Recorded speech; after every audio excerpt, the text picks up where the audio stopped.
anybody that's been more effective in less time than you have. And the men and women that you lead and clearly lead so effectively. So I just want to thank you so much, honestly, as a friend and a colleague, but somebody that really appreciates the public service that you've already rendered this country in multiple ways. We're proud of you. Thank you again, Mr. Chairman, and Ranking Member Underwood, thank you. Madam Secretary, we really appreciate you being here today. Let me begin by commending the brave men and women of this department who stand on the front lines each day to protect the homeland. Under new leadership, they've been empowered to fully carry out that fundamental duty. From day one, the Trump administration has made clear that protecting America is not negotiable, and this White House has taken immediate action to strengthen the security of our nation's borders and enforce existing immigration laws.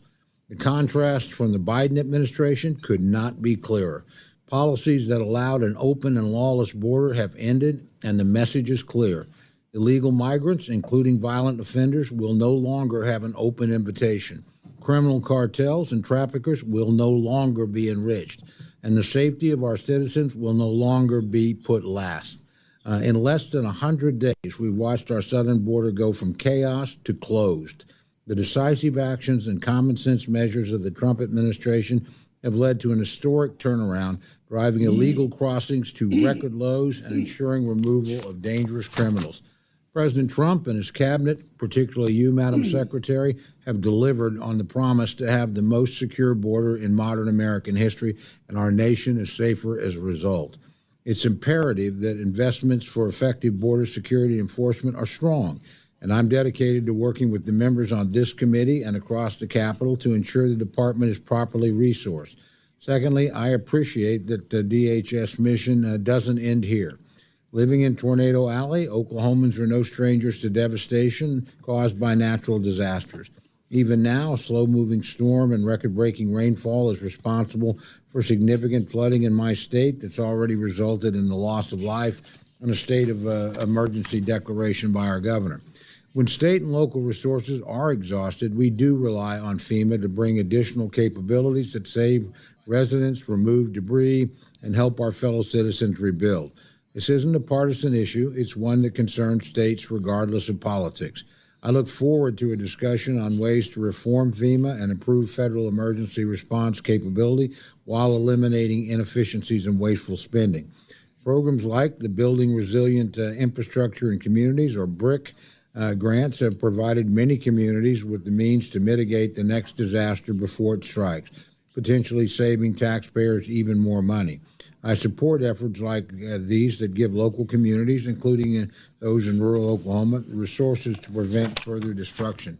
Madam Secretary, I know we're both committed to ensuring a safer and stronger communities across our nation. And thank you again for being here today. I look forward to your testimony. More importantly, just thank you for the job you're doing for the American people. The results have been spectacular and immediate, beyond, I think, what any of us could have expected. And that's in no small measure to the manner in which you've led. So we're grateful for your service. With that, Mr. Chairman, I yield back. Thank you, Mr. Chairman. The chair wishes to put on the record that I have received no requests from anybody in the administration, the minority, or the majority that I do an opening statement. Accordingly, I will not be doing one. Not unusual. Madam Secretary, without objection, your full written statement will be entered into the record. With that in mind, we would ask you to summarize your opening statement to within 5 minutes. But, gentlelady from South Dakota, the floor is yours. Well, thank you, Mr. Chairman, and thank you, Ranking Member Underwood, and members of this committee for giving me the honor of being before you today. As a former colleague of the House of Representatives, I recognize the important role that you play in oversight over the federal government and our agencies, and I'm grateful for the chance to come here and talk about all of the good work that the Department of Homeland Security has done, the employees and the people who walk alongside us each and every day to follow through on what President Trump has committed to the American people, and that is to make America safe again. Today, I'm very proud of the accomplishments that we've tackled, and we've delivered the most secure border in American history. At the southern border, we have obtained near total control with daily encounters now down over 93% since President Trump took office. March saw the lowest number of border encounters in recorded history in the history of the United States of America at just under 7,200. That means that there were days where we had less than 200 encounters, which again is the lowest in recorded history. Under the previous administration, U.S. Customs and Border Protection was at times encountering over 15,000 people a day, which mean efforts were diverted into processing and facilitating an invasion of our country instead of doing their jobs. This astonishing turnaround is a testament to the resolve and to the leadership of President Trump to make America safe again, and it is accomplished by the incredible work of the people of the department. The secure border has allowed the Border Patrol to zero in on cartels and their illicit activity, and President Trump has designated 6 different cartels and criminal gangs as foreign terrorist organizations. This has allowed us to use a whole-of-government approach to go after drug traffickers, human traffickers, and in March, fentanyl traffic at the border fell by 54% compared to the previous year. We are enforcing immigration laws to identify, to arrest, detain, and to remove dangerous illegal criminals out of our country. And we're prioritizing individuals that have committed crimes in our communities. Aliens are a threat to our public safety and to our national security, and especially those that are affiliated with terrorist organizations such as Tren de Aragua and MS-13. This includes those who have final orders of removal in place are a priority for this administration. We've also worked with President Trump on his America First trade agenda through the U.S. Customs and Border Patrol actions and enforcement. The Biden administration hollowed out America's industrial base, and they shipped our jobs overseas. Well, President Trump is changing all of that. His actions are proving that tariffs are an effective negotiating tool to address trade imbalances. And in fact, companies are reshoring jobs here in America every single day. The Department of Homeland Security is reforming and rethinking federal improvement in our involvement in emergency response and management as well.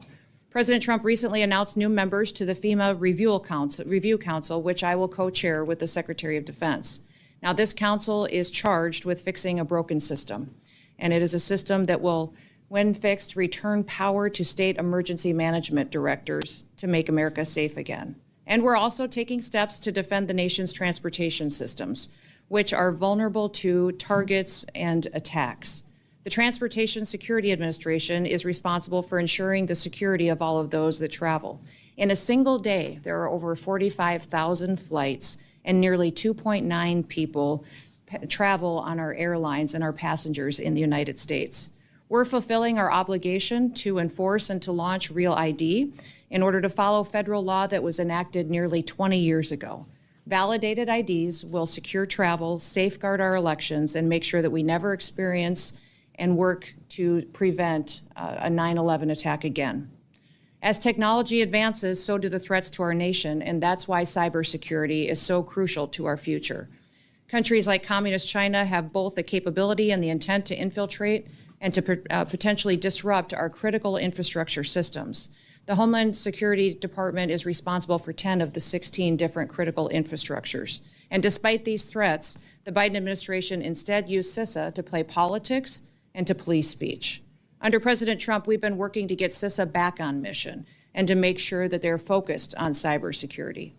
Now, the Coast Guard is the only branch of our military and our U.S. Armed Forces that is under the umbrella of the Department of Homeland Security, and it has many different missions with specialized needs going forward.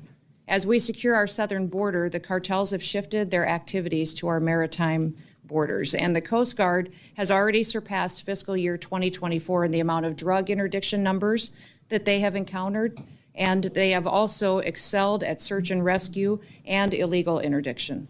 Since the Coast Guard is facing our greatest readiness crisis right now since World War II, we need to act to make sure they have the tools, training, and equipment that they need to be the tip of the spear in our national security response. We have a plan to reinvigorate the Coast Guard, and this is a critical component of our Homeland Security mission. Now, with Force Design 2028, which some of you may have heard about already, we will transform the Coast Guard into a more agile, capable, and a responsive force.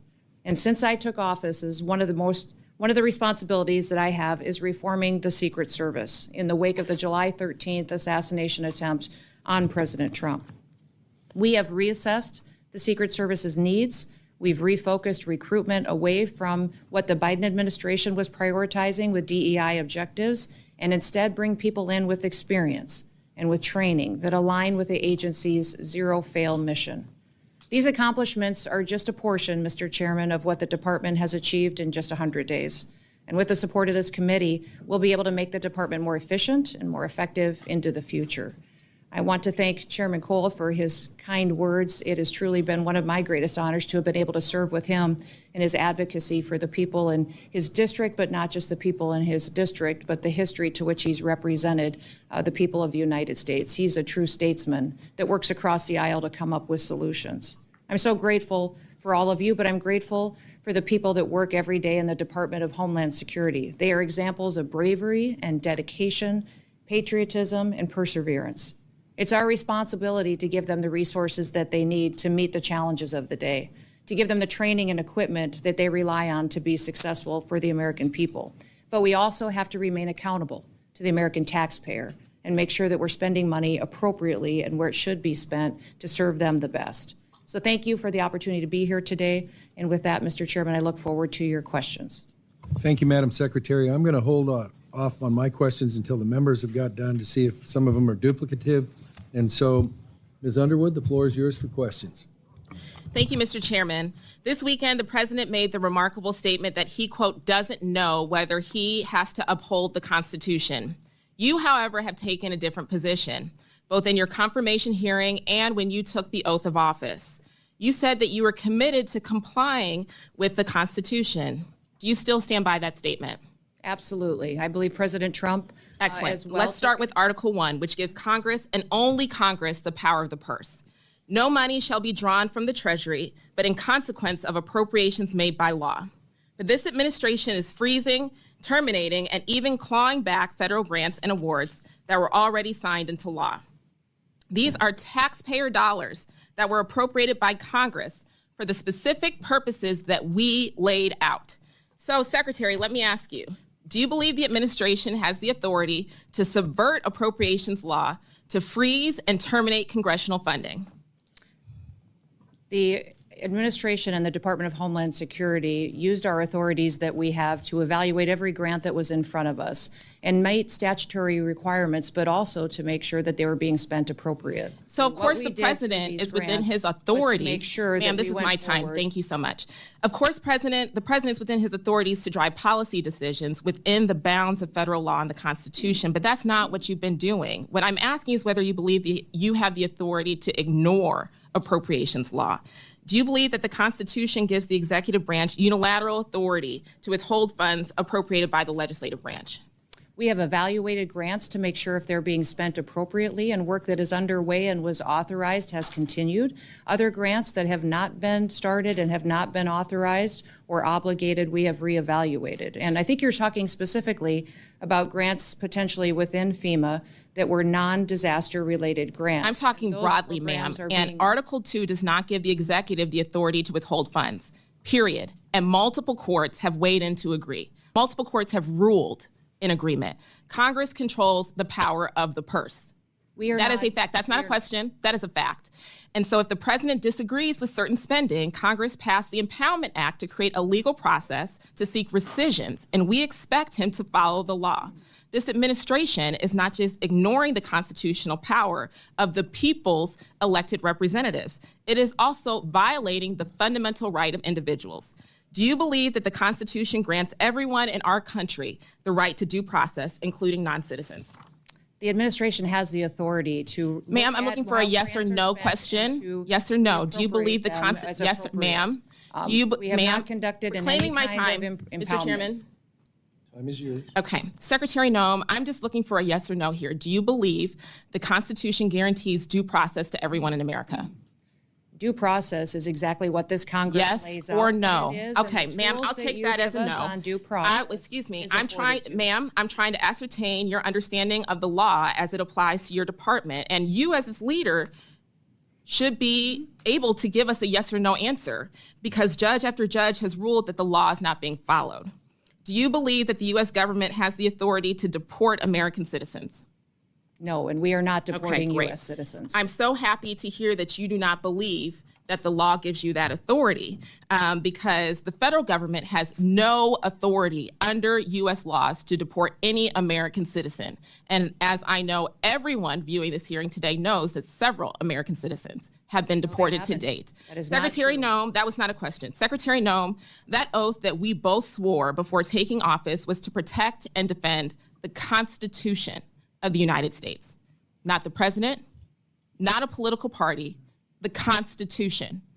And that's what we're going to keep doing here at the Appropriations Committee. Thank you. I yield back. Chair now recognizes the gentleman from Oklahoma, the chairman of the Appropriations Committee, for questions. Mr. Cole, the floor is yours. Thank you very much, Mr. Chairman. Madam Secretary, again, great to have you here. In your service, you've prioritized detaining and removing literally the worst of the worst in our country that have arrived here illegally, including those that have committed violent crimes against our fellow Americans. I think we're all in support of that effort. Can you tell us, and you may not have this information, I'm just curious, how many illegal aliens have committed serious offenses against our own citizens? Yeah, there are tens of thousands of illegal aliens that have committed crimes against individuals in this country, and we have worked very hard to make sure that those are the individuals that we're going after and deporting as soon as possible. There have been over 160,000 repatriations targeting these individuals, returning them back to their home countries and facing consequences and legal action because of that. President Trump has told us to make these individuals a priority and to also make sure that we're identifying those with final removal orders to remove. And overwhelmingly, the American people have supported this. One of the things that I would say is that was unfortunate was the Biden administration closed an office within ICE that helped us better track criminal activity by illegal aliens and to give resources to those families, to let them be informed on when cases were in court, if the perpetuator of their crime was going to be released, if they were in custody. The Voices office within ICE was opened under the first Trump administration, and President Biden closed that office, I believe, to cover up exactly how many crimes were committed against people in this country by illegal aliens. We have reopened that office. We believe that that data would be helpful, and they're continuing to work with people who have been victims of illegal crimes and illegal alien activity in this country. But those data and that information, I don't think we'll ever truly know how much crime was committed and how many were committed against American citizens because the Biden administration refused to track those victims and those crimes as they were perpetuated. Well, I commend you for reopening the office. Let me just as a quick follow-up ask you, again, this may be information that is not readily available, but I'm curious if we know how many illegal aliens have actually currently have final orders for removal from an immigration judge, and we just haven't had an opportunity to execute those orders. Well, that is the challenge that we have, is that we have literally millions of illegal aliens that have overstayed or are here illegally that need to have a final order as issued. We have hundreds of thousands that are going out and targeted and being removed from this country today that ICE is working every day in coordination with all other areas of our government to get them removed from our country. But we do have a backlog, because this was not a priority under the last administration. So we have up to 1 million cases that are backlogged that need to be processed by an immigration judge in an immigration court in order to make sure that we are having those final removal orders and that we can take action on them. I want to commend you. You mentioned your statement about pushing on the Real ID Act. I know that's not an easy thing to do. And I'm sure when the day comes, about 30% of the people, as I understand it, that travel still don't have that documentation. Amongst the things you have to consider are what kinds of IDs are acceptable. I would encourage you, as you do that, to look carefully at tribal IDs. I know certainly in South Dakota, but in Oklahoma, we have a lot of our citizens that use those as primary sources, and clearly they need to meet the standards you lay out. But whatever you could do in that regard to both keep those folks informed and work with them so they get into compliance would be very appreciated. We do.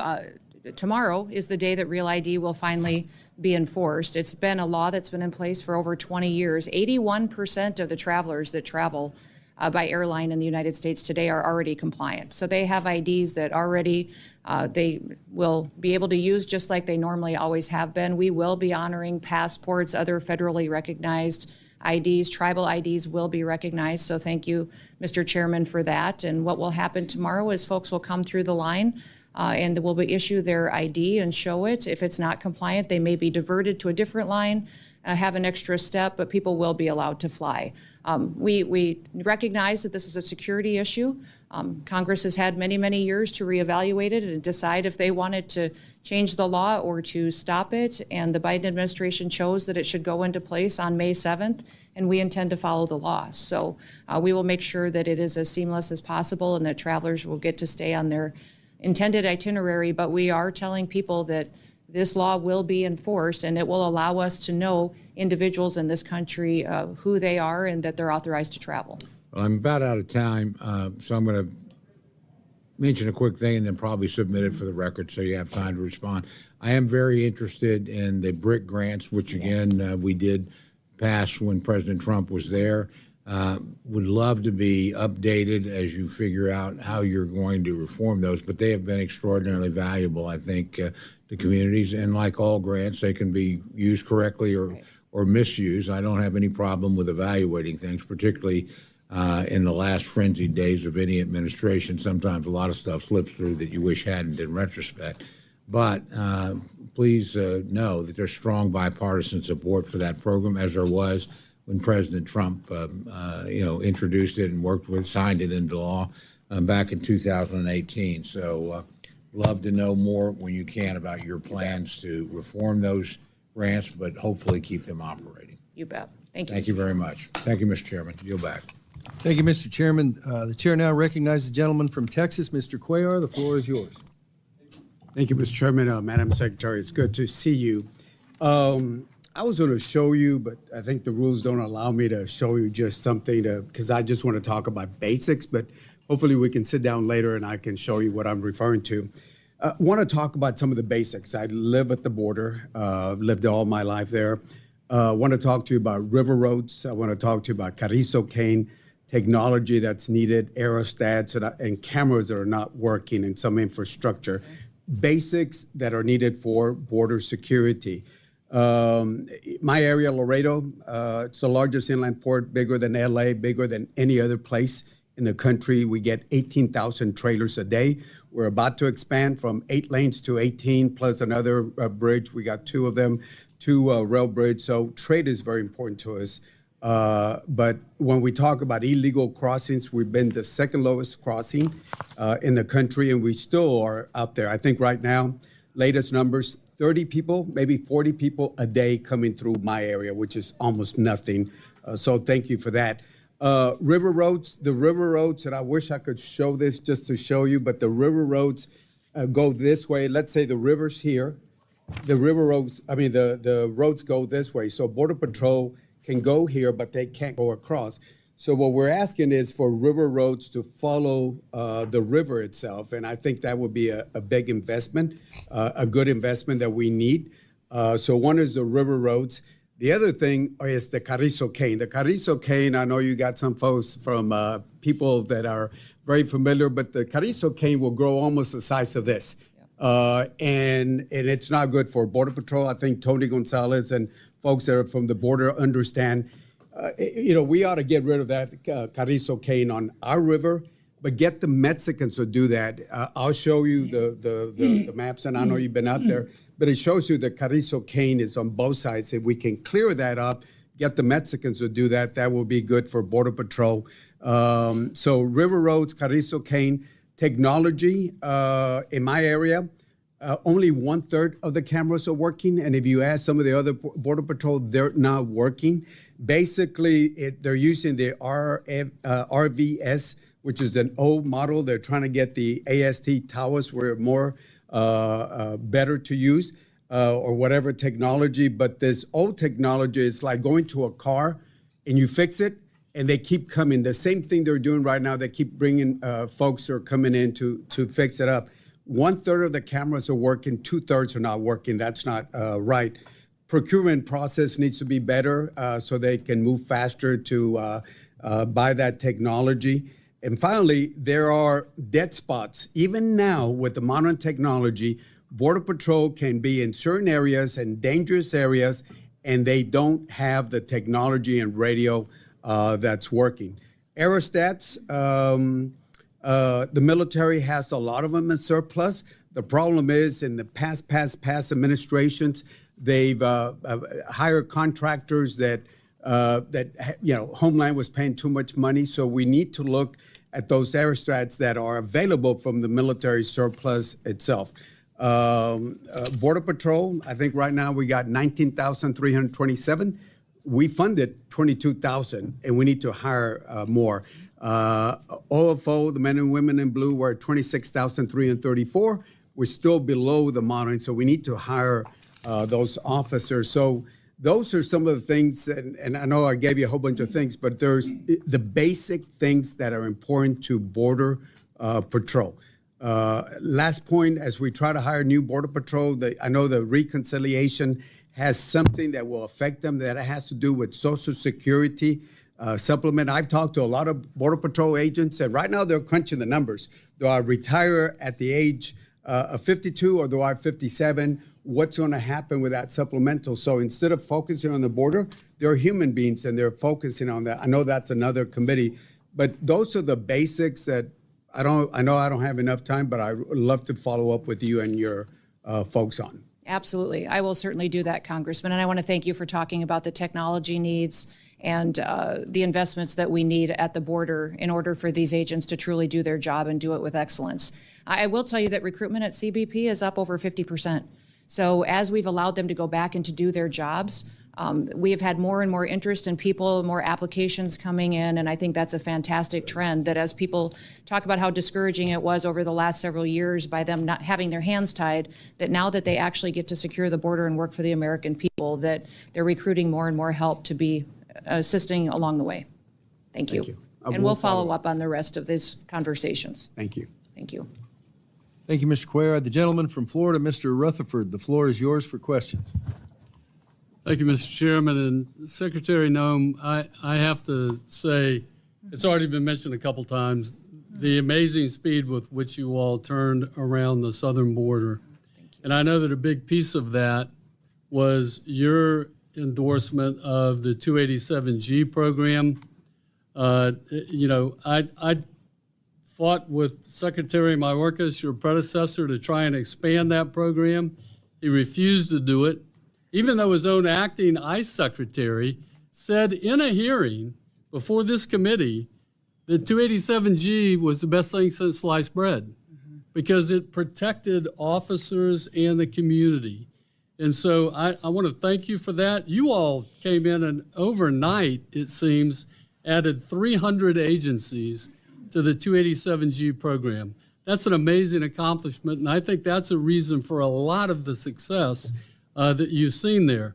In fact, my own agency, where I had started 287G back 15 years ago, we were part of Operation Tidal Wave, and great success in Florida with all the sheriffs and chiefs coming together. 1,120 illegal aliens taken off the street, 63% of which, Madam Secretary, actually had criminal arrests and convictions prior to that. So two questions about 287G. Number one, what can we do to help you get more agencies involved? And number two, what do you need from the standpoint of technology? You just mentioned the technology.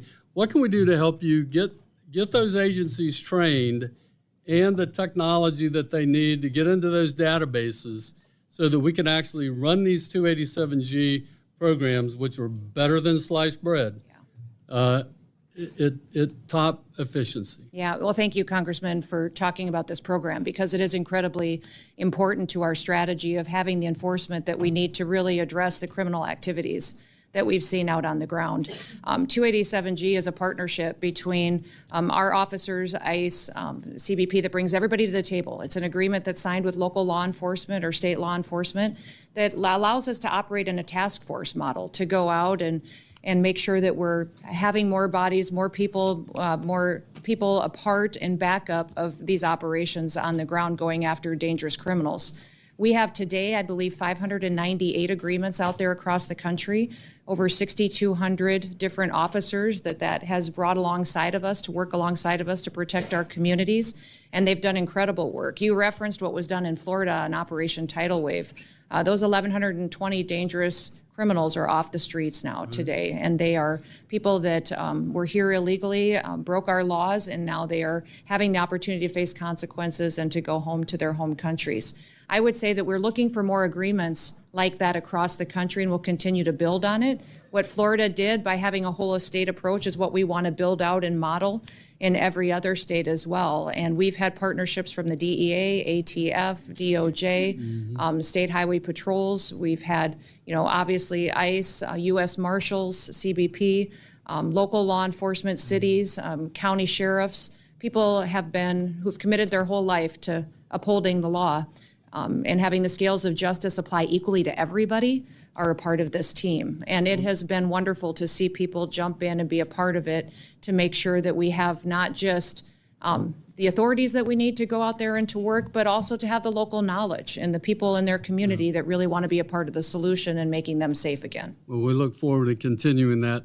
I want to ask very quickly, I don't have much time left, but I want to ask about these recalcitrant countries that, we have 1.2 million deportation orders out there that are waiting for these countries to take them back. I was shocked under the Biden administration that Secretary Mayorkas claimed he couldn't send them home because they wouldn't take them. But now I understand that now that you're in charge of DHS and the Trump administration State Department working together, that there's been some change in that. And can you talk a little bit about how that's going? Yeah, so the Department of State is the entity that negotiates travel documents and the ability to repatriate people back to their home countries. And they've done phenomenal work in giving us the opportunity to do that. There are some countries that are still refusing to take their own citizens, and I would reiterate that every single country has a responsibility to take their citizens back.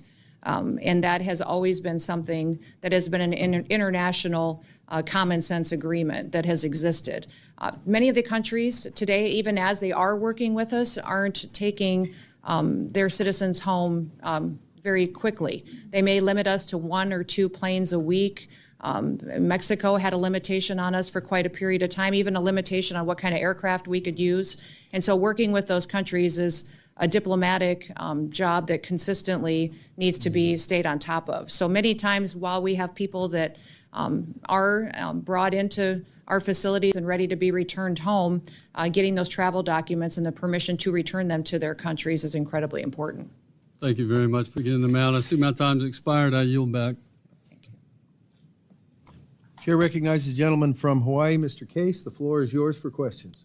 Thank you, Mr. Chair. Madam Secretary, I appreciate your rosy report on the Department of Homeland Security.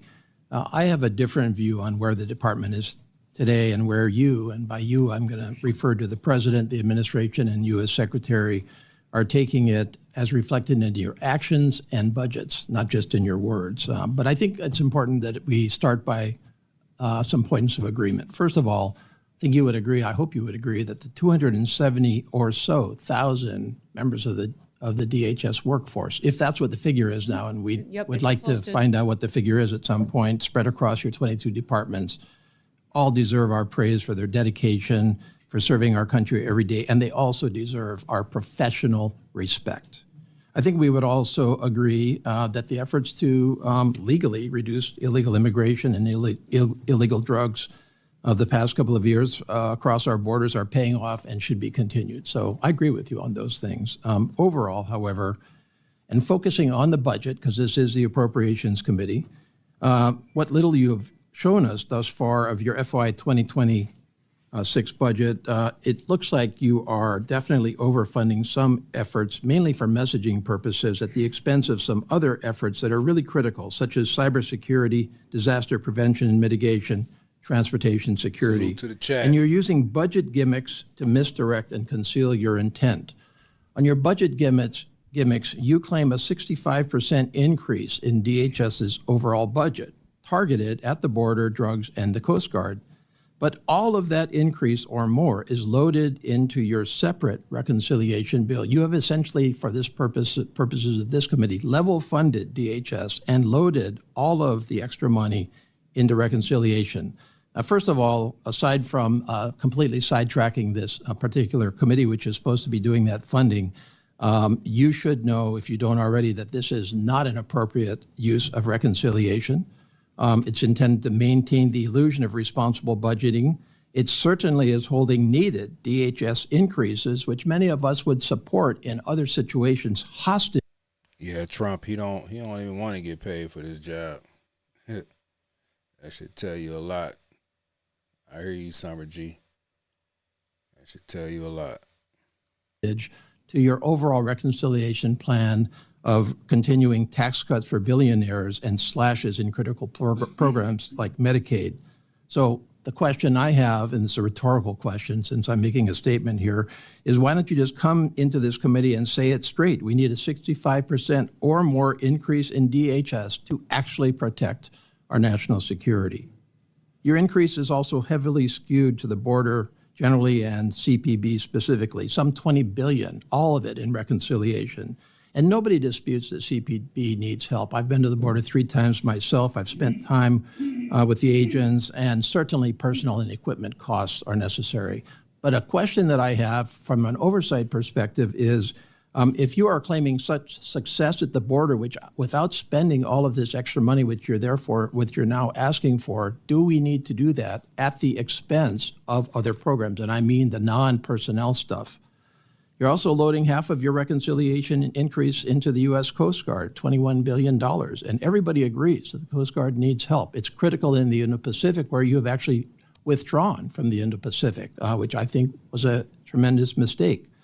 Why don't you just ask for that in your base budget rather than trying to hide and extort it in reconciliation? Your budget also ignores and even attacks other critical functions of DHS, the Cybersecurity and Infrastructure Security Agency, or CISA, which I think we would all agree is critical to direct national defense, but also civilian infrastructure, which is the most exposed right now, and the reliance of foreign countries on our expertise to help them with their cybersecurity, and yet you propose to reduce CISA by 20% in your base budget.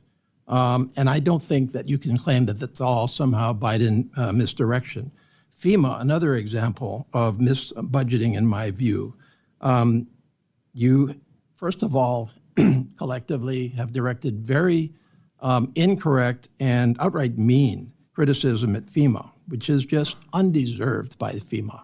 And it's time to put the political campaign behind us and acknowledge that FEMA is doing a good job. They did an outstanding job on Maui, and I sat with them on Maui when they were trying their very best and did their very best while their president was criticizing their work. We don't need this, and further, we certainly need to fund them adequately. Transportation Security Administration, same basic observation, a critical agency which you have not adequately funded. So fundamentally, my time is running short. Obviously, this is a critical agency. It deserves to be led responsibly and transparently. It deserves to be budgeted for transparently and responsibly. And until we get there, I do not feel safer under your leadership at DHS. Well, thank you, Mr. Chairman. If I can respond quickly. Thank you for your comments, and I'd like to respond to you. If I don't have time today, I will in writing or in answers to other questions. But we have focused on making sure that we're going forward with a Department of Homeland Security that focuses on what our mission is, and that is to secure America's homeland and do that while being accountable to taxpayers. So every single component I have, 23 different departments, we have gone back to their mission statement on what they were intended to do and put them back on mission. So in CISA, instead of doing censorship, misinformation, disinformation, they're back to securing our critical infrastructure. TSA, all we're doing there in the reductions is reducing empty FTEs that were never filled or don't have TSOs in them now, and asking for TSA officials to do work that they were intended to do, not to do unskilled technical work by monitoring exit lanes. So I could go through all of them that you mentioned. FEMA as well. The president has indicated he wants to eliminate FEMA as it exists today.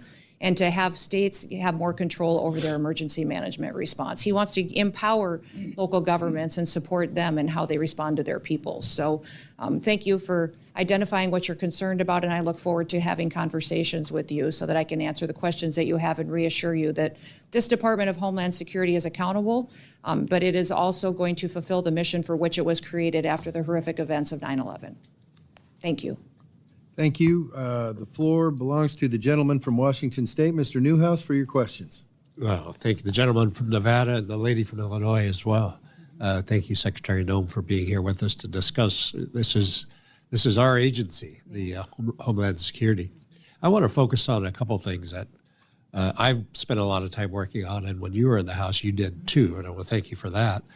That has to do with agricultural labor.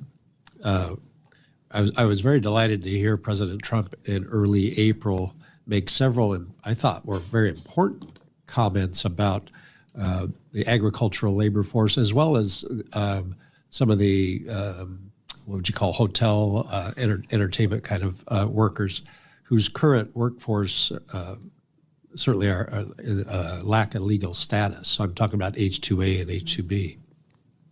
He proposed a plan to allow undocumented agricultural workers an opportunity to touch back with the ability to come back to the United States with achieving a legal status. I can't overestimate or overstate the importance, as you know, of an agricultural labor force to produce food and fiber in our country. So I wanted you to, if you could, provide any kind of an update that you could share with us on the discussions there at the cabinet level, but also in that same vein, a major cattle producer and processor in Washington and Idaho recently shared some of their concerns with I believe it's called the termination of parole process for Cubans, Haitians, Venezuelans, and Nicaraguans. Apparently the workforce there, up to 15% of their workforce is made up of people from those countries. And so I wanted to give you an opportunity to either speak with us about that or follow up with my staff later. No, thank you so much for talking about the important programs that we have to facilitate a workforce in this country that have contributed so much in certain industries and different areas going forward. President Trump has been very clear that he believes that people that are here illegally need to go home.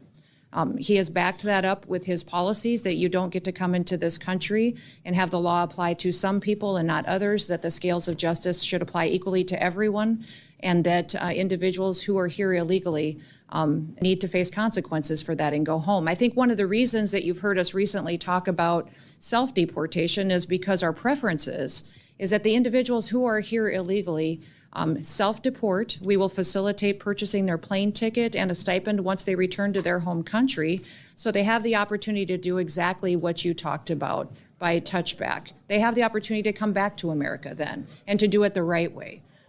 They will face the consequences for breaking our laws originally, but we want everybody to have the opportunity to be a part of the American dream. If individuals who are here illegally wait until we have to go out and find them, arrest them, deport them, spend up to $17,000 by getting them back home to their home countries, President Trump has been very clear. They will never get the chance to come back. So I would encourage everyone in this country that is in these industries to proactively tell the story. That's why you've seen us aggressively carrying the message to people that the United States is now following the law, that we are now securing our borders, and that we're getting people out of our country who've broken our laws. But if you do work with us, that you will have the opportunity to come back.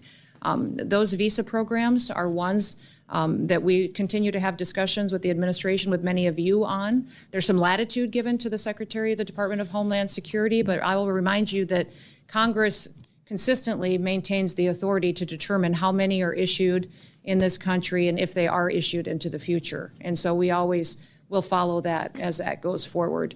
And as you talk about the importance of what the work we do at the Department of Homeland Security, I know that working with these folks that are in these different industries, that we will continue to have those conversations with all of you. When we talk about different policies that the department is following, many times it's Congress, it's the House of Representatives and Senate who sets the policy that we are following and gives us the authority to do and take the actions that we are. Okay, very good. Look forward to working with you more on that. And just in the short amount of time I have left, the harbor maintenance tax. Yes. A lot of countries are essentially bypassing that, bringing goods, importing them to the United States through either Canada or Mexico, and foregoing and paying any kind of tax that way. In your, certainly we have a lot of illicit drugs coming through. We need to get a handle on that as well. But in your testimony, you highlighted the importance of the CBP enforcing tariffs on imports, and this seems to be an appropriate place to put a lot of time and energy. I'm going to, just so you know, I'll have some legislation here shortly addressing this kind of stuff, but I wanted to draw your attention to a lot of the efforts that other countries are going through to avoid paying that tax. Yeah, thank you for pointing that out and for talking about it in this committee hearing, because I think a lot of people don't realize that that's one of the factors that we're dealing with too at the federal level, is having other countries unfairly manipulate their processes to avoid paying what is due to the American people. Since President Trump has been in office, CBP has made 21 different enforcement actions on tariffs. So they've put in place that many adjustments and changes to other countries as goods and services come into this country, and have done it with excellence. I'll remind everybody that CBP is the oldest law enforcement agency in the country and has collected tariffs for many, many, many years. And so they have adjusted and done well with President Trump negotiating with these countries to finally treat our consumers and our country fairly when we've been so mistreated in trade agreements in the past. Well, thank you. But that is a part of the discussion that the president continues to have with these other entities that have manipulated that. Very much appreciated. Thank you, Mr. Chairman. The gentlelady from Texas, the floor is yours for questions. Thank you, Mr. Chairman and Madam Ranking Member. Secretary Noem, thanks for being here. Appreciate it. I'm proud to represent my border community of El Paso, Texas. Born and raised there, third generation border resident. My kids are fourth generation. I have a lot of questions, and I've structured them in a way that they should be simple yes or no. So I'm going to ask that you please respond as simply as possible so I can get through as many of my questions as possible. My first question is, when the Department of Homeland Security makes a mistake, will you assure this committee and Congress that DHS, that you will acknowledge that mistake, take accountability for it, and rectify it, most importantly? Yes. Thank you. And I'll follow back up with that question. I want to one of the first topics I want to talk about is what President Trump said recently: homegrowns are next. And I'd like to enter into the record an NPR story. Homegrowns are next. Trump hopes to deport and jail U.S. citizens abroad. I was happy to hear your acknowledgement that that is not legal, but I am curious about the reconciliation bill and the appropriations requests that you will make.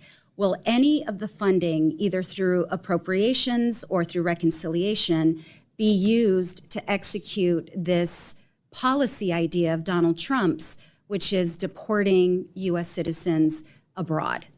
We have not deported any U.S. citizens, and so that false media narrative that you've heard out there just simply isn't true. Well, what I would say. So my question, yes or no, will the reconciliation or appropriations be used for that? The reconciliation dollars that we've asked for is $175 billion that will be focused and is reflected But in yes what or the no, president will it be released. used for those purposes which Donald Trump acknowledged? We're going to continue to use the authorities and follow the Constitution to implement policies. All right, that will reclaiming make my sure. time. I'd like to now focus on U.S. citizens who were deported.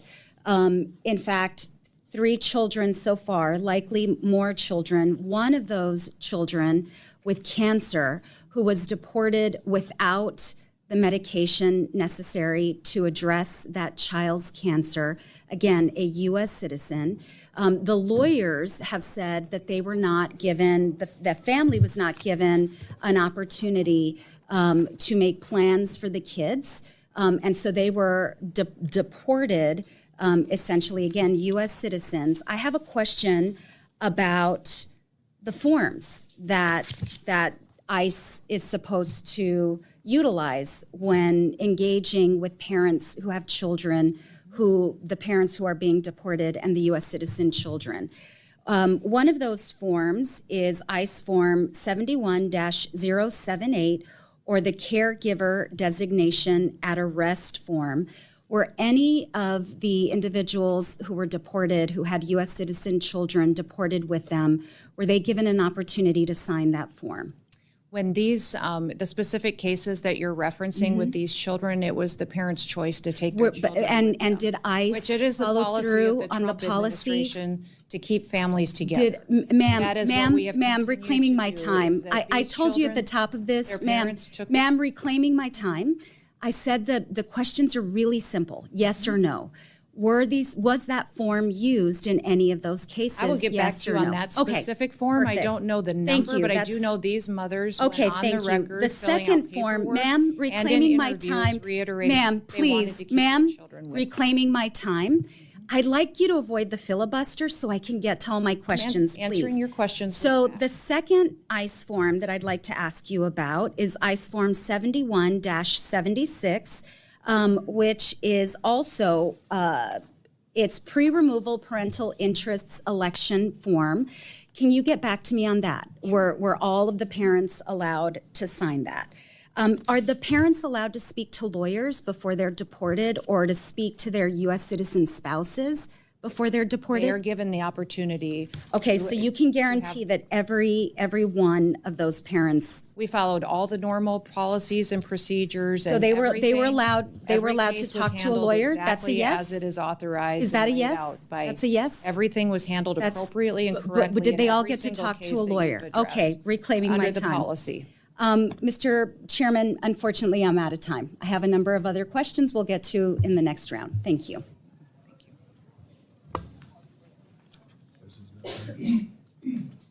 Gentleman from Arizona, Mr. Siscomani, the floor is yours. Thank you, Mr. Chairman, and thank you, Secretary Noem, for being here with us today and for your testimony and your leadership and that of all the men and women that you serve with as well in the Department of Homeland Security. Like you, I come from a border state, and though the northern and southern borders are vastly different, I know you understand firsthand the challenges that our communities at the border face, as well as the value that they bring also to our states and our region. The security that this administration has been able to deliver to our southern border is, in such a short period of time, is astounding, and so well appreciated by those who live and work in these communities. I know I hear it all the time. This is the number one feedback I get from my constituents regarding the results that we've seen from this administration, and your leadership has played a key role in that, so thank you. In the district that I represent, which is much of the Tucson sector of Border Patrol, we have historically seen high numbers of gotaways. I understand there have been around 65,000 gotaways this fiscal year. What resources or what resource investments for both technology and infrastructure are you planning to make, and how those will be reduced in numbers for the future? The gotaways, of course, are troubling. We've seen a lot of the reported numbers come down, but these gotaways, that's I know it's a key issue for you as well, and a focus. So on that, and then particularly, could you speak onto the technology that we'll be using in these rough terrain areas like Southern Arizona, which is so different from other border areas, including my friends in Texas. When you go to Arizona, it's just broad terrain, rough, some areas hard to even build any kind of barrier or wall. So technology plays a big role there. Can you speak to that?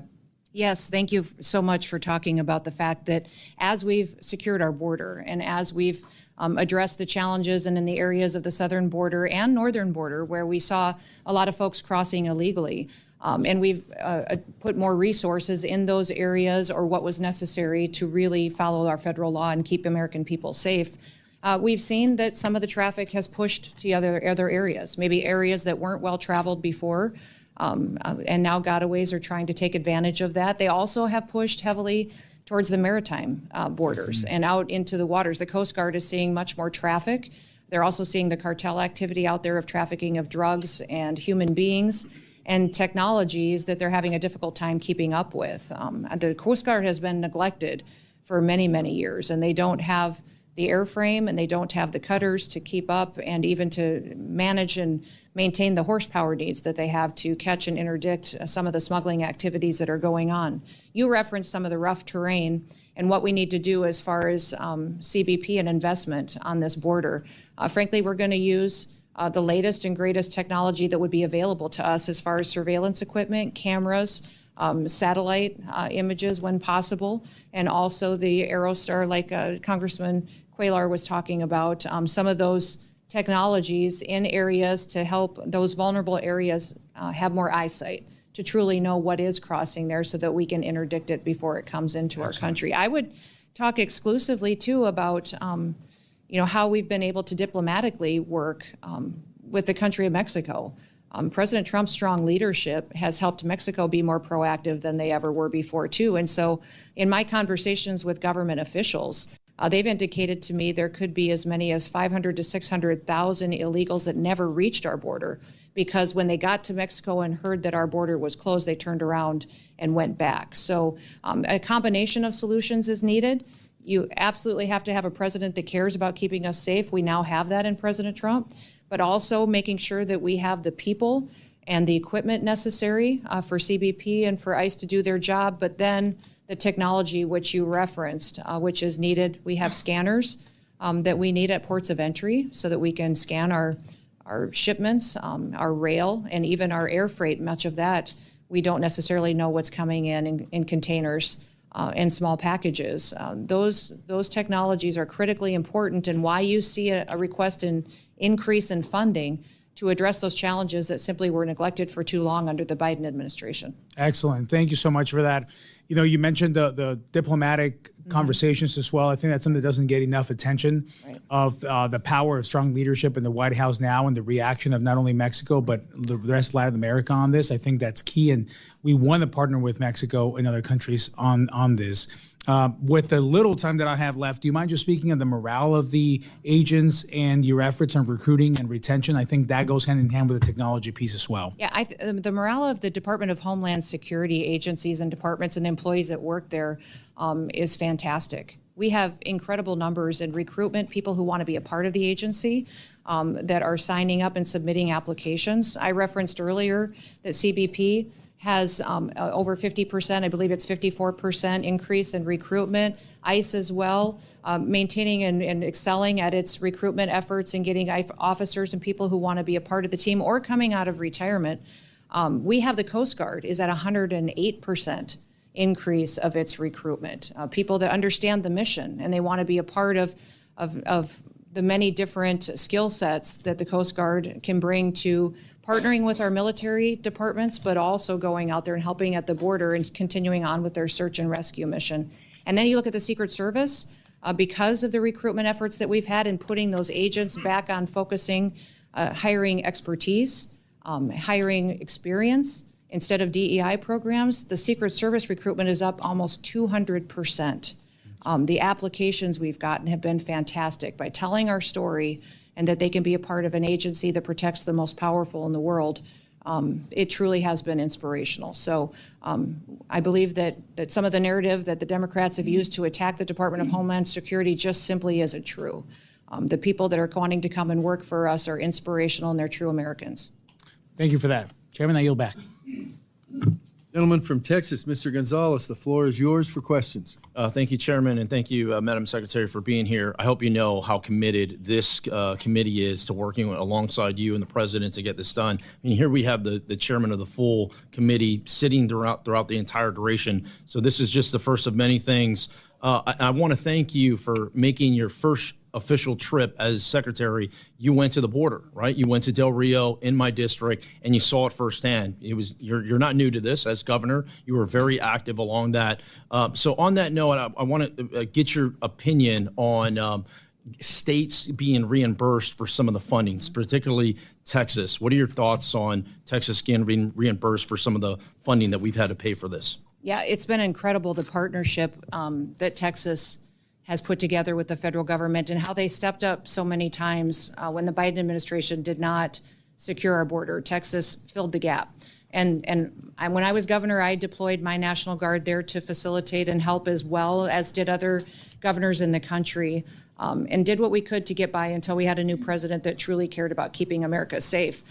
There have not been any decided decisions on reimbursing states, but I know many of the governors have asked for it, and we've appreciated their help. And so that's an ongoing conversation with every new agreement or new ask we have of states. If we're asking them to commit to the 287G program, seeing what we can do to help meet their financial needs is incredibly important. If it's asking the National Guard to step up or even past spending that they've incurred, I know that President Trump is appreciative of the efforts and the partnerships and wants to continue those conversations. Yeah, representing nearly half of the southern border, we've been ground zero for it. And Texas, but it's not just Texas. I mean, you mentioned your home state.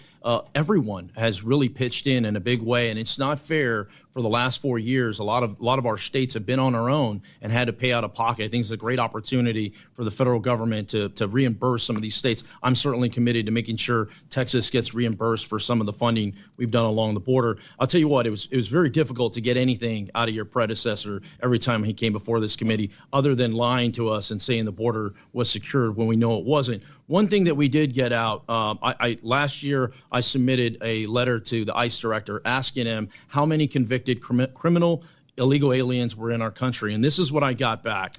This is literally part of his response. Your letter requested the number of non-citizens on ICE's docket convicted or charged with a crime. As of July 21st, 2024, there were 662,566 non-citizens with criminal histories on ICE's national docket. That was nearly a year ago. Do you by chance have any updated numbers on how many convicted criminal aliens we still have loose in the country?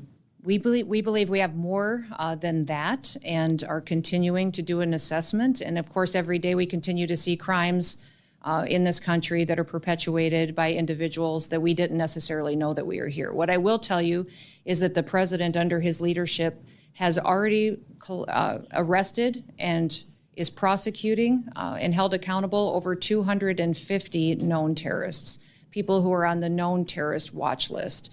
We have over 65,000 individuals that just ICE alone has arrested that are criminal aliens that are being held accountable for their crimes in our communities. We also talk extensively about different governors that we've been able to work with. Many of them have people within their facilities that have committed crimes that they've been arrested, and they're holding and detaining them. If they are illegals, many times they're facing their consequences in their jail and prison time before they can be returned to their country. So, these, by virtue of being in this country illegally, you are breaking the law and you are a criminal. And we've seen the previous administration pervert and manipulate their data and information to give us numbers that don't necessarily square with what the facts are on the ground. So there's many, many more criminals in this country, and we're going to continue to target and go after them to make sure that we're protecting families. I tell you what, one of the last administration was terrible at transparency, and I think it's a great opportunity for President Trump, along with yourself and other secretaries, to just be transparent to the American public, show them what we're dealing with. Once again, when we got that number back, it was it's jaw dropping to see there. My last point, I only have 26 limited time left. Myself and Michael Guest, my good colleague from Mississippi, both sit on the Homeland authorizing side. We've been working very hard through reconciliation. One of the things that I would highlight for you, we talked about many things, is infrastructure, in particularly checkpoints. Checkpoints not necessarily along the border, but in our interior, both at the southern and the northern border, I think are very, very important. Please don't lose sight of that. In Eagle Pass in particular, that checkpoint is way outdated for the amount of traffic that's been in there. I'd flag that for you. Look forward to working together and chatting more on how we build this out. Absolutely. Great. Thank you. With that, Chairman, I yield back. Gentleman yields back. Chair recognizes Mr. Guest from Mississippi. Thank you, Mr. Chairman. Madam Secretary, first I want to thank you, the men and women that you serve with, for the incredible success that you have been able to accomplish in just a short period of time.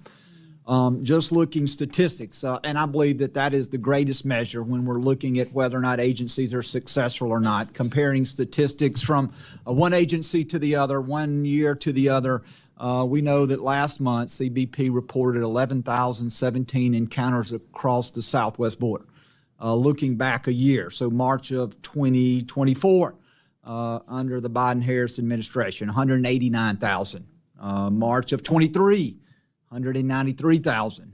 March of 2022, 222,000.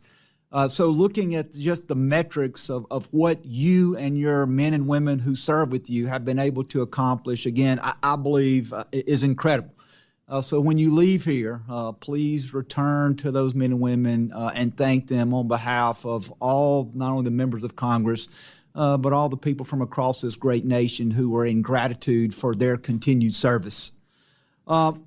As Representative Gonzalez said, he and I both serve also on the authorizing committee. And last week we were able to mark up legislation that included roughly $46 billion for additional walls, barriers along the southwest border.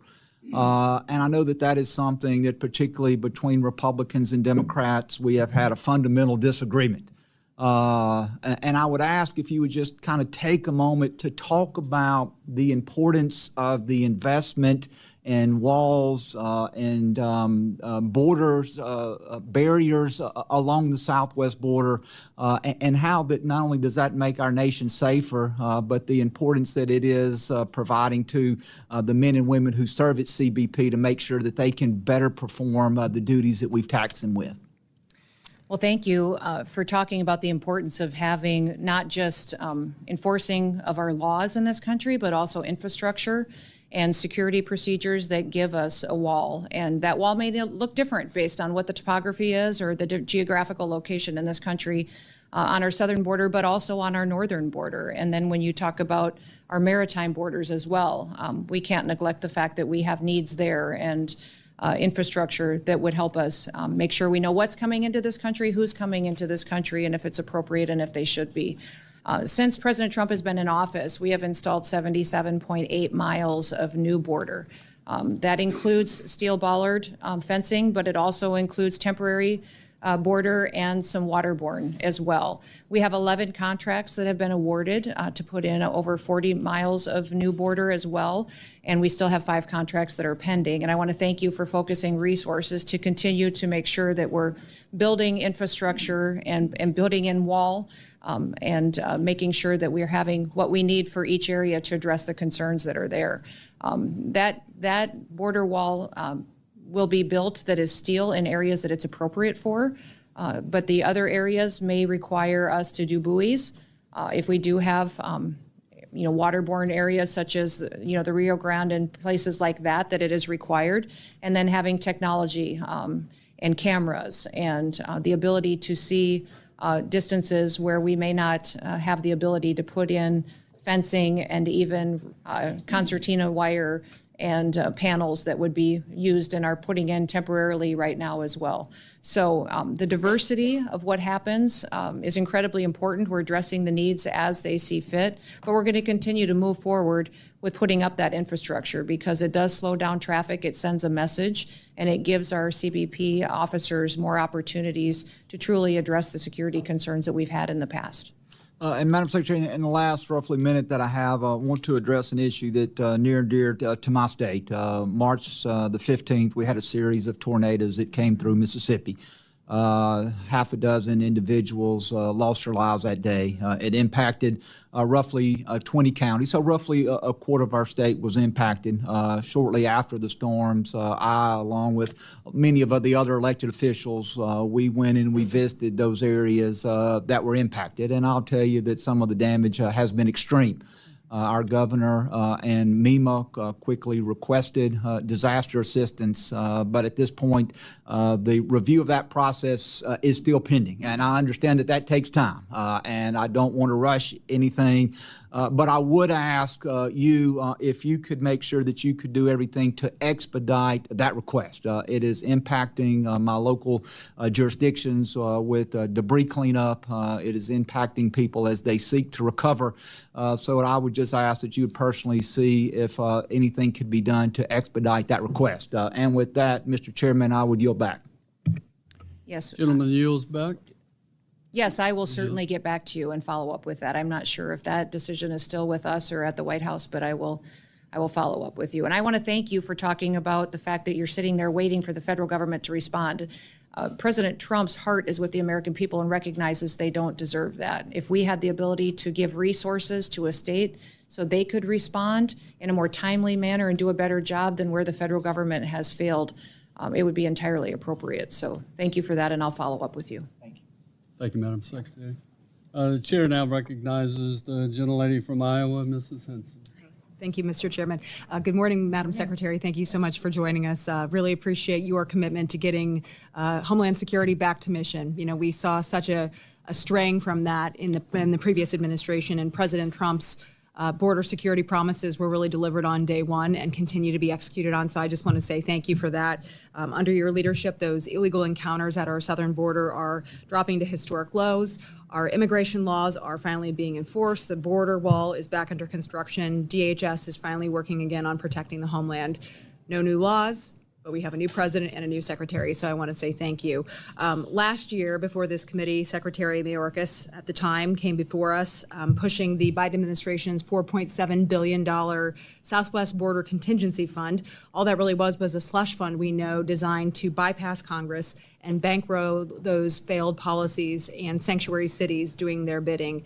He claimed it was to manage surges, but those surges were of their own doing, sending a clear signal to illegal immigrants, the traffickers, the cartels, that our border was open for business for them. That wasn't enforcement. That was actual chaos at our southern border by the taxpayers' dime. So I see that as just one of the many blatant attempts for Secretary Mayorkas at the time and President Biden to misuse those taxpayer dollars intentionally without accountability. But again, under President Trump and your leadership, we have reversed course there. Programs like the Shelter and Services Program that enabled that abuse have been gutted, and their funding is now going to real border enforcement. So I'd like to drill down a little bit, Madam Secretary, on the misuse of those dollars under the last administration. Can you walk us through some of the specific programs or activities under the Biden administration that enabled this crisis and how you've worked to unwind those programs? Well, it was the Shelter and Services Program, which you referenced specifically. Those dollars were taken and manipulated to facilitate illegal activity and housing for illegal aliens and criminals that were in this country, and gave them a place to set up shop and to conduct their trafficking, their drug dealing, and also their crimes against their communities that they live in. A prime example is the Roosevelt Hotel in New York City. Filled with hundreds and hundreds of illegal aliens, many of them criminals, part of foreign terrorist organizations such as TDA, and in fact, Laken Riley's killer stayed there, and paid for by the American taxpayer, courtesy of Joe Biden and those who supported him and his leadership in this country.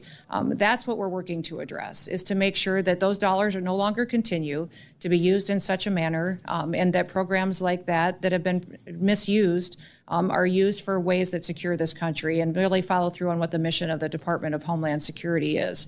And that's to keep the American homeland safe and secure and to protect our communities. We have many of the grants and different dollars that we have out there being reevaluated.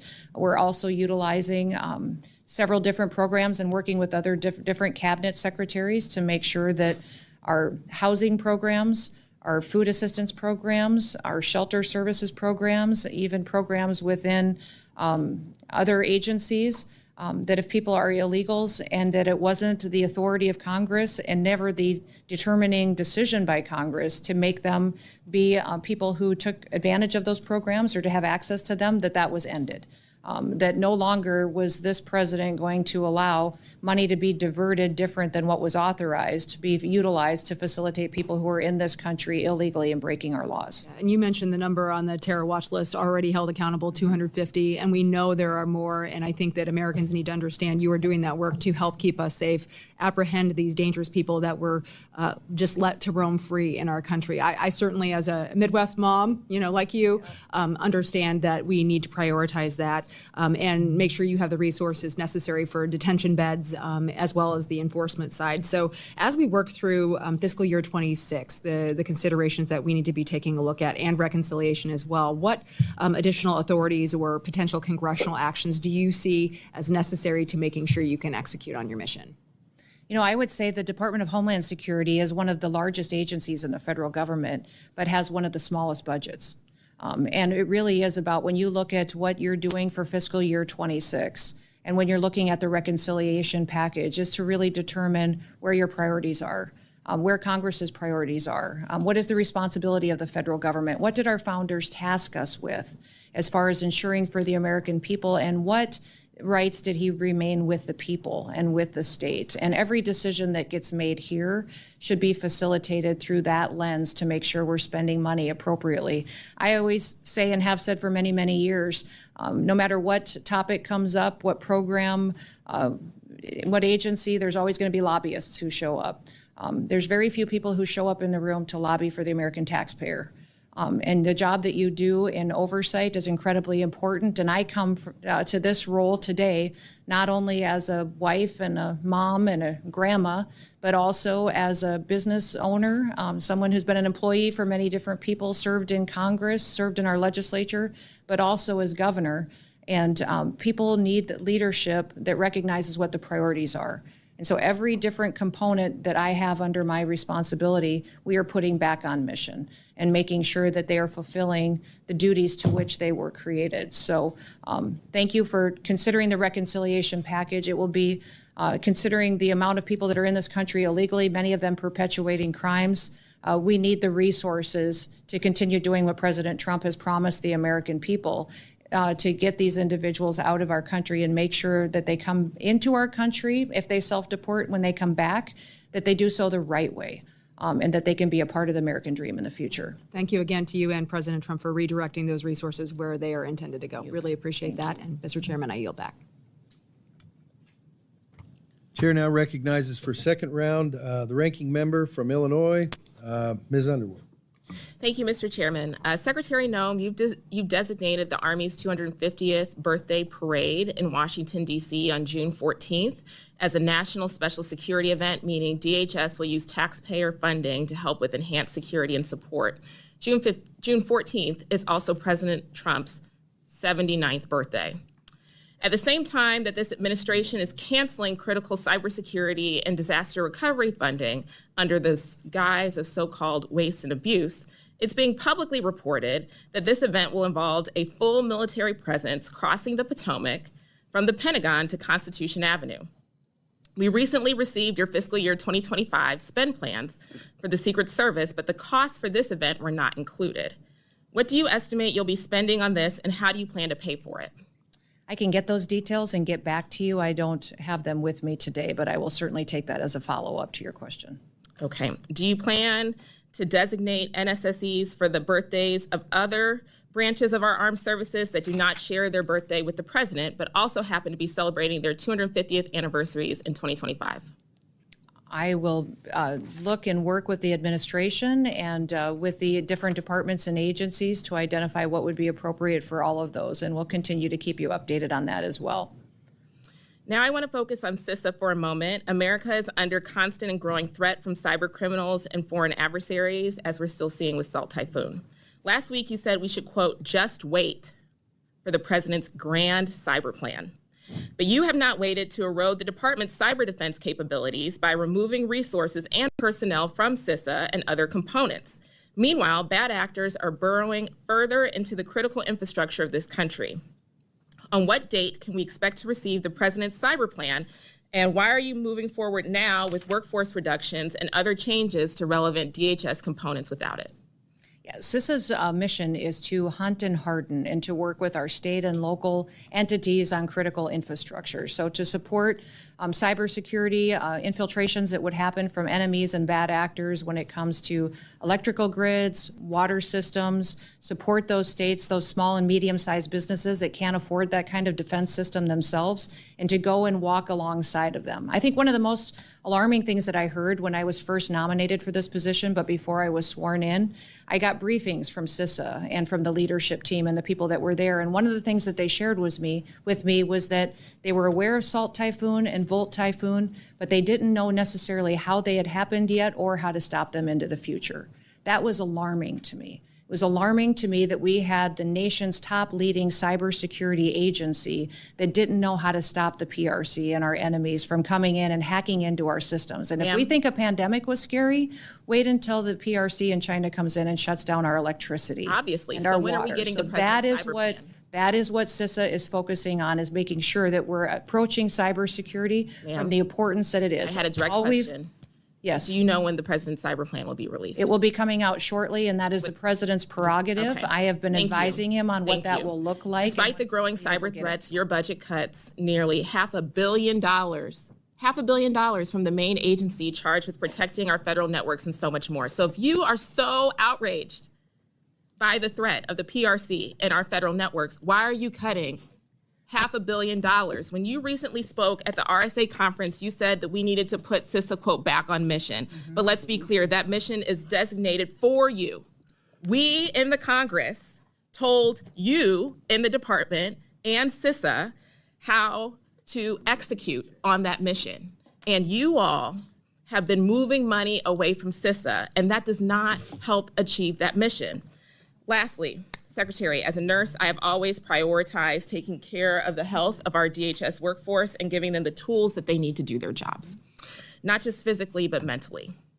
DHS has made great strides in recent years here with popular programs that provide personnel and their families with the resources that they need and the support for the mental health of our agents and officers. I hope that these programs can continue for fiscal year 2026. And I'm curious if you agree that this is a priority for the department, and will we see continued funding for it in the budget request? Absolutely, we will continue to focus on the priorities of the healthcare needs of all of our employees. Great. Well, although we disagree on many other issues, I hope that taking care of the hardworking men and women at DHS can be an area of shared values and bipartisan success, and I'm looking forward to working on them together. I yield back. Thank you. Thank you, Madam Ranking Member. The floor is now belongs to the gentlelady from Connecticut, the Ranking Member of the Appropriations Committee, who got here as quick as she could. Thank you, and the floor is yours. Thank you so much, Mr. Chairman. My God, this is twice in one day here, so it's great to see you. We're hearing hopping here. So thank you so much, and I want to thank the Ranking Member Underwood for holding the hearing today, and welcome to you, Madam Secretary, and thank you for appearing before the subcommittee today.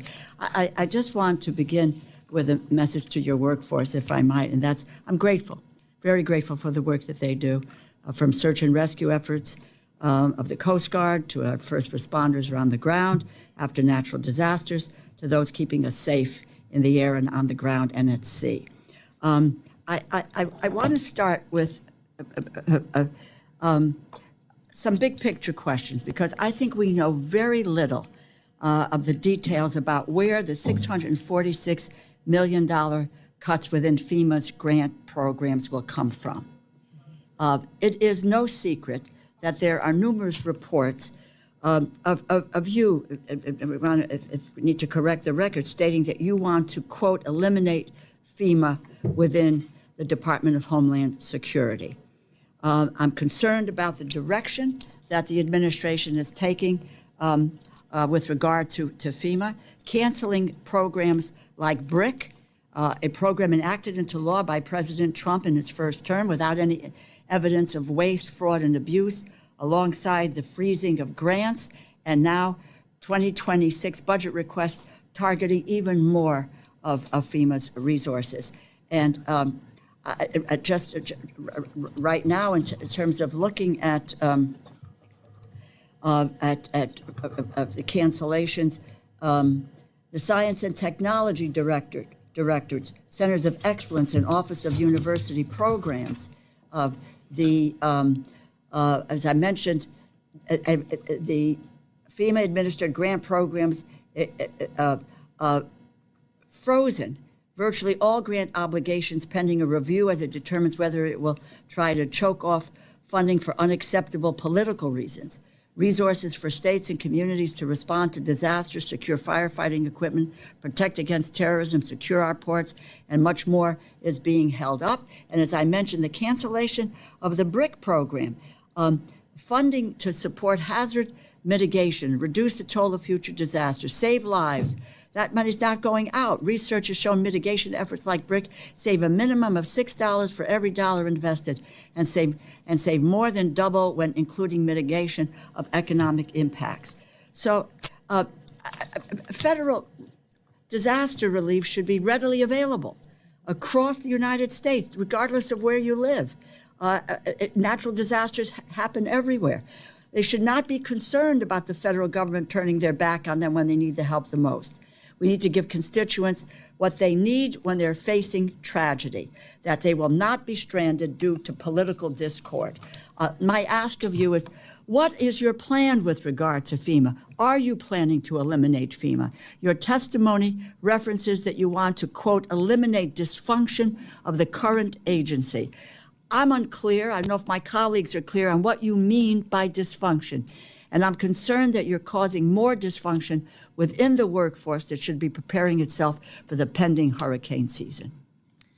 Well, thank you for your question and the discussion on this topic today. President Trump has been very clear since the beginning that he believes that FEMA and its response in many, many circumstances has failed the American people, and that FEMA as it exists today should be eliminated and empowering states to respond to disasters with federal government If you'll just, support. with all due respect, where is the evidence of the failure of FEMA?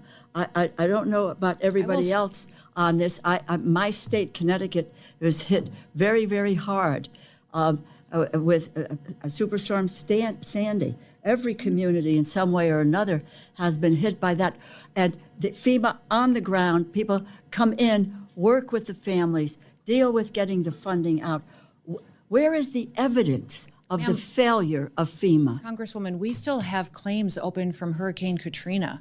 We have fire claims that are still unpaid to people who said they were due them 7 to 8 to 10 years old. They have never been paid by FEMA.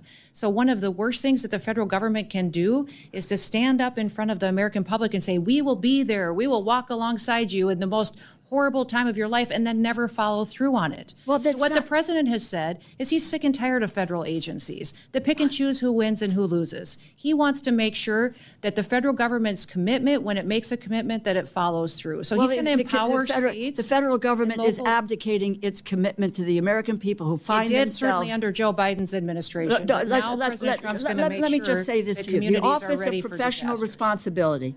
The Office of Professional, because I knew you were going to go there. As you know, FEMA's Office of Professional Responsibility, under the Biden administration, there was no evidence, no direction or agency or field leadership to discriminate against disaster victims based on political affiliation, I'll give you all which the was a evidence you charge. need. I'll follow up with you. Well, and I will follow up. I will follow up, and I follow up with my colleagues, quite frankly, and to really listen to people whose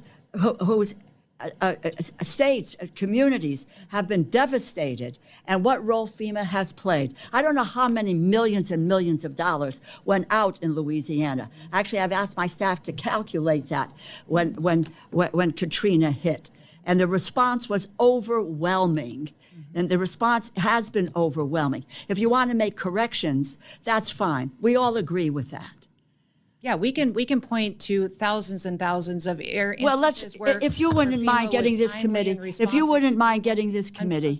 information and the evidence where you talk about the dysfunction of the agency and where it has really failed, that would be important to those of us who are appropriating dollars. And it would appear that the administration overall has a way in which they're looking at dismantling the federal government. The states will never have the amount of money because the federal government isn't going to pass that money to the states to be able to deal with what happens. It's when the federal government comes in and be able to give a hand to do that. And I think it's very clear from what you said that both yourself and the president really want to dismantle the federal government and the agencies that have provided service to the American people for decades. I thank the chair for your time and yield back. Thank you, Madam Ranking Member. Mr. Rutherford, the floor is yours for round two. Thank you, Mr. Chairman. Madam Secretary, as a sheriff and first responder in the state of Florida, we've had many hurricanes, and FEMA has come in and assisted.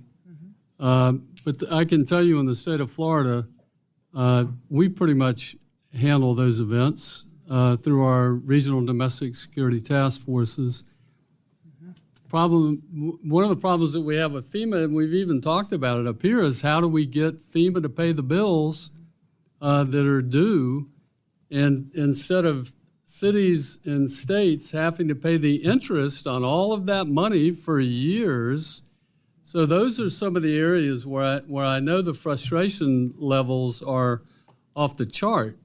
And so that's one of the things I'd love to work with the folks across the aisle on is let's address these things, because it's not FEMA shows up and everything's okay. It's quite the contrary, actually. So, but I do want to ask about this. In your written statement, you mentioned the designation, the administration's designation of the 6 cartels and 2 transnationals as terrorist organizations. And, these FTOs, foreign terrorist organizations, that designation is critically important. And I know a lot of discussion has been had about CISA, but can you talk just a little bit about, to put some minds at ease, I think, how is it that this designation,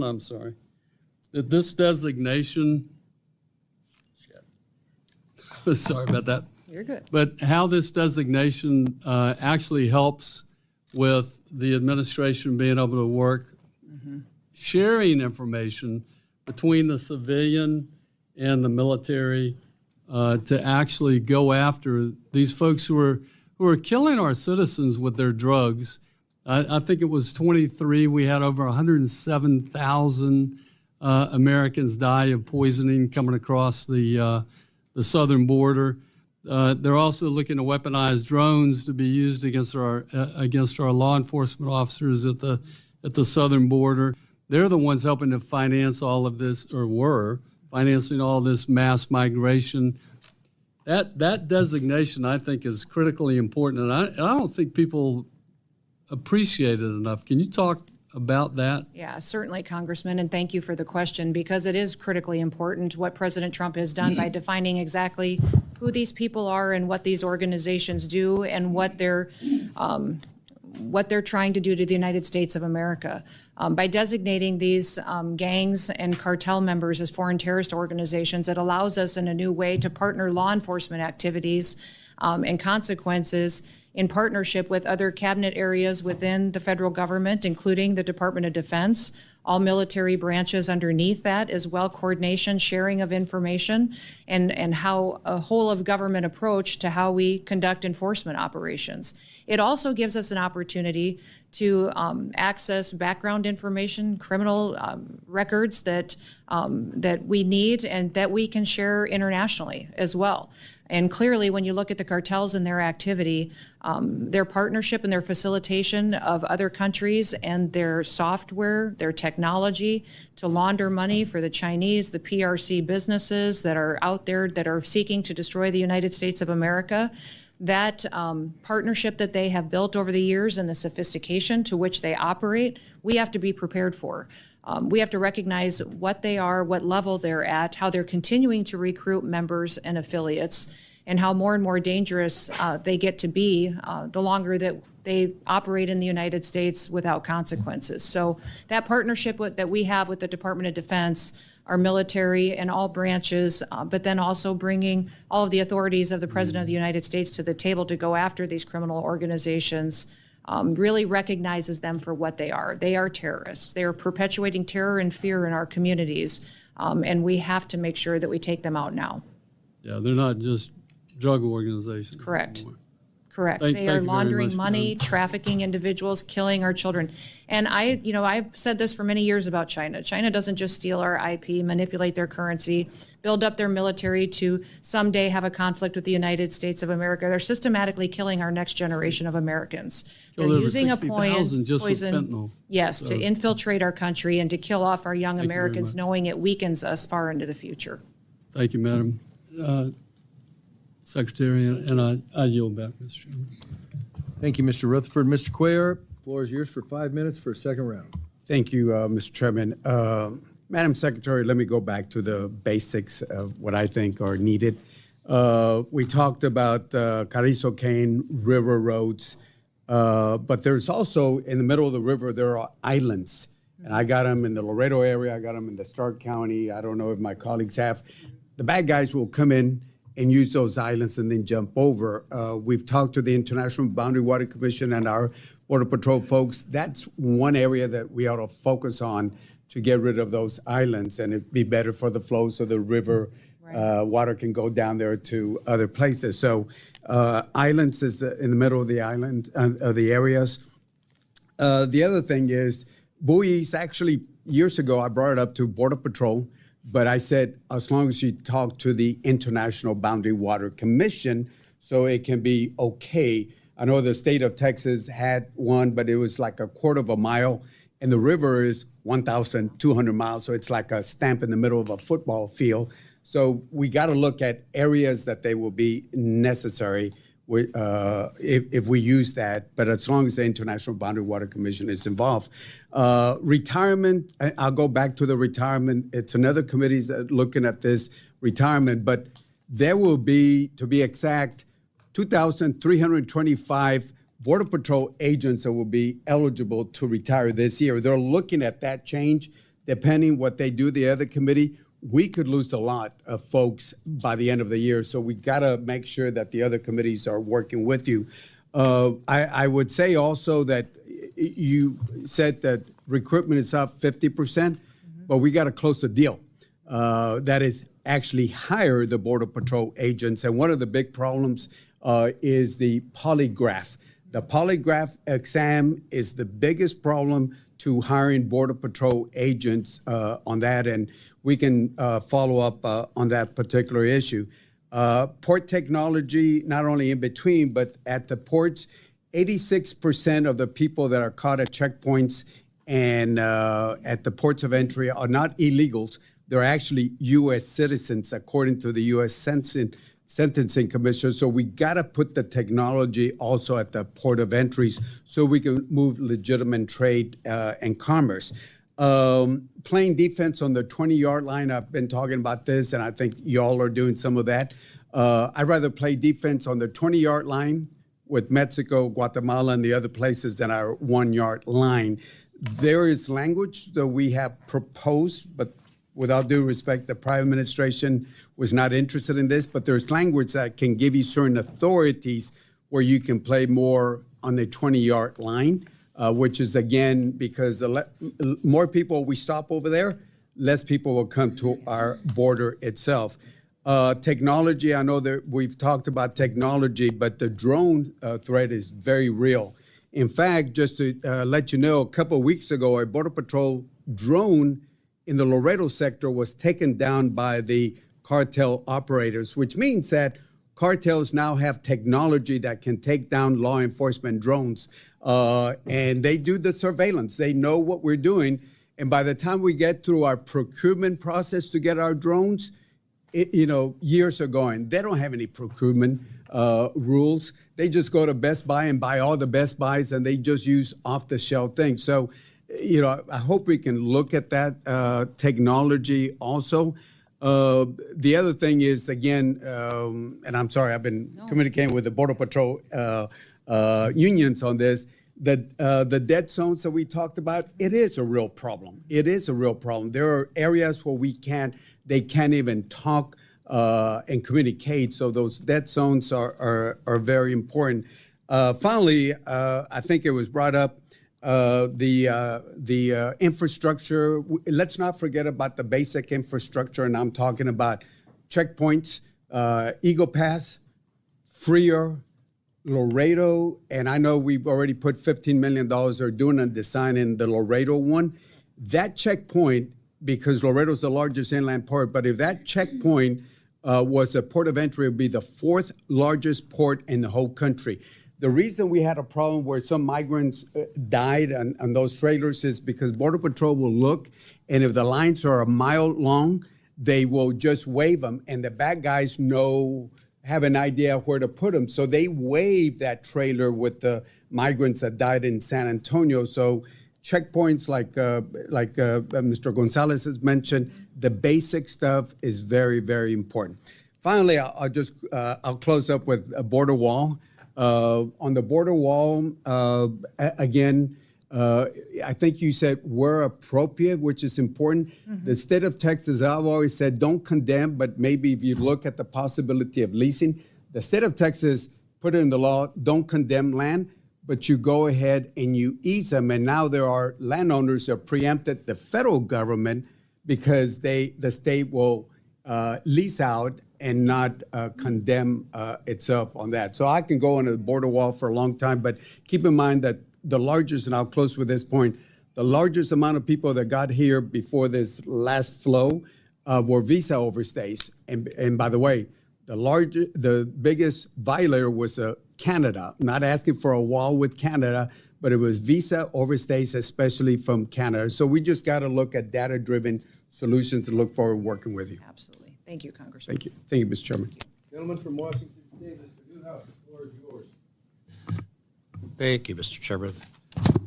Before I get cut off by the gentleman from Nevada, if I talk too long, I will. No, I just wanted to extend an invitation to you, Madam Secretary, to come out to my district to visit the Spokane border sector as well as the Orville station and also inland Washington. But we have a Coast Guard navigation team in Kennewick. So fantastic. As sharing border states. It would be a good thing for you to see. I just wanted to say one thing. The recent skinny budget proposed notable cuts to CISA, as you've heard many of my colleagues mention several times. I just wanted to mention that last summer and in March, I believe, CISA provided some farmers and ranchers in my district a briefing and training on protecting food from farm to table with cybersecurity and protective emphasis workshop. And I just wanted to encourage you to look at that. I think it was very well received, and I think it would be a good thing for a program to continue using. Let me ask about sanctuary jurisdictions. I believe state and local partnerships truly are important for the agents and the officers at DHS to execute their mission. How have sanctuary jurisdictions or state or municipal governments hindered the agency's mission to protect the homeland?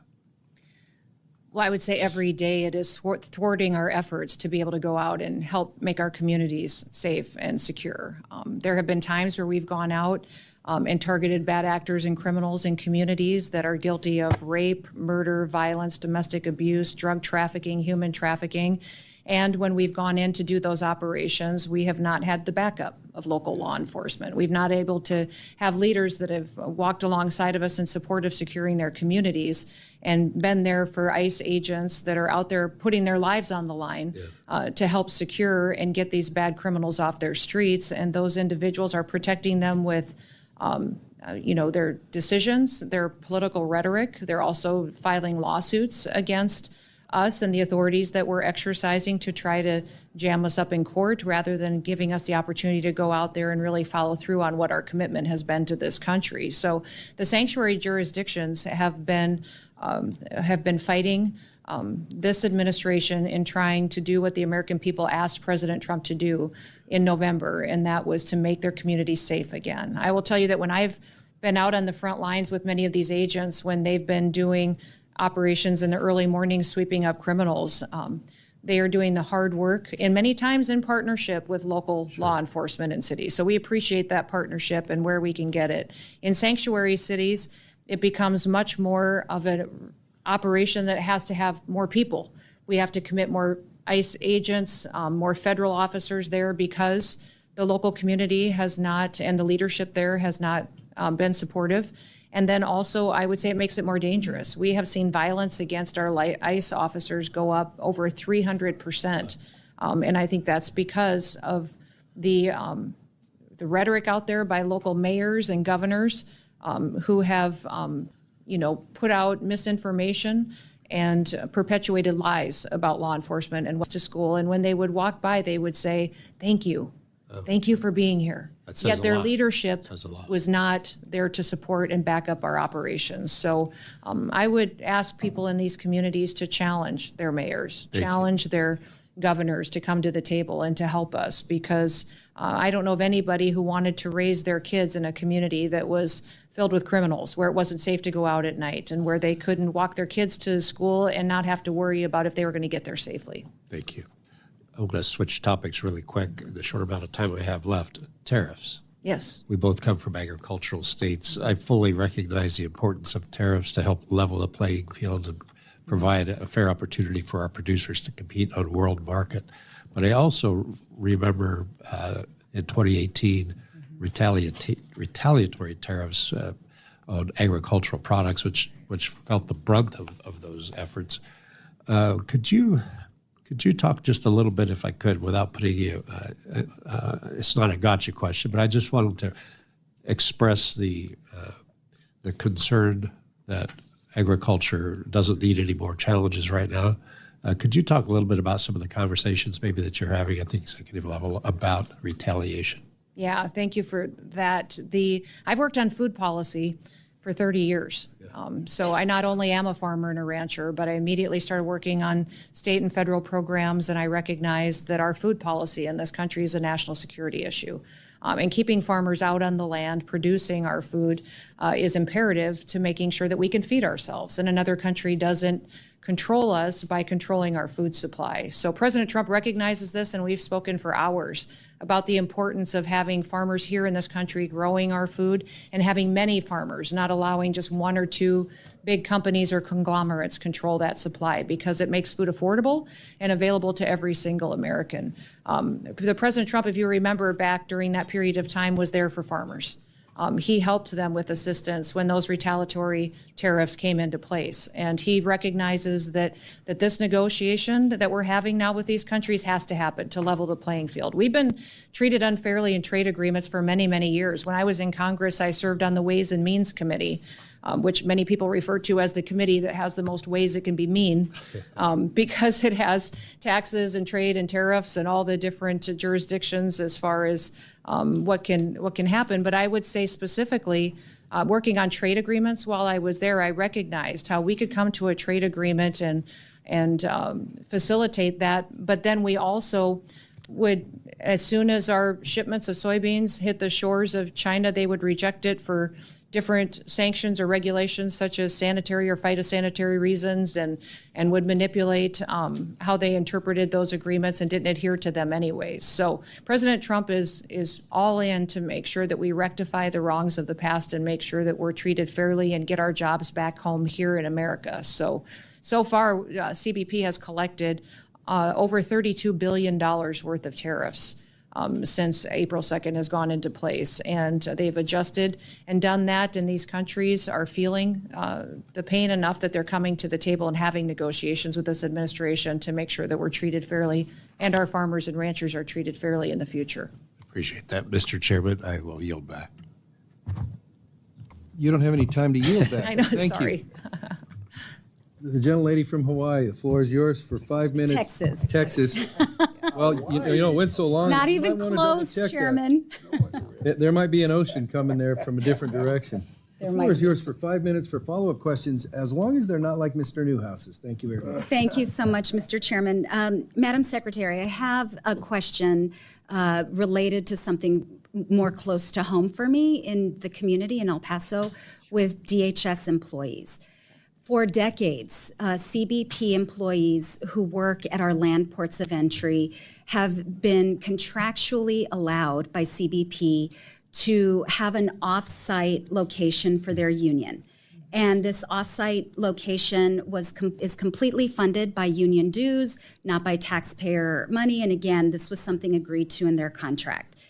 I was shocked and alarmed to learn that they were told by DHS they could no longer be off-site, and they were forced to come into a DHS facility in El Paso. It's a conference room, media training room. So that part of their contract, that longstanding agreement, was violated in my eyes. Are you aware of this at all? I have heard about it, but I don't know the details of that agreement, so I can follow up with you and get that back to you. And if you would lay out the concerns for being co-located, I think that would be fantastic for me to know. We will. We'll make sure to communicate with your team. Would love to work with you on this. The same has not been true for the Border Patrol Union. So there's disparate treatment, and additionally, just to very quickly lay out why it's important for union members to be able to speak to their union leaders in private, and being located in a small conference room, media training room, offers no privacy. There are other issues, but I look forward to working with you on that. I do know that, the difference in the two unions is important, and I'll look into how those were interpreted. And I also know that the one union is located under the Treasury Union as well, and that defines some requirements and for how it's regulated and set out going forward. So I'll see if that is the determining factor on why there was a difference in how the locations were determined. And I would ask, Madam Secretary, that you please allow the El Paso Union to continue to be housed off-site. It is their preference, doesn't impact the budget or appropriations. They pay for it. So I don't see a reason why this long-standing, decades-long situation should be changed. So would ask for your support for that, please. I'll look into it. Okay, perfect. I also wanted to ask you about this NBC News story, and I'll enter into the record this article as well. U.S. citizen family traumatized after ICE raided their Oklahoma home in search of someone else.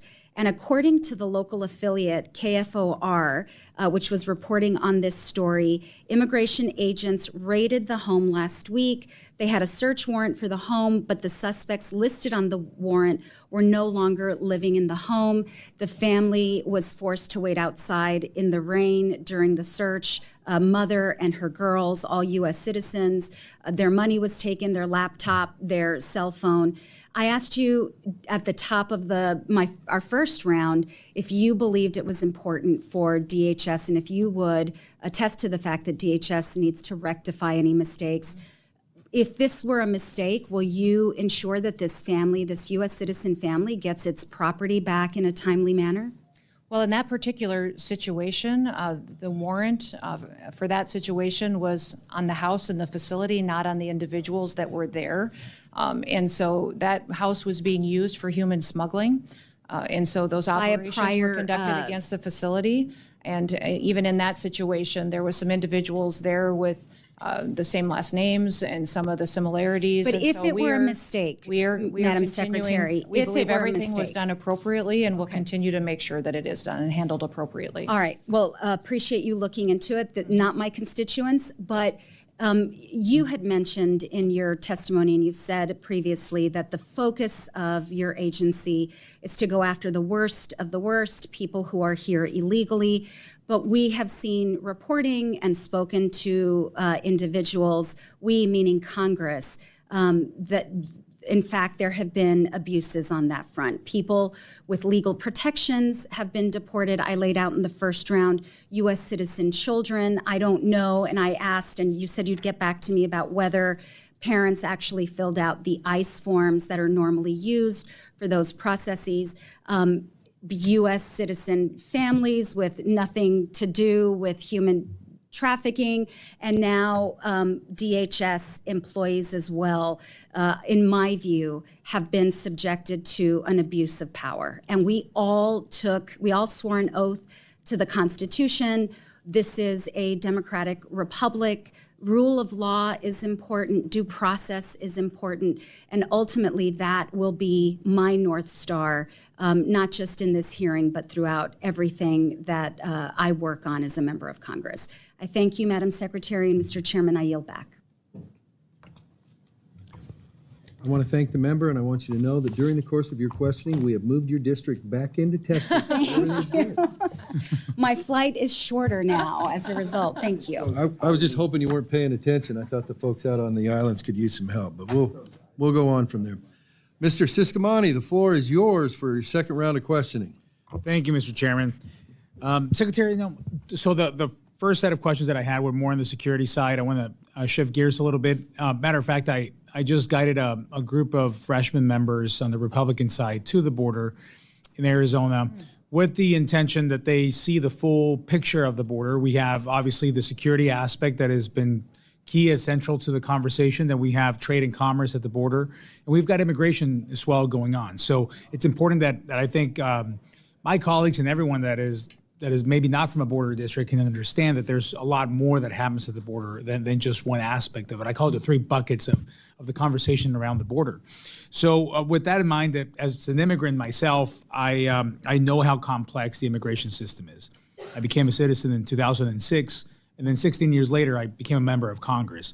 No other country in the world will give you that opportunity. I believe in the American dream and fighting for that American dream that so many people still seek. There's been much media attention again on the increase in deportations and removal of aliens, which I remain fully supportive of. That being said, I think we should also be highlighting and incentivizing those who are going through the process legally and those that are seeking to come to the country through the legal channels, and make that process less burdensome in order to disincentivize the use of cartels and bad actors. In my family's experience, it took us 13 years from the moment we came into the U.S. to the moment we became U.S. citizens. There have to be some improvements around these guidelines. So can you speak on how your budget request will facilitate easier legal pathways for potential immigrants? Yeah, absolutely. And you've correctly identified part of the problem that we've had in this country for many, many years is that it takes far too long for a person to legally come through our immigration process and to become a U.S. citizen. And that needs to be fixed. And that was broken when I was here on the Hill, and it was broken when I was governor. And I still see, as the Department of Homeland Security Secretary, that is an issue that needs to be solved. We need to make sure that we're getting more immigration judges. I've been having conversations with our Attorney General, Pam Bondi, and with the Department of Justice on what we can do to get more judges to the table so that we can process not just backlogged claims, but illegal applications to come to this country as well, and then more immigration courts. So when you look at not just the fiscal year 26 request, but also reconciliation dollars, it is to address the needs that we have to address the invasion, secure the border, to make sure that our ICE officers have enough backup, help, equipment, and tools going forward to make sure that we're addressing what has happened here criminally and illegally, but also addressing within our other agencies what we can do to make sure that we're processing those legal applications and getting that taken care of.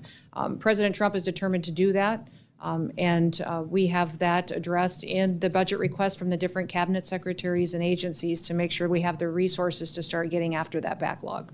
Excellent, excellent. You know, on the same topic of when we look at immigration and we look at workforce as well, those are very much attached. I just had Secretary Lori Chavez-Dreamer in Tucson yesterday.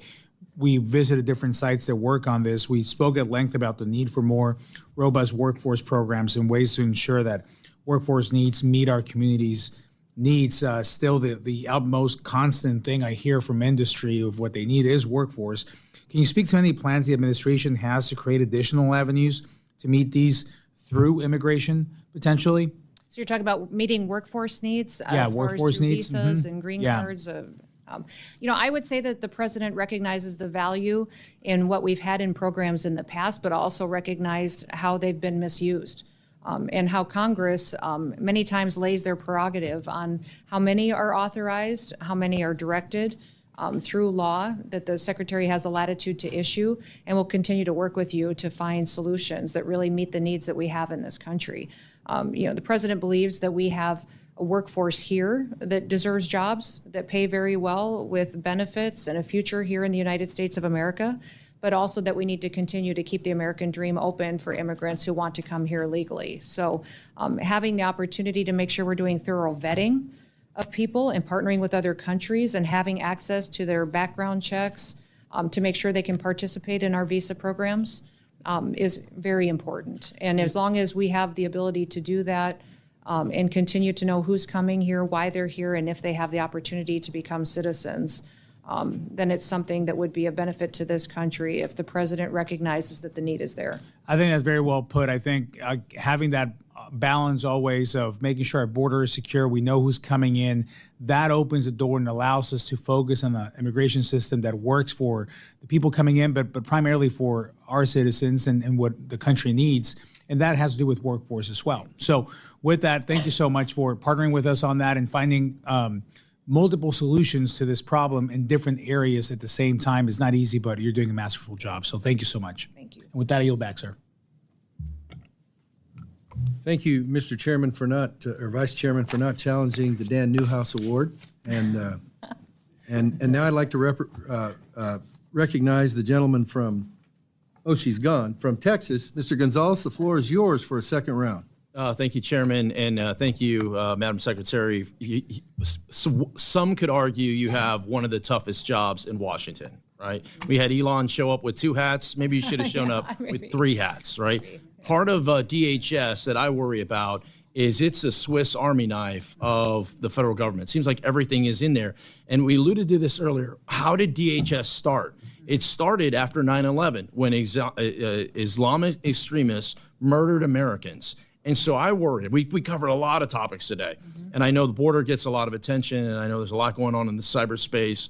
But I think back to some of the fundamentals.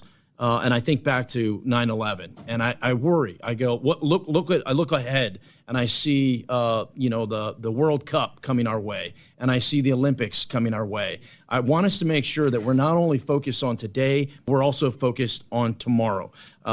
Please keep that at the forefront of it. At the end of the day, right now we're feeding tomahawks to Houthis every day in Yemen, and it reminds me a whole lot of pre-9/11, right? I spent 5 years in Iraq and Afghanistan. No one knew about Al-Qaeda. No one knew where Afghanistan was on a map. It's very eerily similar, and the American people are really counting on you to make sure we're safe. On that note, DHS has lost its way over the last course of the last several years in their last administration, and I want to flag for you an office in particular, the Office of Immigration, Detention, Ombudsman. I mean, this was literally an office funded by taxpayer dollars that had billboards up that, and I quote, said throughout Texas, said, "Your brother in immigration custody has rights. We're here to help." I mean, it's complete nonsense. And once again, where are our taxpayer dollars going? So as you're you're off to a very fast start, much appreciated. But as you're going through these and you're tackling these different, please look at that program. Yeah. I know in our fiscal year 25 budget, we zeroed that out, but unfortunately we couldn't get that over the finish line. So I'd ask for you to really take a look at that. Congressman, we have looked at that already. We have recognized the abuses that happened. And many times that office was perpetuated on suing themselves and coming up with ways to cost the taxpayer more and more money. So we've put them back to what the size that they should be and addressed how it was misused and abused, and will continue to do so into the future to make sure that that isn't weaponized against the American people in the future. Thank you for that. And I also want to thank you for something that is working. These HSI-led task forces work. You've seen it all throughout the country. It's how do we pool our resources? This isn't a federal issue. It isn't a state issue. It isn't a local issue. It's all of us. We're all in on this together. And in my experience, those task forces really work. So when it comes to funding, when it comes to legislation, once again, please, if you would, they're working. I'm hearing it from constituents all over the country. My good friend Juan Ciscomani, I know it's working in Arizona. It's certainly working in Texas. And then the other thing I want to mention is Stone Garden funding. Once again, this is something, it's an area that I believe is a force multiplier. It gives funding to our local law enforcement that are acting in the immigration space. This works. One of the issues that I see is sometimes it's a little too stringent. It's a little too, it almost like the federal government is discouraging local law enforcement from being involved. Maybe that's something we can tackle together. I'd love to hear your ideas, not now, but as you work through things on how we can, once again, make sure that our programs are working for the American people, not against us. I agree. Yeah, I think that'd be fantastic. I've heard it's a highly effective program, and if there's ways to get more participants and streamline. Chairman, I yield back my minute of time. Thank you. Thank you for being a leader. The chair now recognizes the ranking member of the entire committee with an excellent sense of patience. The gentlelady from Connecticut, the floor is yours. Thank you so much, Mr. Chairman, and ranking member unveiled a thinly veiled propaganda ad about border security. This is about $200 million paid for by American taxpayers I might add. And the ads are supposedly about border security, but honestly, if you see the ad, it's like a political ad, and all of us know what political ads look like. Even the conservative Cato Institute says the ads are a perfect example of wasteful government spending that DOGE should cut. I also might add that, and this is a direct quote, and Madam Secretary, it says that earlier this year that President Trump had instructed you on how to fashion the campaign. He said, and again I quote, "I want you in the ads. I want your face in the ads," Noem recalled at the Conservative Political Action Conference, adding that Trump told her for the first ad, quote, "I want you to thank me for closing the border." Now, that's politics, quite frankly, at its worst. I understand that on April 30th, your department awarded an additional $6.7 million to a political consulting company called People Who Think, bringing their total award for this ad to $11.6 million.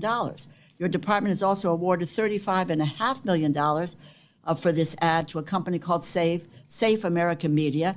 And my understanding is that you used funding originally appropriated for CBP and USCIS for these awards.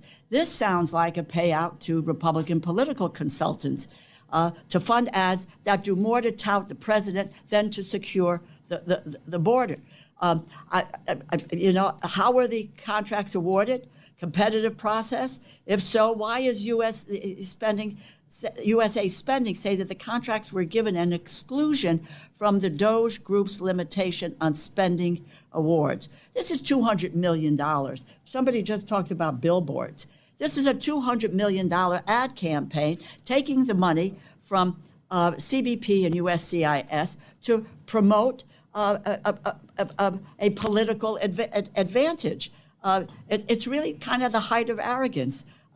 You're looking for more money from us to do that, but you're going to take a portion of the money that we have given you and you're going to spend it on political advertising. I mean, that really is, in Yiddish, the word is chutzpah. It really is that you engaged in here. So I know you're going to tell me to answer? Yeah, I would. And I foresee that you're going to tell me that these were all competitively bid. They were. Et cetera. Done through the exact same process as any other ad campaign would be done, absolutely. And I would tell you that it's not $200 million and that President Trump was very clear from the very beginning that he recognized that the fake news in this country was not going to tell the truth of what the work had been done at the border to secure this country.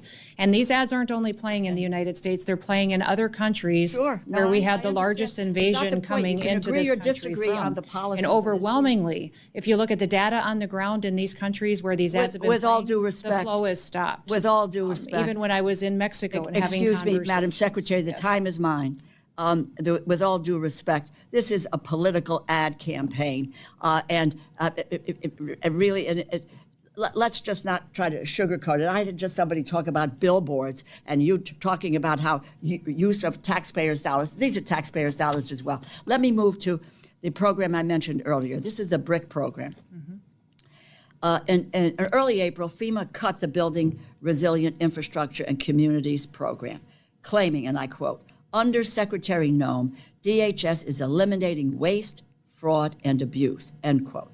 When the committee staff asked for evidence of waste, fraud, or abuse in this program, or the authority used to end the program, FEMA said that the due diligence for these projects can take a long time and failed to give examples that met GAO's definition of waste, fraud, or abuse.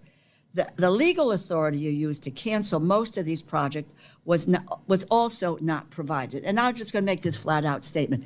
You do not have, nor does the president have, the legal authority to abrogate what the Appropriations Committee appropriates. It's the power of the purse. It's in the Constitution. And I think if I heard right in the last couple of days, the president wasn't sure that we should abide by the Constitution. But we tried to abide by the Constitution, those of us who raised our right hand and said we will abide by the Constitution. There is is no legal authority. There is no inherent authority to claim the appropriations funds can be used for other than what they were appropriated for.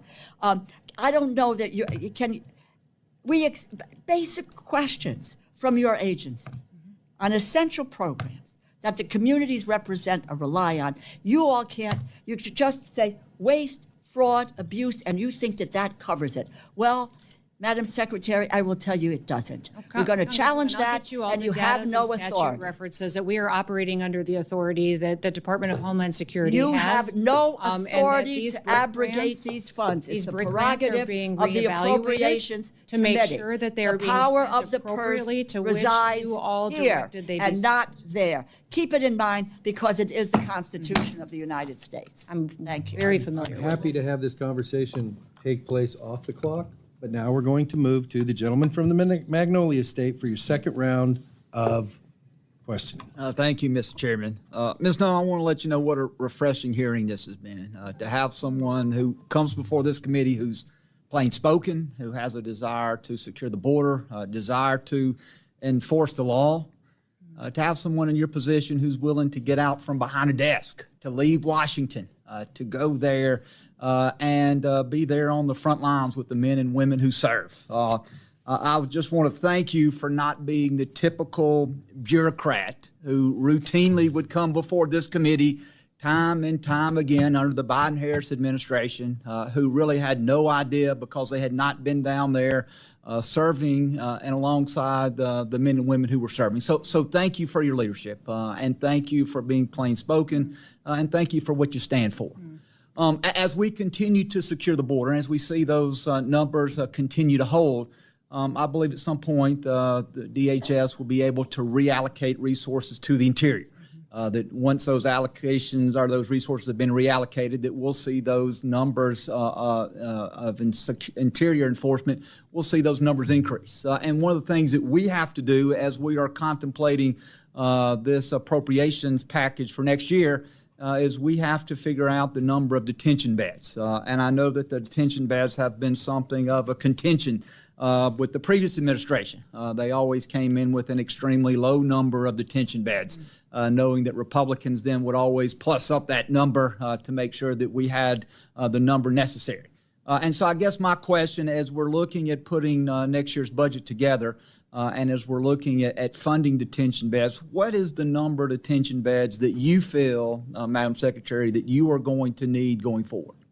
The president has been clear from the beginning with his advisors in the White House on Homeland Security that we need much more capacity in detention beds in the country.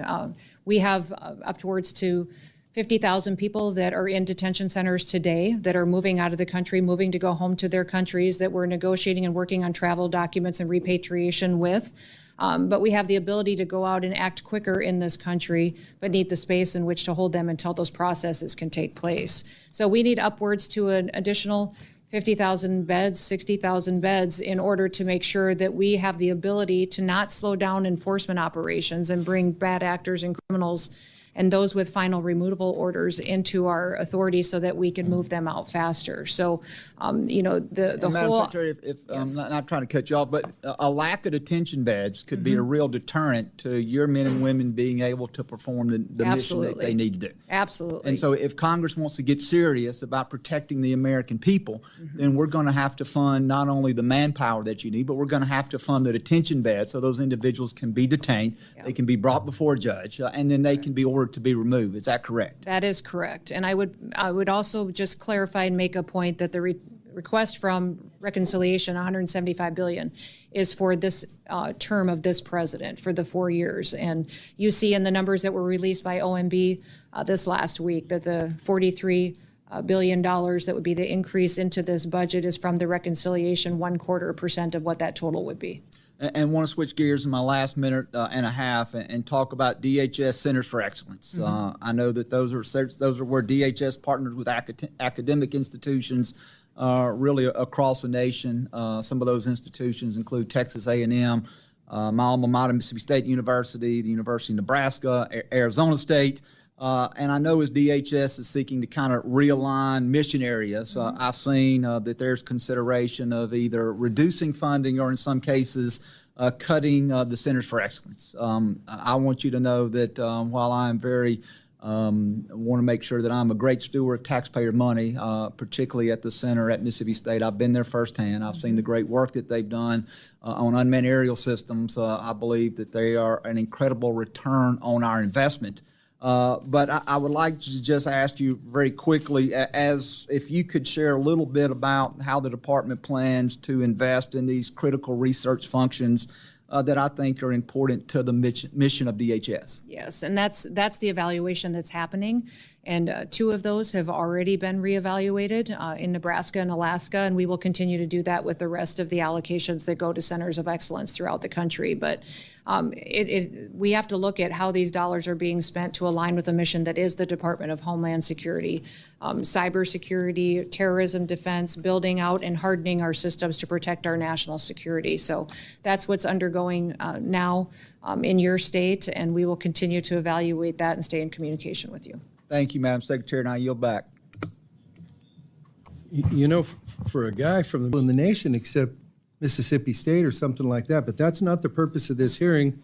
The gentlelady from Iowa is recognized for your second round of questions. Thank you, Mr. Chairman. Thank you again for your patience, Madam Secretary. And we know, obviously, states like mine, Iowa and South Dakota, are not necessarily border states, but certainly every state did become a border state under the previous administration with that chaos we saw. And the consequences of that porous border really reach far beyond the Rio Grande River. There, the deadly fentanyl coming into our communities, the adversaries taking advantage and exploiting our immigration system. And so that's what I kind of want to touch on is the adversaries and what they were able to do, specifically China.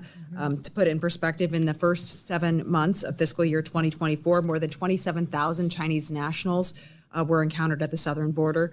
Under President Trump, we've seen that number drop significantly, reflecting that clear shift in deterrence and enforcement. So can you walk us through what specific mechanisms have been put in place to ensure that these individuals from adversarial nations are now being thoroughly vetted, and how that process has changed since the previous administration? Yes, and you know, every country is being treated the same as far as how we are treating the folks that are there and here illegally. People that came into this country from China and from other countries are all being vetted and their background checks being gone through. And I would say some of the reasons that we've had to reevaluate some of the programs that were abused under the Biden administration is because countries weren't participating with us. They weren't sharing their information. One of the things I've challenged Canada with in a lot of the discussions that we've had over recent months was they weren't taking their own citizens back home that were here in this country illegally, and they weren't sharing all of the criminal background checks of individuals who were in our country illegally. They weren't telling us who they were or what they had done, if they had human smuggling in their background or crimes. And so that was some of the access that we were asking them for. We were grateful that they addressed, for instance, designating a fentanyl czar and doing, but that information sharing is critically important. And we do not have that kind of partnership with China. We didn't just see Chinese nationals infiltrate our country over the southern border. They're coming over the northern border as well. And we see needs on the Great Lakes region and people coming in. It's easy to access Canada, and once they do, then they drop down into our vulnerable areas. So we have continued to maintain resources and strengthen them at the northern border as well.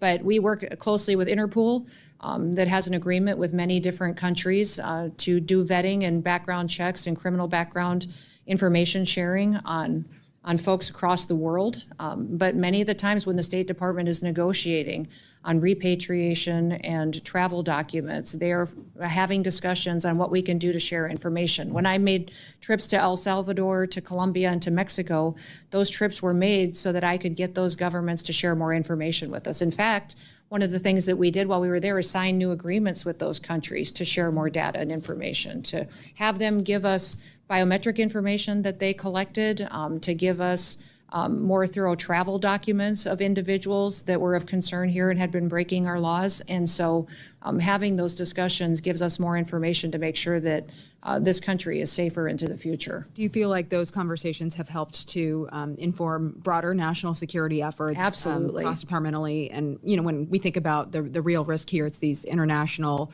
transnational criminal gangs, the cartels, state-sponsored networks. You know, obviously we talk about the Chinese nationals, and the reason the PRC is not cooperating and the CCP is not cooperating is because they are intent on infiltrating our country. That is correct. Do you feel like all those relationships are really helping us to strengthen the intel that we are able to gather? Absolutely. We've seen many, many times where information that we got on somebody who was here that may have been on our terrorist watch list, suspected terrorist watch list, or someone who is a very dangerous part of a foreign terrorist organization, that information may have been shared with us from another country because of those security agreements that we have in place. And when countries do not adhere to sharing that type of information, they don't get the privileges necessary that have been granted to them in the past. And we've seen that with visa overstays. We've seen that with lack of information sharing, that perhaps they don't get to continue in programs that are under the purview of the Department of Homeland Security because they haven't been willing partners to help us secure our country. Yeah, certainly accountability is back, and appreciate that. So thank you so much, Madam Secretary. Right. Thank you. I yield back. Thank you. Madam Secretary, you've been kind of a marathon runner. It's 12:30, and I have endured all these questions along with you. Good.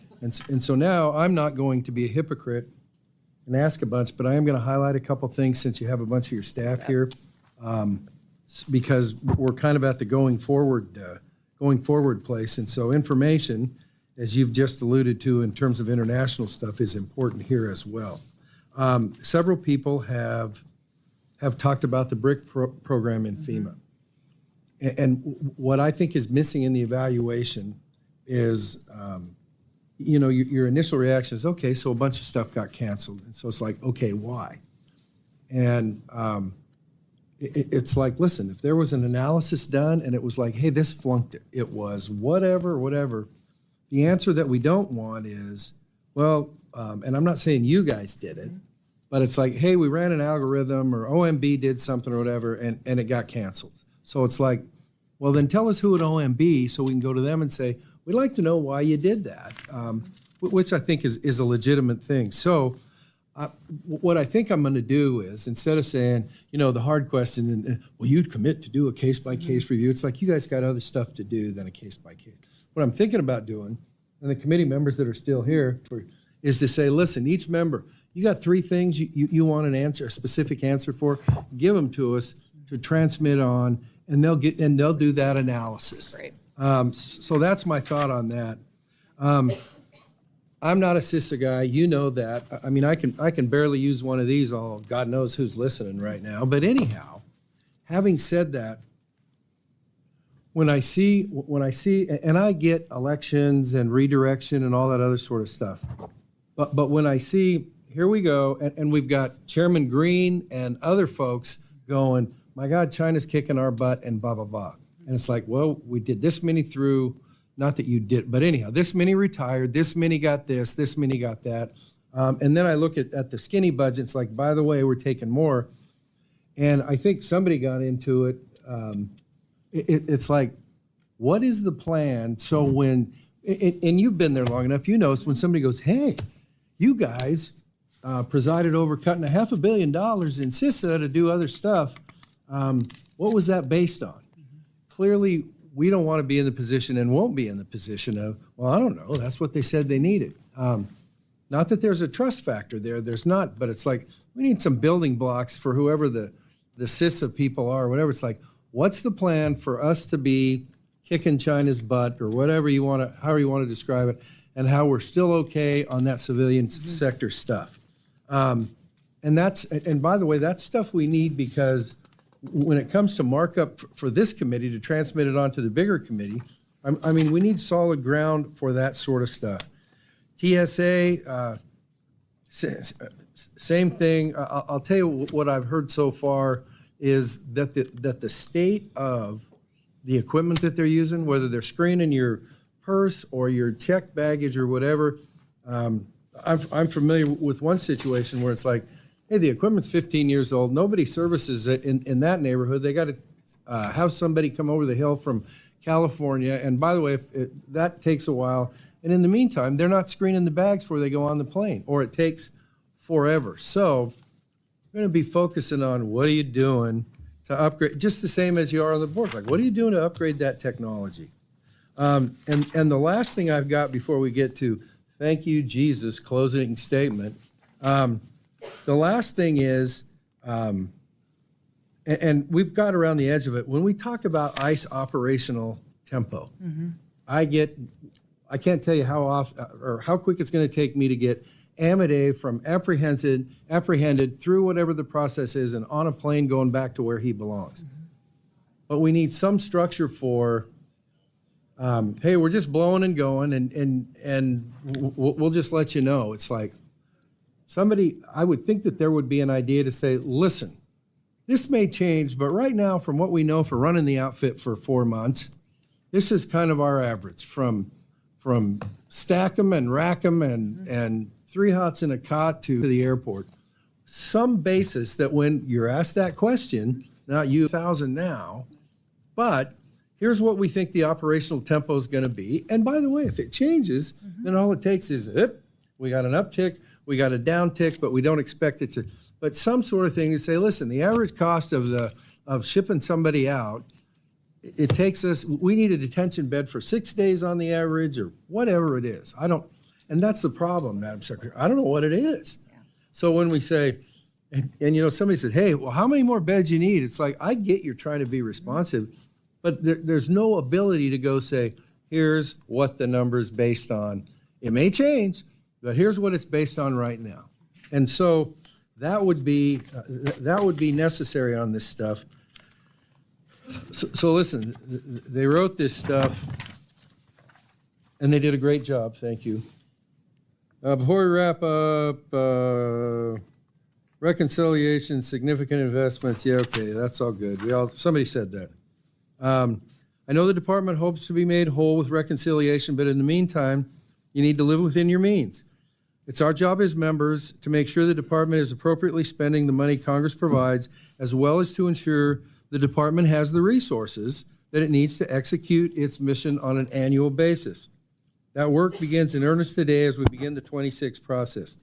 We will move quickly but not hastily, working with every member to produce a bill that will pass the House and floor as we have done in the last few years. I expect the department to be a good partner in the process, and I ask you for your commitment that communication between this committee and your department will be significantly better moving forward. That's not what's he mean by that? It's like, we need better communication. I'm interested in going forward. We expect to receive routine briefings and reports from DHS on time and any changes and programs and policy. It is your absolute prerogative to make changes. Please tell us. To be proactively communicated so that we can work collaboratively and to secure the homeland. Here's my promise to you. We won't surprise you. Please don't surprise us. While everybody else is good with that, sometimes, I'm a lot older than you are, so sometimes I react poorly. For the get back questions that members of the subcommittee had today, we ask that you respond in 15 business days. There will be some additional questions members provide in writing. We ask you to respond to those in 30 days. And here's the part you've been waiting for. I'd like to thank you, Madam Secretary, for being here today. The subcommittee stands adjourned. Thank you, Mr. Chairman.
grandchildren were watching children's programming on PBS.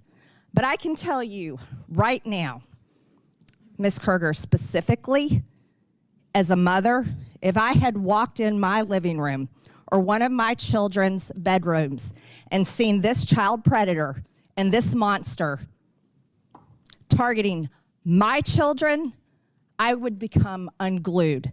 And that is how most parents feel all over this country.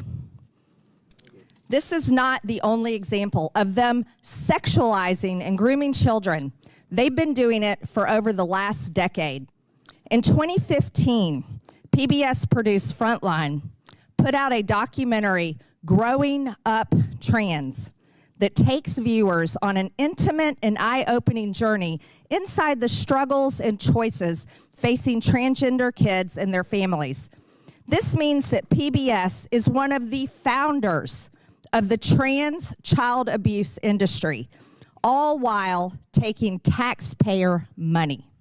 Brainwashing and transing children is an issue so hated by parents across the country that it was a driving force in the landslide Republican and Trump victory in the 2024 election cycle and presidential race.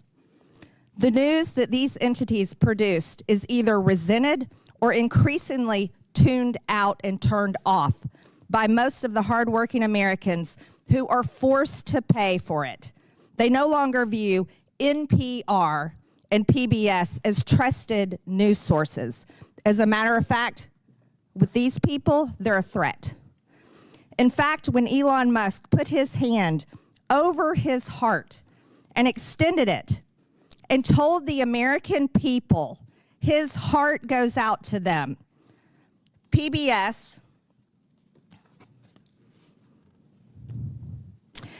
News posted the clip, called it a fascist Nazi salute, and described how it was similar to the same Heil used by Nazis at their victory rallies. Not once did PBS or NPR report on the numerous accounts of Democrats making the same gesture. AOC, Kamala Harris, Barack Obama, Elizabeth Warren, somebody that lost a presidential race, Hillary Clinton, Governor Tim Walz. Why wasn't this treated exactly the same way? Is there not a standard in journalism today? Apparently not. Here's How We Lost America's Trust was in fact the title of a powerful essay written last year by Yuri Berliner, a veteran NPR editor. In his essay, Berliner described how NPR's downward spiral accelerated greatly during the first Trump administration. He said NPR dedicated efforts to damage the Trump presidency via relentless pursuit of Russiagate rumors that the Trump campaign colluded with Russia over the election. NPR hosts interviewed Adam Schiff, then the top Democrat of the House Intelligence Committee, 25 times about Trump and Russia. But they made no apologies when the Mueller report found no evidence that the Trump campaign had colluded with Russia, because they did not. Berliner also described NPR's passionate embrace of the left-wing DEI ideology that Americans clearly reject, as evidenced by the November elections. NPR's language and style guides were shaped by race and gender-based affinity groups that dominated the internal culture of the organization. And NPR journalists were to ask everyone they interviewed their race, gender, and ethnicity, and enter it into a centralized tracking system. This tracking system embeds DEI into the fibers of its content. Sounds like racism to me. It's a software attached to NPR's content management system where these reporters and producers submit information about their sources' race and ethnicity, gender identity, geographic location, that's kind of scary, and age range. The tool allows NPR to track the demographics of their sources in real time to allow for source diversity. The irony of these supposed diverse sources is that NPR has no real interest in diversity, like having diverse viewpoints. Berliner tried to sound the alarm on this when he checked voter registration records of the editors at DC's NPR headquarters and found 87 registered Democrats and 0 registered Republicans. But NPR treated Berliner like a political dissident in the old Soviet Union. He was driven out of the organization and forced to resign. Sounds like communism. And the ringleader of that effort was NPR's then newly appointed CEO, Catherine Marr, who is before us today. She dismissed Mr. Berliner's wake-up call as profoundly disrespectful, hurtful, and demeaning.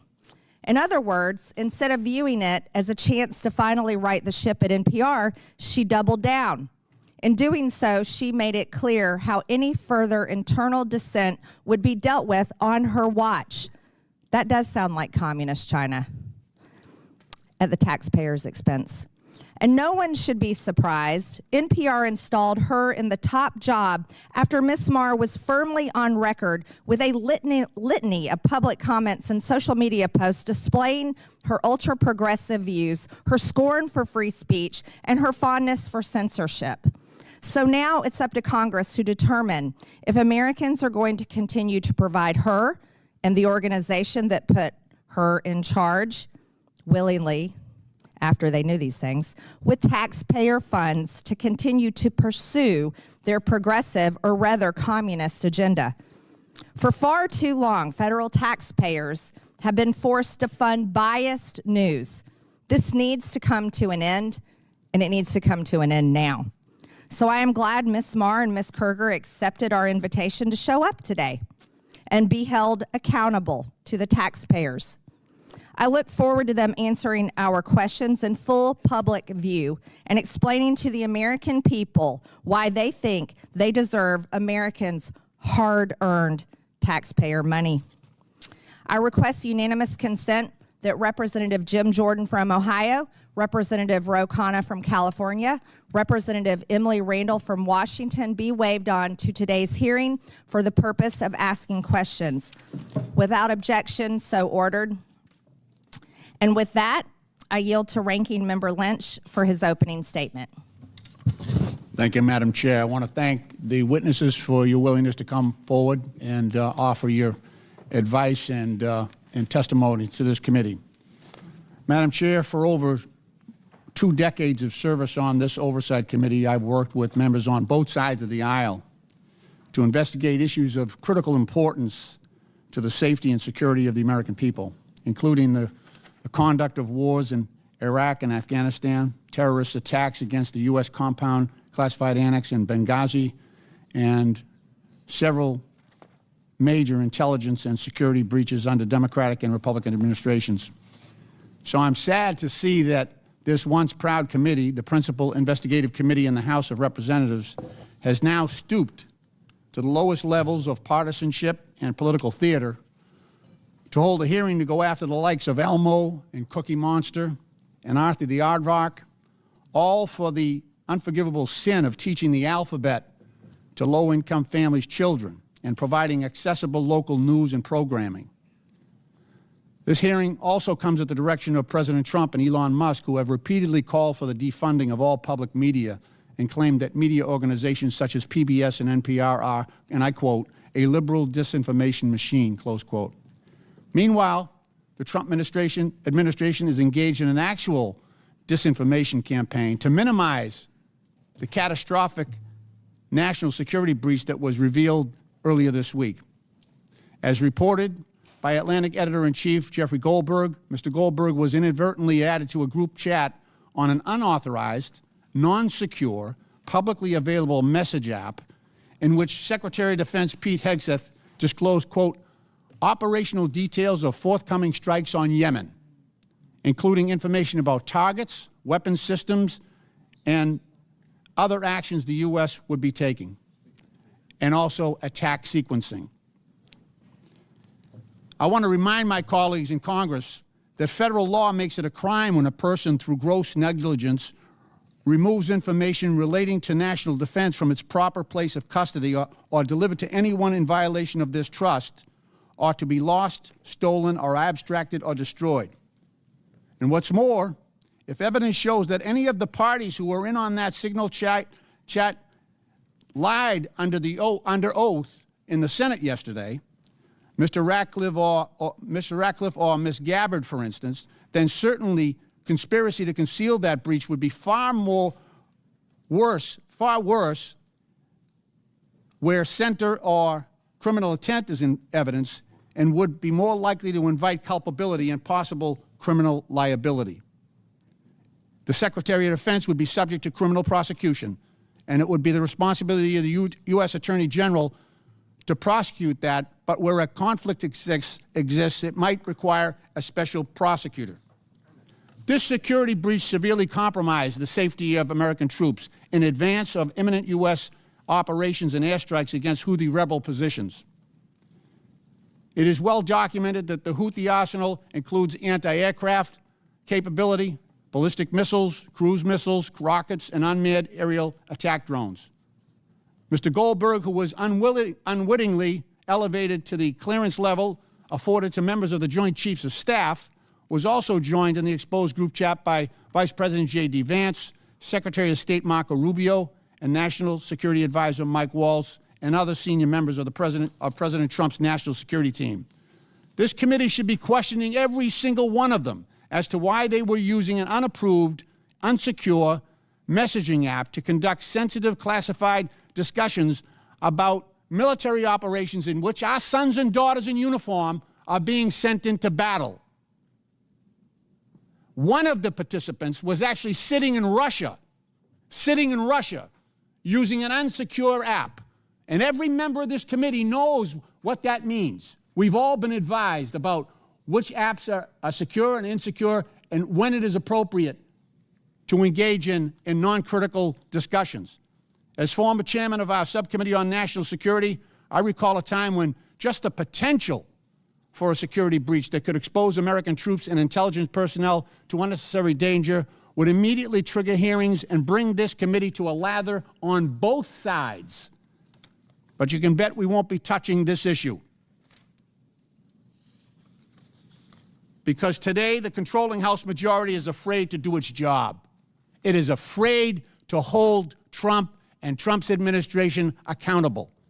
They would rather post up against Big Bird than deal with that issue. In reference to public media, Elon Musk recently asked, should your tax dollars really be paying for an organization run by people who think the truth is a distraction?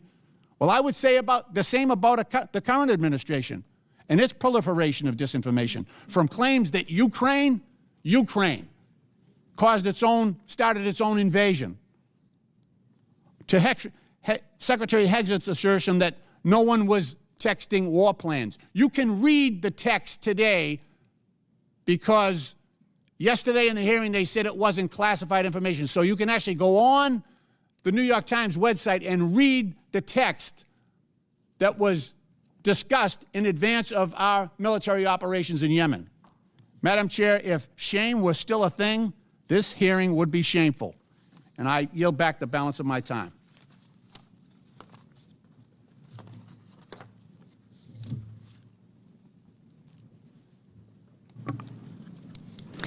I am pleased to introduce our witnesses today. Paula Kerger is the President and Chief Executive Officer of the Public Broadcasting Service, also known as PBS. Catherine Marr is the President and Chief Executive Officer of National Public Radio, also known as NPR. Mike Gonzalez is the Angelus T. Arredondo E. Pluribus Unum Senior Fellow at the Heritage Foundation. Ed Ullman is the President and CEO of Alaska Public Media. Again, I want to thank you all for being here to testify today. Pursuant to Committee Rule 9G, the witnesses will please stand and raise their right hand. Do you solemnly swear or affirm that the testimony that you are about to give is the truth, the whole truth, and nothing but the truth, so help you God? Let the record show that the witnesses answered in the affirmative. Thank you. You may take a seat. We appreciate you being here today and look forward to your testimony. Let me remind the witnesses that we have read your written statement and it will appear in full in the hearing record. Please limit your oral statement to 5 minutes. As a reminder, please press the button on the microphone in front of you so that it is on and the members can hear you. When you begin to speak, the light in front of you will turn green. After 4 minutes, the light will turn yellow. When the red light comes on, your 5 minutes have expired, and we would ask that you please do your best to wrap up. I now recognize Catherine Marr for her opening statement. Chairwoman Green, Ranking Member Lynch, and distinguished members of the subcommittee. My name is Catherine Marr, and I'm the President and CEO of National Public Radio, and I welcome the opportunity to discuss the essential role of public media in delivering unbiased, nonpartisan, fact-based reporting to Americans. Americans listen to public radio as they commute, as they work, and in the kitchen as they cook with family. Nearly 100% of Americans live within range of a public radio station. We cover what matters to local communities, crop prices, cook-offs, and local sports teams, alongside news of the nation and the world, from the halls of Congress to coverage of our troops overseas. Today, Americans have more media choices than ever.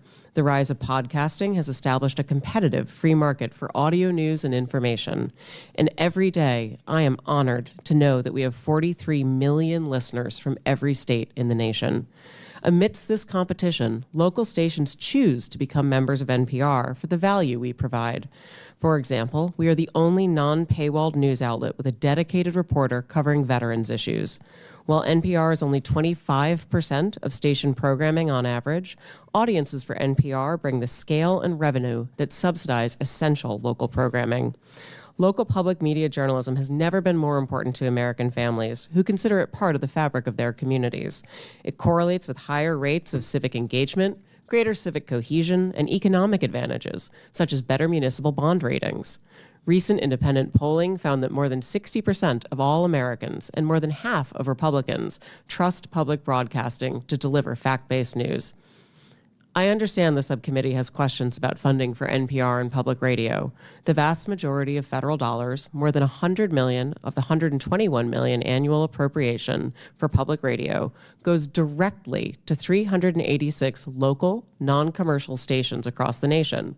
This highly efficient investment enables your local stations to raise an average of $7 for every federal dollar.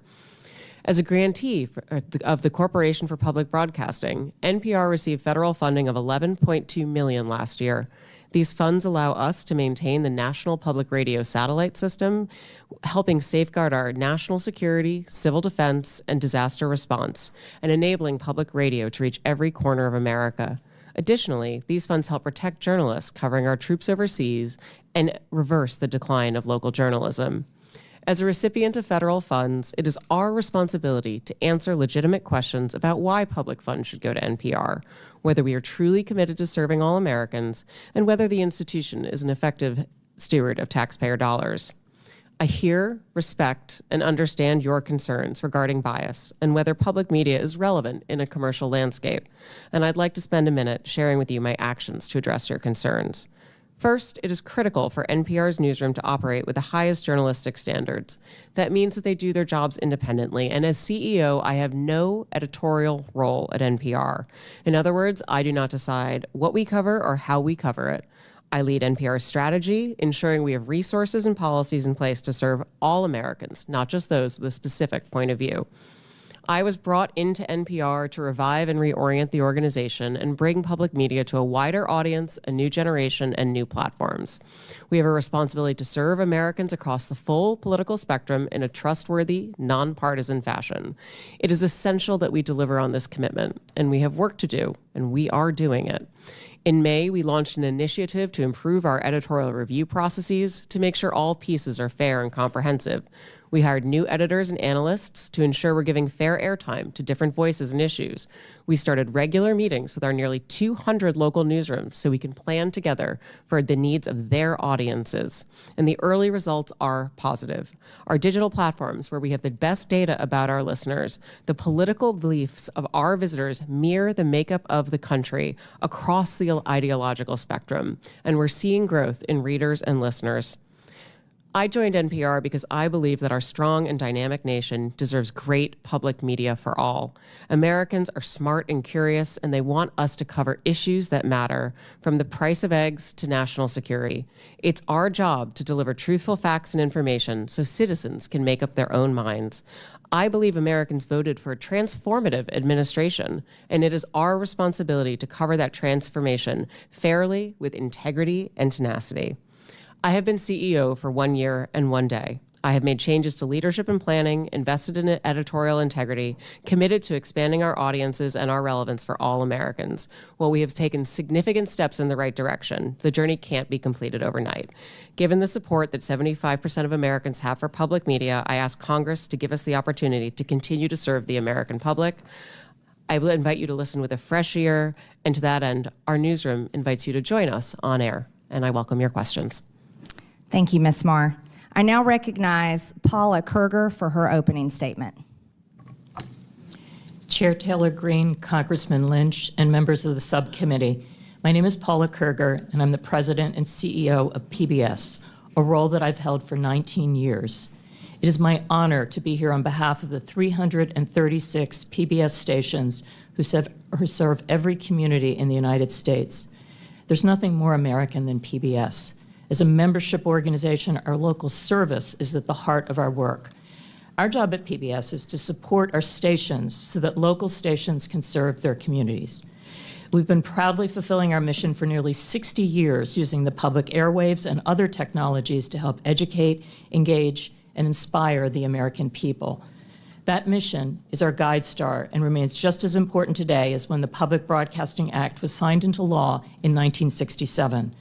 PBS stations provide something that cannot be found on commercial networks. This is because PBS stations are focused on the needs and interests of the viewers they serve.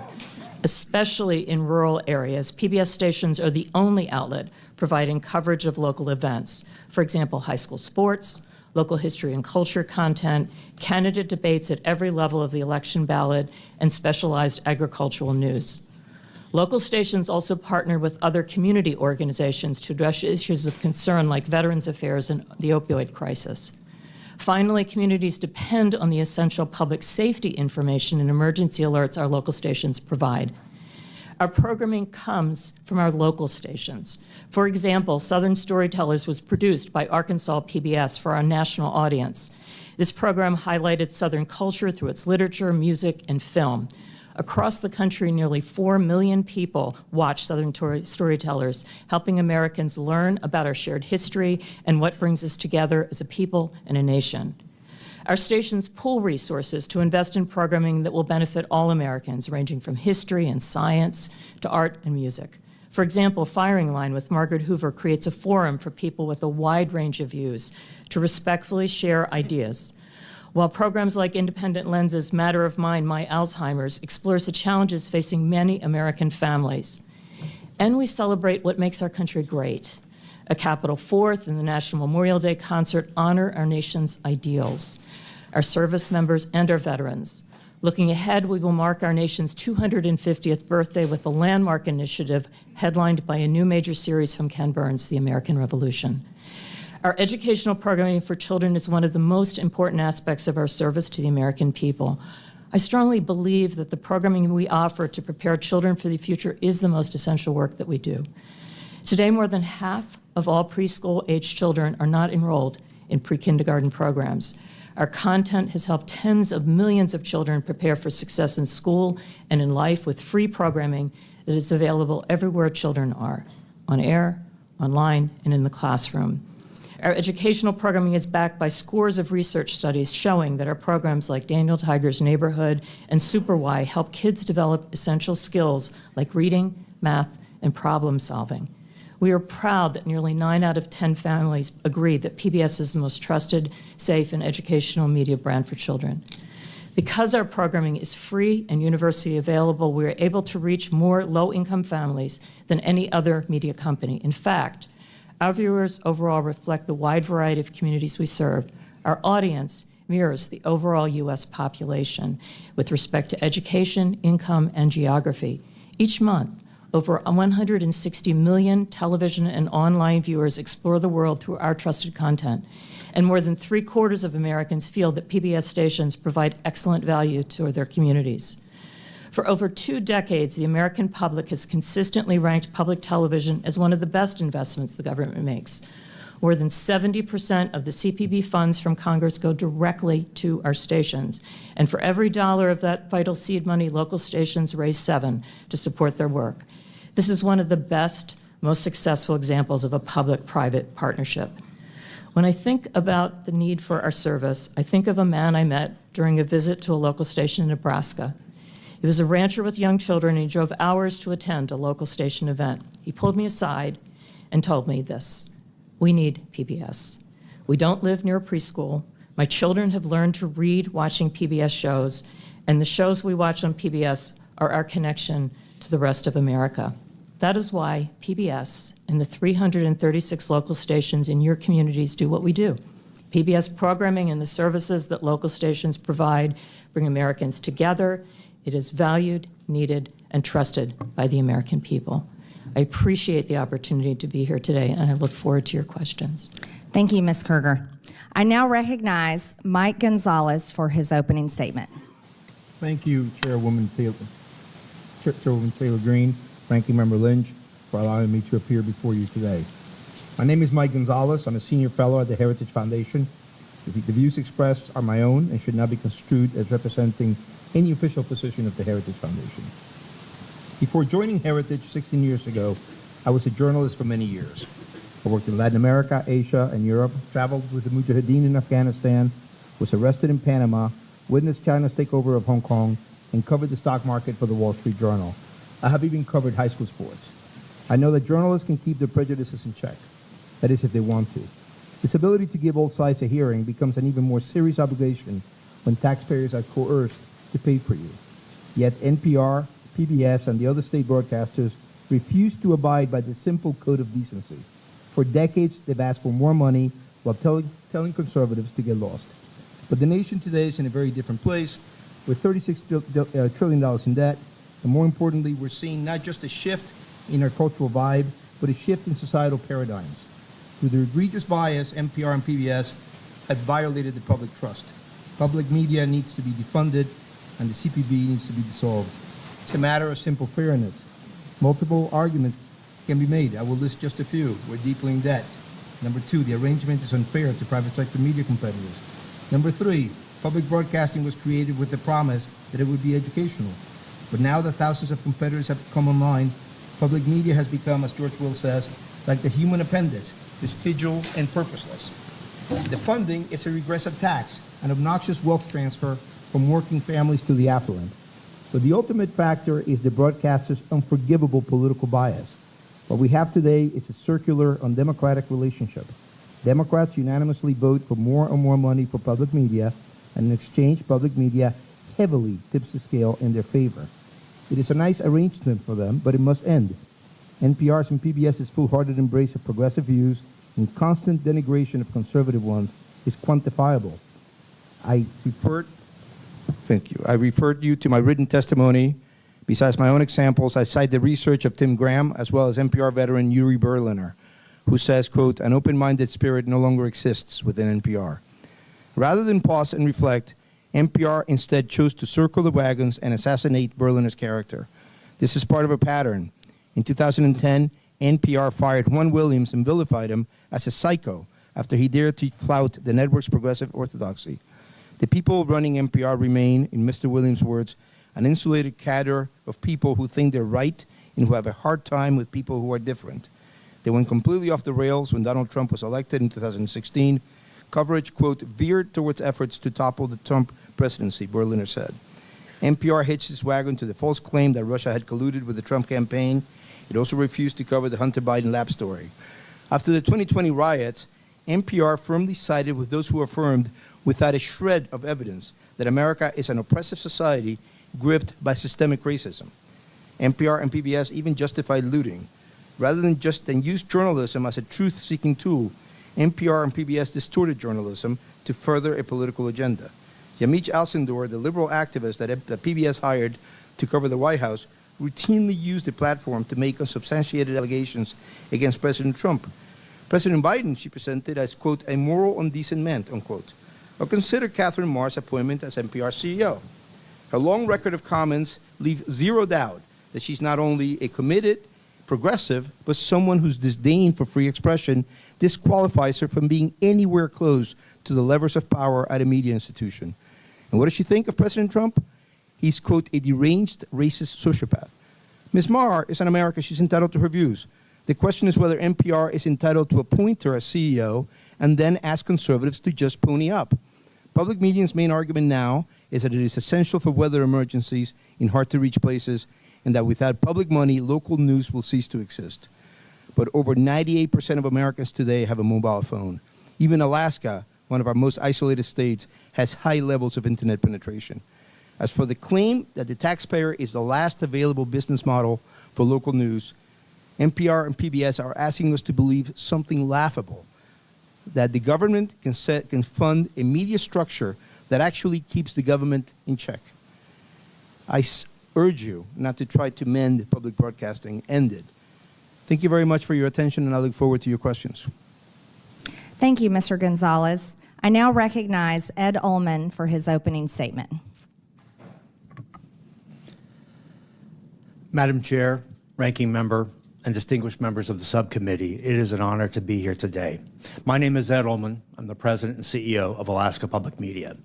The people of Alaska rely on public media to provide free, universal access to essential services in public safety, education, and community connections. This includes potentially life-saving alerts, updates on community affairs, coverage of state and local government, proven educational content engagement services, and local and national news. In many parts of Alaska and communities throughout the country, public media is often the only locally operated, locally controlled broadcasting service. We are more than nice to have, we are essential, especially in remote and rural places where commercial broadcasting cannot succeed. We provide potentially life-saving warnings and alerts that are crucial for Alaskans who face threats ranging from extreme weather to earthquakes, landslides, and even volcanoes. Nationwide, our public television interconnection system supports the PBS Warning Alert Response Network, a critical pathway for the distribution of wireless emergency alerts to cell phones. Public television pioneered datacasting technology to enable public safety officials to communicate with each other without the need for broadband or cell service. In partnership with the Department of Homeland Security, public television has proven how this technology can assist rural search and rescue, overwater communications, large event crowd control, and even school safety incidents. Alaskans use our services to connect to their communities and the broader world through access to local public and government affairs, agricultural news, local history and culture, as well as local and national educational content and news. Our programming caters to and is informed by the specific needs of the communities we serve. Just to give a few examples, Indie Alaska, an award-winning series of documentaries, captures Alaska's people, places, and their unique stories. Alaska Insight is a weekly public affairs program that moves the conversation beyond the headlines and right into Alaska's communities. Our radio station hosts Alaska's only statewide call-in programs, Talk of Alaska and Line 1, Your Health Connection. We reach across Alaska with these essential free services through a statewide network consisting of 4 TV channels and 1 radio station. We coordinate the only statewide news network, which includes 27 independent radio stations across Alaska, and we operate the Alaska Rural Communications System, which provides free over-the-air television and radio programming to 100 rural communities. Alaska Public Media is one of more than 360 locally controlled and operated public television stations and over 1,000 public radio stations throughout the country that provide critical services to address the broad range of interests and views of our local communities. These stations collectively reach nearly 99% of the American public, regardless of zip code or income level. This nationwide service would not be possible without federal support. Today, over 70% of the federal funds for the Corporation for Public Broadcasting go directly to stations just like ours. Our system leverages this crucial seed money 7 times over in highly efficient public-private partnerships. Reducing or eliminating federal funding would be devastating and could cause the closure of many stations, especially the most rural and remote.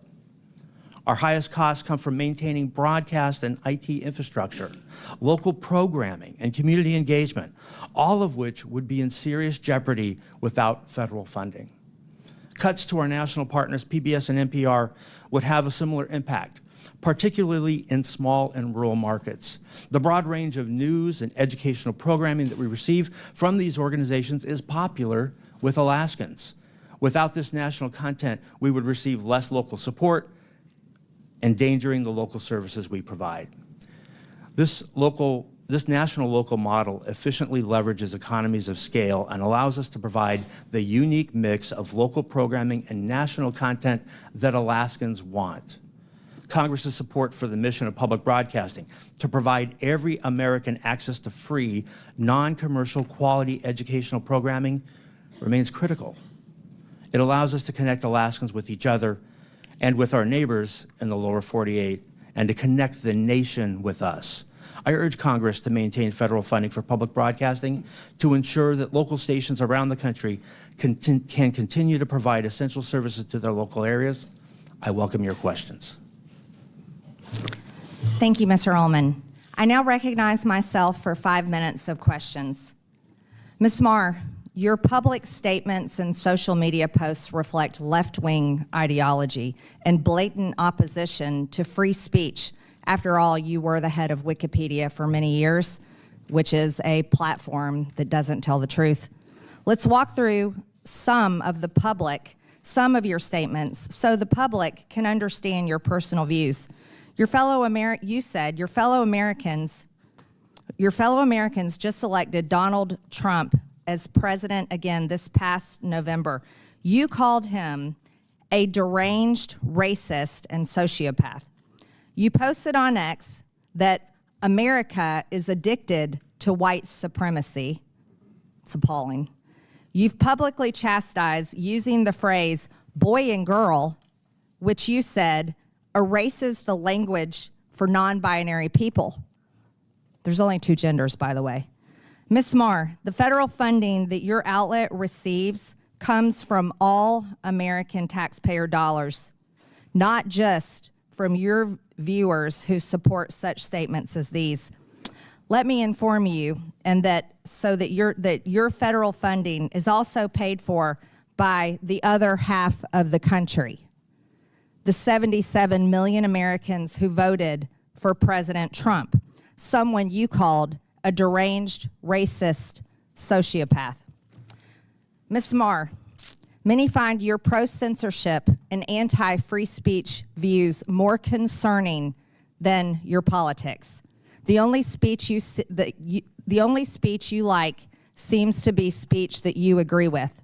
In 2021, you called the First Amendment the #1 challenge in American journalism because it makes it hard to crack down on bad information. You said in a TED Talk that our reverence for the truth might be a distraction. You've also expressed support for deplatforming individuals you view as fascist. Who do you think should be charged with cracking down on so-called bad information? Is it NPR? Is it the government? Is it you, Ms. Marr? Congresswoman, Madam Chair, thank you so much for the opportunity to address this. I know. Do you is it up to you and NPR to crack down on bad information or decide the truth? Answer the question, yes or no, Ms. Marr. Absolutely not. I'm a very strong believer in free speech, and I believe that more speech. Your public statements say otherwise. Ms. Marr, in 2021, when speaking at an Atlantic Council event, you said that when you were CEO of Wikipedia, you took a very active approach to disinformation and misinformation. During the COVID pandemic and the 2020 election, you said you censored information through conversations with government. Which governments were those, Ms. Marr? The Biden administration, yes or no? Madam Chair, Wikipedia never censored any information. These are your public statements, Ms. Marr. Ms. Marr, are you familiar with Section 399B of the Communications Act? It prohibits non-commercial education broadcast stations, NCEs, from airing commercials on behalf of for-profit entities. The FCC recently opened an investigation into the underwriting announcements and related policies of NPR and PBS. Does NPR air commercials for for-profit entities, Ms. Marr? Yes or no? Madam Chair, we are in full compliance with the FCC's inquiry and will continue to cooperate. I remind you, you're under oath, and violations of the Communications Act comes with a fine up to $10,000 and possibly up to a year in prison. Does PBS air for-profit commercials, Ms. Kruger? We air underwriting announcements, and we believe we are in full compliance with the FCC, and we look forward to delivering the material required in this part of this investigation. We look forward to that, too. I'm assuming you're concerned, both of you are concerned about this, and that's why you brought so many attorneys with you today. Ms. Kruger, using taxpayer subsidies, PBS funded Independent Lens to make documentaries for part of your programming. In 2016, Real Boy was aired about a trans teen navigating adolescent sobriety and the ramification of his gender identity. In 2022, the same series aired Our League, in which a trans woman comes to her old school Ohio bowling league in a story about transition. Then in 2024, Erase Trees was aired, telling a story of how in Palm Springs, a black neighborhood fights to remove a divisive wall of trees. Do you think PBS needs to fund ridiculous material such as this that the taxpayers are having to pay for? These are documentary films that are point-of-view pieces that are part of our primetime schedule for adults. And parents and adults don't trust that type of programming.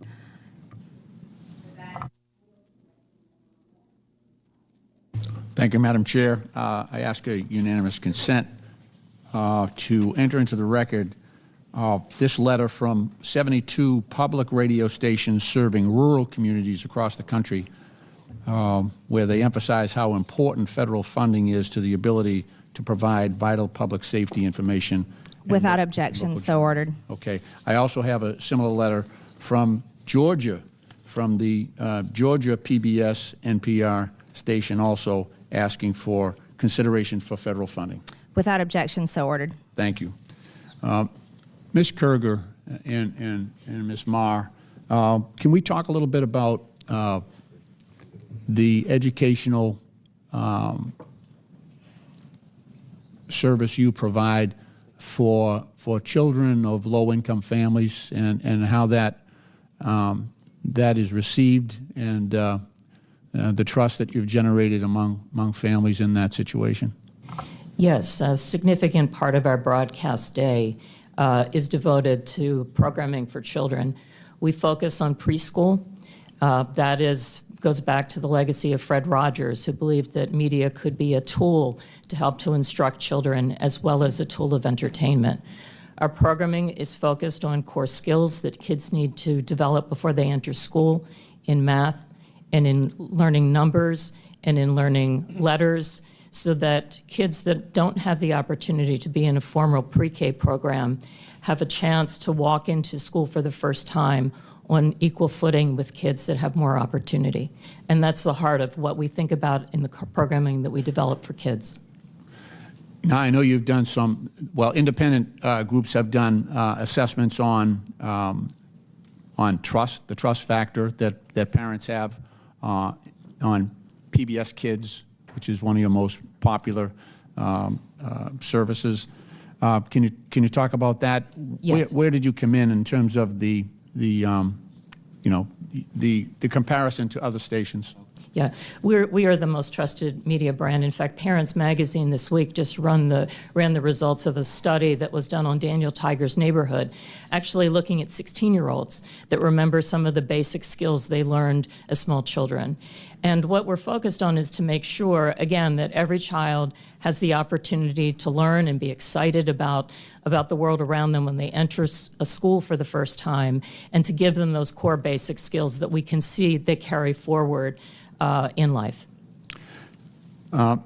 Ms. Marr, I'd like you to focus on the work that public media is doing in relation to public safety communications. How important is this function of public broadcast media, particularly I'm talking about the most rural, most remote communities in this country. Thank you so much, Congressman. We are part of the National Next Generation Warning System, for which we've received a significant investment over the course of the last few years, and many thanks to Congress for supporting that appropriation. Our stations are busy implementing that across the nation.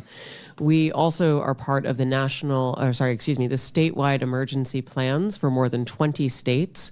You'll see the importance and value of public radio in particular when we face extreme weather. For example, whether in Ashland, North Carolina, recently, Blue Ridge Public Radio was the only news information source available for nearly 2 weeks as people struggled with outages of water and electricity, and certainly outages of cell phones and internet. Recently as well, my colleague from Alaska would be able to speak to Raven Public Media, which had a very similar experience of 2 weeks of outages in which the local media station was, again, the only source of information for that community. When everything else goes down, public radio is there, available to first responders to be able to communicate directly about issues of harm and ensure the public has access to vital, critical information. Now, I mean, there's a lot of information out there, a lot of stations out there, but we're talking, what's the difference here when you have a paywall-free, non-subscription access for some of these communities? I think it makes all the difference in the world, sir. We recently, as I mentioned in my opening statement, we're one of the only publications in America that has a dedicated veterans beat and the only one without a paywall. I'm always struck by something that our veterans reporter told me, which is that a mother of one of our troops deployed overseas came to him and said that for the first time in 9 months, she'd heard his son's voice. That's something that I believe only public media can do, and it can only do that because it is available to all Americans without any barriers.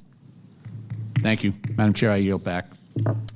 I now recognize Chairman Comer from Kentucky for 5 minutes. Thank you, Madam Chair. Mr. Ullman, I'm glad you brought up a point, and it's been mentioned a couple of times already at the early start of this hearing about rural and remote. And I have to tell this story. When I graduated from college with a degree in agriculture, I went back to rural Monroe County, Kentucky, and worked on a farm, my farm, for 5 years, full-time. Farm to this day, but full-time. I was in a tractor, sometimes 10, 12, 14 hours a day.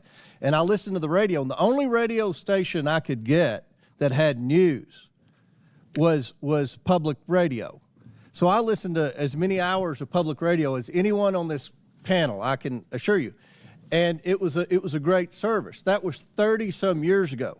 Today, in that same remote area, I mean, you've got Sirius XM, you've got podcasts, there's internet access now, there's a whole menu of media options now. So, but over time, and I still occasionally listen to NPR because I just want to hear what they have to say, and I don't even recognize the station anymore. It's not news.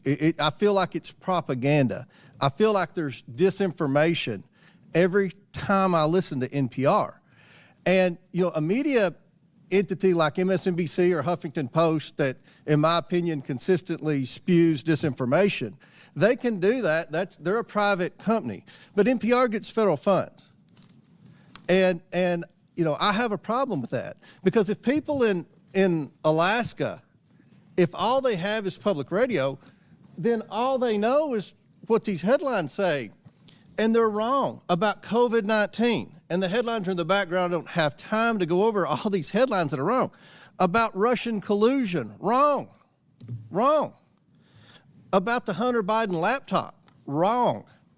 And then there's a story about me. And part of what we went through on this committee during the Biden investigation, which, by the way, ended with Joe Biden's last act as President of the United States, pardoned his entire family preemptively for an 11-year period, which just so happened to be the 11-year period that this committee investigated the Bidens, that we had subpoenaed bank records. I don't think NPR reported about the pardons, but they reported a lot about how there was no evidence of any wrongdoing and things that just weren't true. In fact, There's a story, NPR, lawmaker leading Hunter Biden House investigation accused of owning a shell company. Well, that's me. Ms. Mayor, are you familiar with that story that NPR wrote about me at the height of the Biden investigation when you all were disputing every aspect of our investigation that is 100% factual? We have hundreds of pages of evidence, hundreds of pages of bank records, hundreds of pages of emails. Do you remember the story that NPR wrote about me saying I had a shell company? Congressman, I was not at NPR at the time, and I'm unfamiliar with the story. Where do you get your sources on something like that? That's a very serious accusation because we're investigating a president and his family who had 28 shell companies. I have an LLC, had 5 properties in it. It's in my financial disclosure form. I've gone into great detail, given lots of interviews, but people that listen to NPR, they're totally disinformed on the truth. And I have a problem with that because you get federal funds. And I do believe there was a role for public radio 30 years ago, maybe 20 years ago, maybe 5 years ago. But because of technology today, I don't think there's a role for public radio anymore. And I think you've abused the privilege that you had with receiving federal funds. Because these headlines here are not true. This is disinformation on some huge topics. Okay. Do you want to dispute anything that I said in the remaining 30 seconds? Thank you, Congressman. First of all, I want to recognize your concerns. One of the first things that I did in coming in May was to beef up our editorial standards. I directed my editor-in-chief, who, by the way, why is NPR even doing editorials? I'm so sorry. Even do editorials? I don't mean editorial in terms of opinion editorial. Do you even need opinion? What does it matter with the opinion? If you're a federally funded entity that's supposed to provide the news, can you not provide the news? Of course, fair and balanced? Of course, Congressman. I mean, editorial standards for our journalism was to beef up our editorial practices, bringing in more editors to make sure that we have more points of view reflected in every story. I've engaged in a number of actions trying to address and my some of time's these expired. concerns. I've lost confidence in public radio. I don't think, Madam Chair, they should get a penny of federal funds. I yield back. Thank you, Mr. Chairman. I now recognize Mr. Garcia from California for 5 minutes. Well, thank you, Madam Chairwoman. I want to first begin by thanking all of our witnesses that are here today. I know that there's a lot we should be discussing right now at this hearing. We've, of course, had some pretty shocking security breaches that we're just learning about through a lot of our national security officials. We know that Pete Hegseth should be removed from office or should resign. We have Donald Trump, who, of course, is crashing the stock market. He's taken away millions of programs and hurting people across this country to fund tax giveaways to billionaires. And our constituents can't access their Social Security benefits. Now, I think actually Chairwoman Green supports everything that the Trump administration is actually doing. So instead of a serious hearing, we're here to attack NPR and PBS. So let's get right into it. Now, Ms. Kerger, the American people want to know, is Elmo now, or has he ever been, a member of the Communist Party of the United States? A yes or no? No. Now, are you sure, Ms. Kerger? Because he's obviously red. Well, he is a puppet, but no. Now, that's not all. He also has a very dangerous message about sharing and helping each other. He's indoctrinating our kids that sharing is caring. Now, maybe he's part of a major socialist plot, and maybe that's why the chairwoman is having this hearing today. But let's talk about somebody else. Let's talk about Cookie Monster. Now, we know that Health Secretary RFK Jr. is coming out against fast food and baked goods. Are we silencing pro-cookie voters? Yes or no? Ms. Kerger. But cookies are a sometime food. Well, thank you. Now, I agree with you. And let's also talk about the most important, maybe, character on Sesame Street. This is actually Big Bird. Now, Ms. Kerger, since Elon Musk actually fired USDA workers who have been working on the bird flu, does it make sense to also fire Big Bird? Yes or no? We would like to keep Big Bird. I completely agree with you. And now it gets even worse. Now, this is actually a tweet that Big Bird actually sent out about the COVID-19 vaccine, encouraging folks to actually get their vaccination, which of course we believe in vaccines. Now, perhaps the reason why we're having this hearing is because our chairwoman, Ms. Green, has actually said some really negative things about getting vaccinations. And that's perhaps is why we are here. And so we support Big Bird being pro-vaccine and promoting vaccines across this country. Now, I will admit, though, the extreme liberal agenda that you're all pushing, I think, doesn't stop there. This, of course, is Bert and Ernie. Now, these two guys actually live together. They're friends. They're supportive of each other. Now, that might be triggering to our chairwoman and someone in this committee, and perhaps that's also why we're here today. Ms. Kerger, an important question. Are Bert and Ernie part of an extreme homosexual agenda? No. Thank you, Ms. Kerger, and thank you for being a good sport. Now, I'm obviously using some humor here, but the fact that we're sitting here today talking about defunding public television is actually not funny. At a time where we can't agree on basic facts, and while the free press is under attack, we need public media like PBS and NPR more than ever. A large majority of Americans say they trust PBS. And that's exactly why extremists are trying to tear it down. Public broadcasting is a tool for education, for emergencies, and a cherished part of our national fabric. We get huge benefits from a tiny federal investment. The majority and our chairwoman should drop this attempt to silence media voices they don't like. So the message, I think, today is very, very simple. If we're going to get rid of any puppeteers, we should get rid of the one that's actually controlling Donald Trump. Fire Elon Musk and save Elmo. And with that, I yield back. I now recognize Mr. Cloud from Texas for 5 minutes. Thank you, Chairwoman. NPR fancies itself as a nonpartisan news outlet, public information outlet, even says that we should consider all things. All things are considered, yet their history of political bias has shown that there are a number of things they have not considered. They asked us not to consider that the Hunter Biden laptop was real. They dismissed what was always the most probable theory of the COVID lab leak from Wuhan. They interviewed Russia collusion hoaxer Adam Schiff 25 times, who claimed to have a vault of information in his office leading to the impeachment of President Trump, which of course we now know was all fraudulent. I'd like to submit for the record an article by Uri Berlinger. I've been at NPR for 25 years. Here's how we lost America's trust. Without objection. So NPR, unfortunately, has lost much of the audience that they used to have, and now they have a very partisan audience because of this.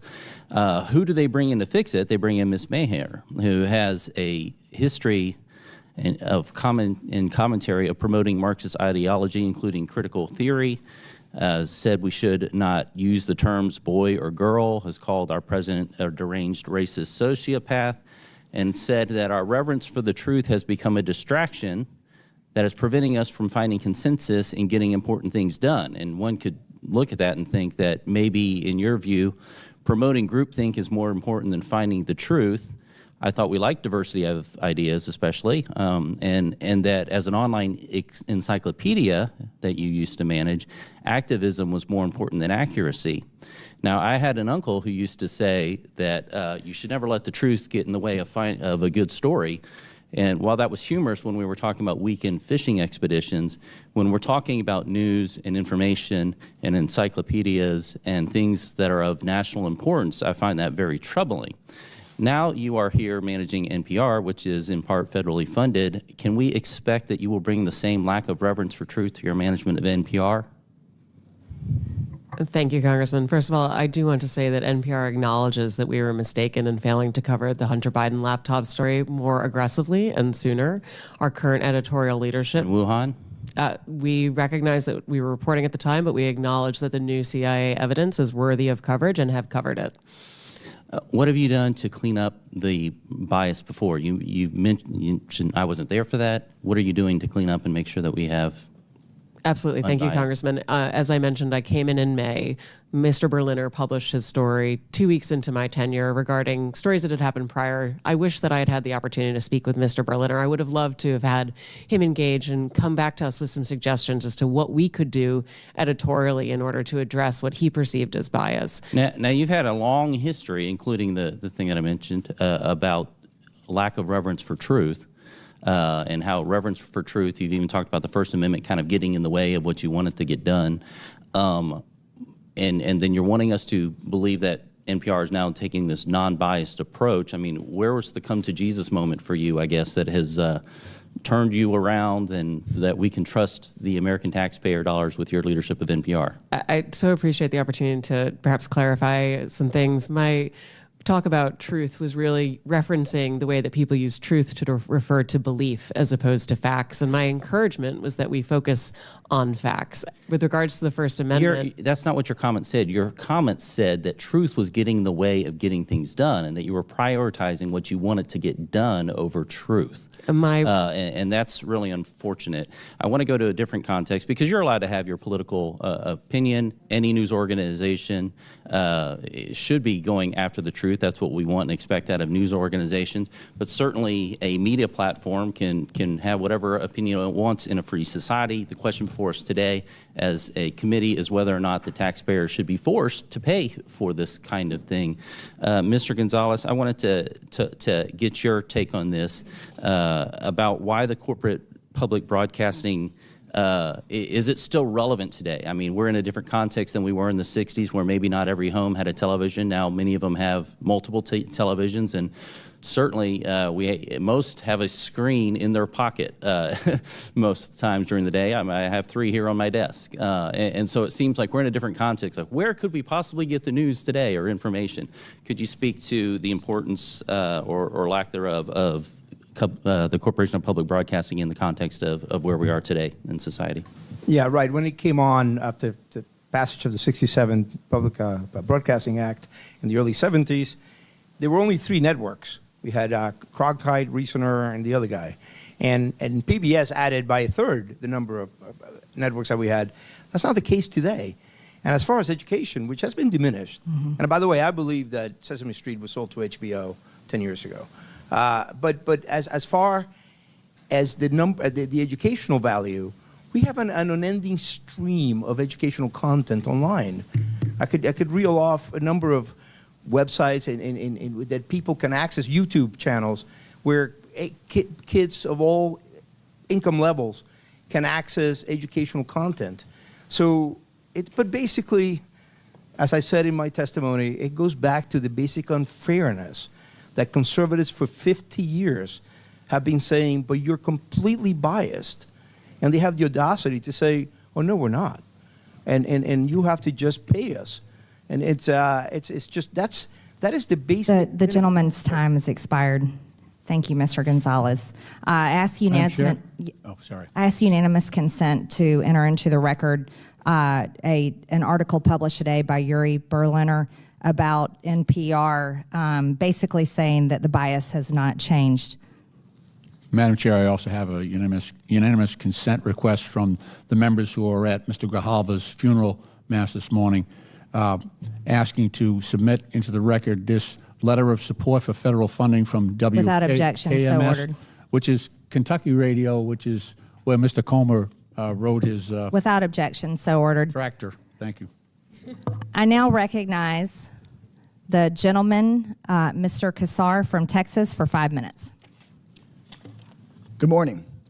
Mr. Gonzalez, you wrote the proposal to defund NPR, PBS, and public broadcasting for Project 2025. Can you answer a few questions for me? How many millions of dollars a month do taxpayers spend for Daniel Tiger to play golf? I have no idea. The answer is none. Okay. To your knowledge, has Miss Piggy ever been caught trying to funnel billions of dollars in government contracts to herself and to her companies? That's a silly question. Well, the answer is no. How about Arthur the Aardvark? Has he ever fired independent government watchdogs who are investigating his companies? The answer is no. Madam Chair, I'm told we're here to talk about government efficiency, but Daniel Tiger has not blown $10 million of taxpayer money to play golf with his friends, but Donald Trump has, just at the beginning of his administration. Miss Piggy hasn't been caught funneling billions of dollars in government contracts to herself, but Elon Musk has. And Arthur has not fired independent government watchdogs investigating him and his companies. But Elon Musk has fired at least 5. So once again, my Republican colleagues are dragging in a scapegoat, this time PBS and NPR, to try to distract from the fact that Trump and Musk are robbing working people. It's Sesame Street that's making things expensive. It's Mr. Rogers that's blowing taxpayer money. It's listeners like you. It's absurd. The total funding for public broadcasting is just 1/6 the amount that Elon Musk's companies make off of the government every single year. But you will not see Elon Musk being grilled by this committee. I've seen a lot, but pointing the finger at Elmo to cover for Elon Musk might be a new low for Miss Marjorie Taylor Greene's committee. I don't think Americans are buying it. Here's what I think we should be having a hearing about. After Trump and Musk took over the government, reporters noticed that the State Department was trying to funnel 400 million taxpayer dollars to Tesla. The State Department said it's an old contract, no news here, but because of a brave whistleblower and an NPR reporter, they exposed the corruption and the lies. Madam Chairwoman, if we want to look into waste, fraud, and abuse, why not look into that? Elon Musk, who's running cabinet meetings, who's running the White House, was trying to funnel money to himself. So let's stop investigating Cookie Monster and start investigating how the Trump administration lied about this and was trying to funnel money to their biggest political supporter. Maybe you're trying to defund NPR because they expose this kind of corruption. And if Republicans were serious about investigating waste, fraud, and abuse, my colleagues would admit that Big Bird is not the problem. Big tech is, big pharma is, big insurance companies are. Elon Musk's companies make billions, $3 billion a year off of government contracts. That's 6 times the money that goes to all of public broadcasting. Private insurers and Medicare Advantage overcharged taxpayers $83 billion just last year. That could pay for public broadcasting 160 times over. The $4.5 trillion tax cut for the ultra-wealthy that Republicans on this committee are trying to push through, that would pay for public broadcasting 9,000 times over. There is money to pay not just for PBS and NPR, but health care for every American, tuition-free trade school and community college for every American, to end homelessness on the streets of our cities. But my Republican colleagues don't want to talk about the corporate waste, fraud, and abuse because those corporations fund the Republicans' campaigns. So instead, they want to shut down educational programming for kids and their families, and they want to shut down local radio stations. To borrow a phrase from Sesame Street, the letter of the day is C, and it stands for corruption. Look, in my home city of Austin, Texas, we have Austin City Limits, which decade after decade after decade has chronicled American music. And if they had a bad season and it was private TV, they just would have shut it down. And we wouldn't have had decade after decade after decade of Austin City Limits. That's the amazing thing about public broadcasting. I have a lot of public housing residents in the San Antonio side of my district, and when I talk to them and they hear about what's going on in Washington, D.C., they talk about Texas Public Radio. And I just heard my colleagues talking about educational programming for kids on YouTube. That stuff is loaded with ads. And also on other forms of private television, they're selling you and your kids stuff, making people feel bad. They're trying to make a profit off of you.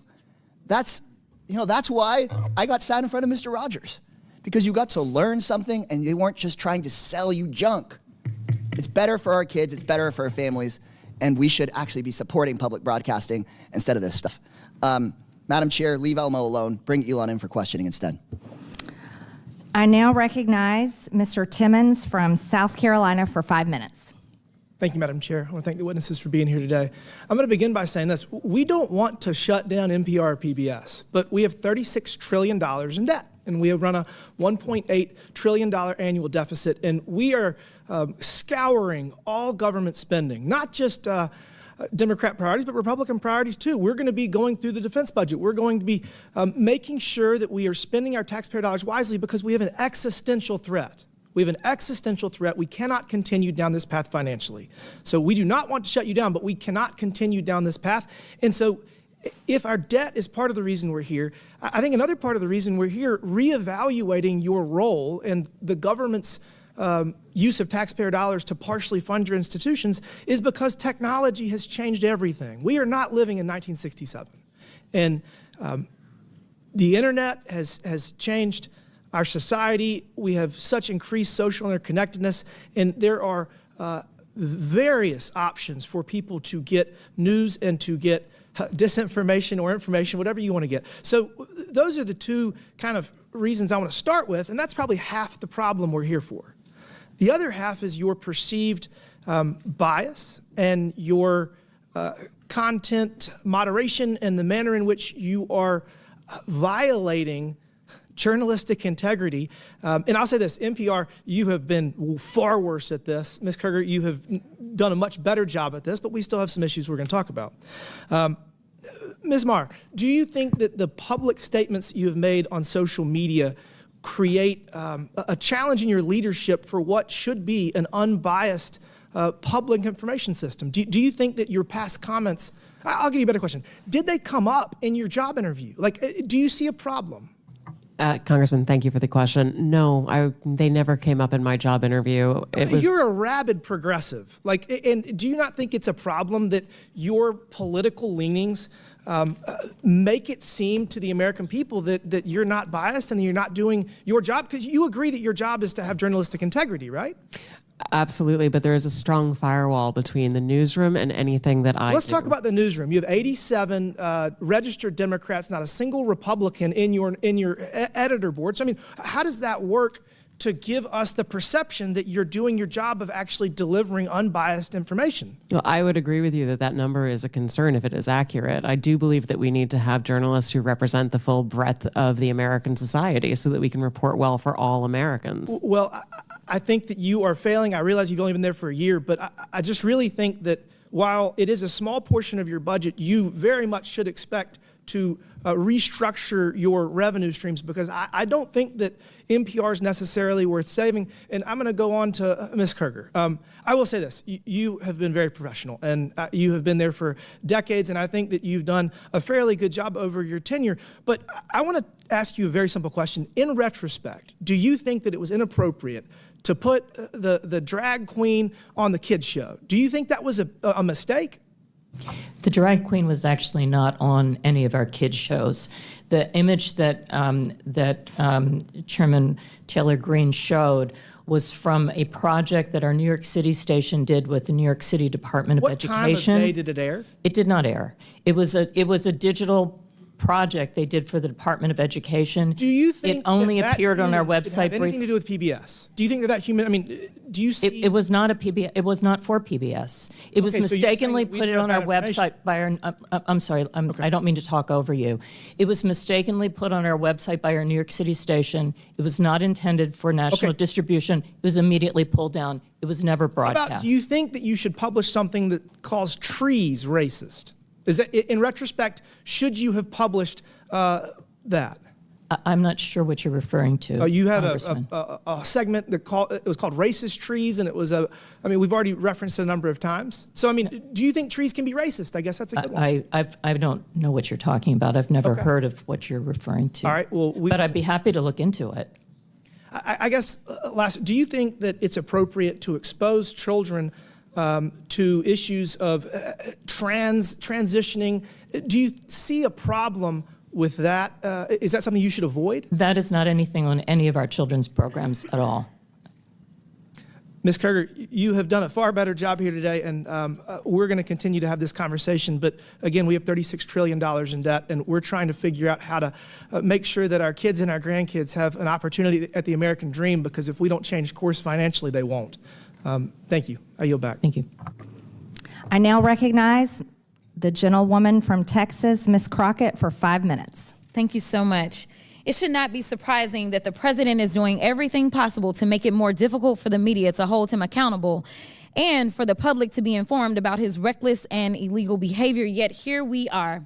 The Republicans have actually organized this goofy hearing to try to convince the American people that PBS and NPR are, quote, domestic terrorists or domestic threats, my apologies, not the incompetent, unqualified Secretary of Defense who's texting war plans to journalists.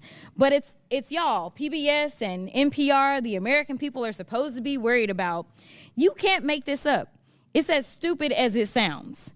The American people should be worried about the president threatening to investigate NBC for treason for reporting on his felony convictions, or arresting reporters and stripping networks of their licenses for not saying nice things about him or not using Gulf of America.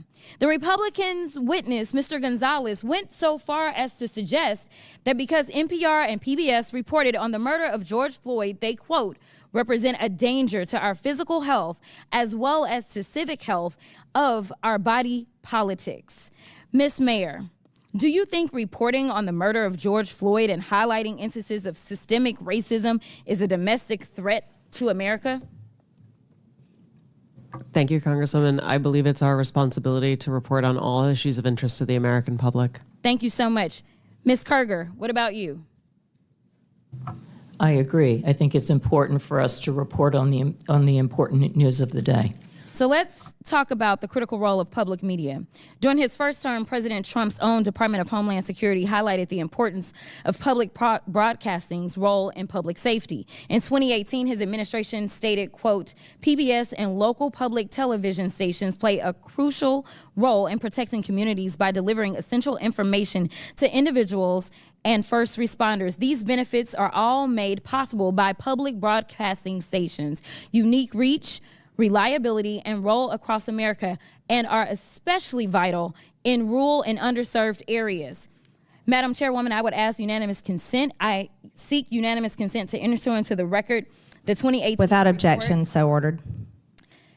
And Madam Chair, I also seek unanimous consent to enter into the record the 2019 report titled Modernizing the Nation's Public Alert and Warning System from Trump's. Without objection, so ordered. In the report, FEMA encouraged, quote, the use of public broadcast capabilities to expand alert, warning, and communication capabilities to fill gaps in rural and underserved areas. Mr. Ullman, what's a more significant domestic threat, reporting the murder of George Floyd or dismantling most of America's emergency communication systems? Can you please repeat the question for me, Congresswoman?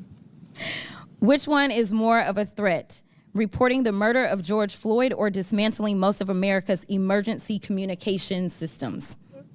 Dismantling the emergency systems. And isn't it true that in Barrow, Alaska is the only, isn't it true that KBRW-AM in Barrow, Alaska is the only broadcast service available in an area of more than 90,000 square miles? That is correct. It's also the North Slope, where the majority of all the oil production that comes from Alaska takes place. Thank you so much. And isn't it true that without these stations' broadcast, Americans in rural communities would lack access to life-saving information and public safety alerts? That is correct. So in your opinion, would eliminating funding for stations in rural America like WNGH, Channel 18, and the Chairwoman's District hurt Americans? It would hurt Americans, yes. In fact, Georgia Public Broadcasting serves as the official distributor of evacuation route information during state-ordered evacuations, and the chairwoman is here advocating to strip their funding. Look, the DOGE agenda isn't about government efficiency. It's about breeding corruption at the expense of the safety of the American people, particularly Americans living in rural or remote parts of the country. They don't care about public safety. They don't care about emergency management, and they don't care about free speech, all of which are harming American people. In fact, I'm going to skip off real quick because they have tried to come for you, Ms. Mayor, and I just want to clarify, you did not work for NPR when those statements were made, did you? That is correct, Madam And to Chair. be clear, free speech is not about whatever it is that y'all want somebody to say. And the idea that you want to shut down everybody that is not Fox News is bullshit. We need to stop playing because that's what y'all are doing in here. You don't want to hear the opinions of anybody else, and the Constitution says Congress shall make no law respecting or establishing of religion or prohibiting the free exercise thereof or abridging the The gentlewoman's time has expired. The gentlewoman's time has expired. Madam Chairwoman, can I put something into the record? Unanimous consent, please. Without objection, so ordered. Thank you. I'd like to put under this NPR article what Biden preemptive pardons for family members could mean for presidential powers. If I could submit to the record. Without objection, so ordered. I now recognize the gentleman from Ohio, Jim Jordan, for 5 minutes. Thank you, Madam Chair. Ms. Maher, who is Uri Berliner? Mr. Berliner is a former senior editor, That's all? a former senior business editor for NPR. How long do you work at NPR? I believe he was there just over 25 years. 25 years? Award-winning journalist? Did he win any awards? Our time did not Peabody overlap. Award? That's pretty important, isn't it? That is, So absolutely. pretty distinguished journalist, right? Certainly. And he wrote a long story about what you do at NPR. Is NPR biased? Congressman, I have never seen any instance of political bias determining editorial decisions. No. Well, Mr. Berliner, in his story last year, wrote, in the D.C. area, editorial positions at NPR, he said he found 87 registered Democrats, 0 Republicans. Is that accurate? We do not track the numbers or the voter registration, but I find that Was concerning. award-winning journalist who worked 25 years at NPR, Mr. Berliner, was he lying when he wrote that? I am not presuming such. I just we don't track that information about our journalists. 87 to 0, and you're not biased. I think that is concerning if those numbers are accurate. It's concerning. I mean, it wasn't 44-43. It wasn't 60-27. It wasn't 70-17. It wasn't even 80-7. It was 87 Democrats, 0 Republicans, and you say NPR is not biased. How about the big stories over the last few years? According to Mr. Berliner, again, he wrote on the Trump-Russia story, he wrote, at NPR, we hitched our wagon to Trump's most visible antagonist, Representative Adam Schiff. They said they interviewed him 25 times. Is that accurate? I was not there at the time, but those numbers sound accurate. Yes. Those sound accurate. But then he said when the Mueller report came out and Robert Mueller said he found no evidence of collusion, he said Russiagate faded from our programming. Is that accurate? Again, I was not there at the time. I couldn't say. You couldn't say? I was not at NPR at the time. You didn't prepare for that? You knew we were going to ask you about this guy, didn't you? It's come up like 6,000 times already in the hearing. I just couldn't say whether it faded from our coverage, sir. How about this story? October 2020, the New York Post had the Hunter Biden laptop story, and one of those editors, I guess one of those 87 Democrat editors, said this: we don't want to waste our time on stories that are not really stories. We don't want to waste the listeners' and readers' times on stories that are just pure distractions. Was that a pure distraction story? Our current editorial leadership believes that that was a mistake, as do I. Yeah, the whole country knows that was a mistake. Definitely impacted the election, or I think it certainly impacted the election. How about the COVID origin story? That's a pretty big story too, right? Mr. Berliner said, we became fervent members of the team Natural Origin, even declaring that the lab leak was debunked by scientists. Turns out, though, the lab leak is what most people think actually caused the COVID virus. Sorry, is there a question there? There is. You guys were 0 for 3 on the three of the biggest stories in the last 5 years. You guys were 0 for 3, and yet you maintain that NPR is not biased? Congressman, I do not believe we are politically biased. No, we are a nonpartisan organization. Nonpartisan organization. What's happening to your listeners over the last 5 years? Went up, down, or stayed the same? It has gone up and down and is now going back up. Well, I thought 5 years ago it was at 60 million. And you said in your opening statement, I think 43 million. That's correct.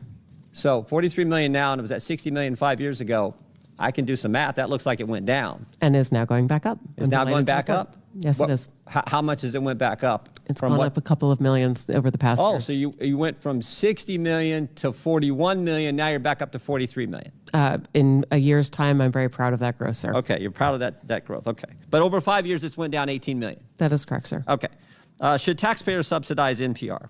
I believe that taxpayers subsidize local stations, sir. That is the vast majority of what I thought you said you got 11 million from Corporation of Public Broadcasting, which is taxpayer funded directly to you, right? That is to support the public radio. And then local satellite stations system. get it from the Corporation for Public Broadcasting, right? They get taxpayer 100 money. million that goes to the local 100 million goes to stations, local stations, and then those local stations buy back programming and content from you. So that money goes to the local stations, comes back to you, gets routed through the local stations, all taxpayer money. Those fees are actually based on private donations rather than on federal funding. Well, we all know money's fungible, so some of it gets put in there.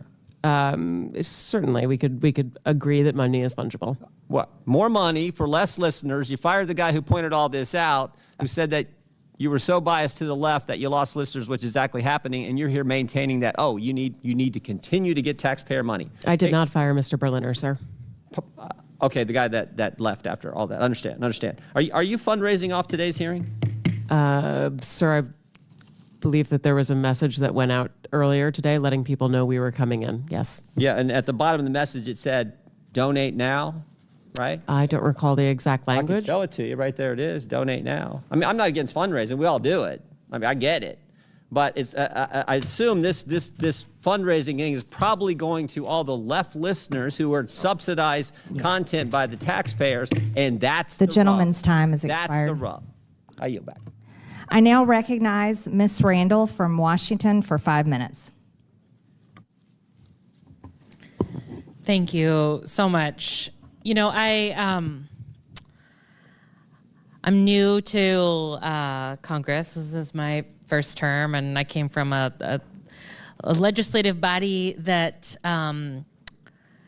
didn't have quite as heated debates in our committees, and we're generally fairly welcoming to our folks joining us to testify. So I want to say thank you to all of you for taking the time out of your schedule to come and share your experience with all of us and with the American people. I'm grateful for your time and for the work that you do in service of your communities and neighbors. You know, American families used to get all the same news, right? Folks would have access to a handful of news channels. They would watch the same nightly news programs. They would go from one to the other, and we could all agree on what was happening in our country.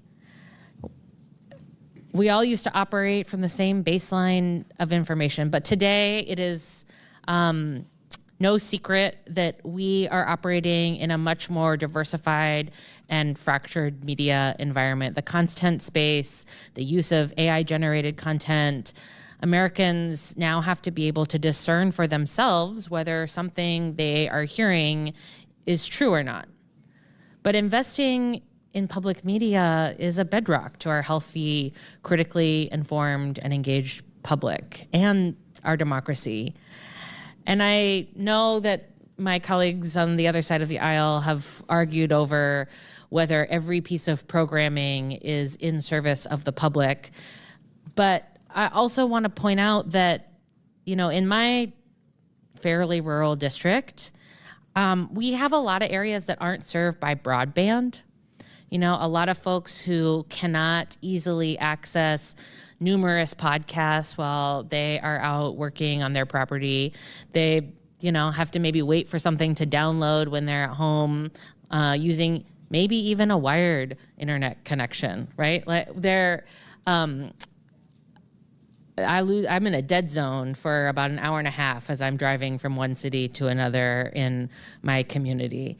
But public radio is broadly accessible. And it's important for, you know, folks counting on the weather report, for kids who are, you know, in pre-kindergarten who are watching Elmo and learning to count and do math. It's important for the young people who, you know, were home during COVID and were able to continue learning with the help of public broadcasting.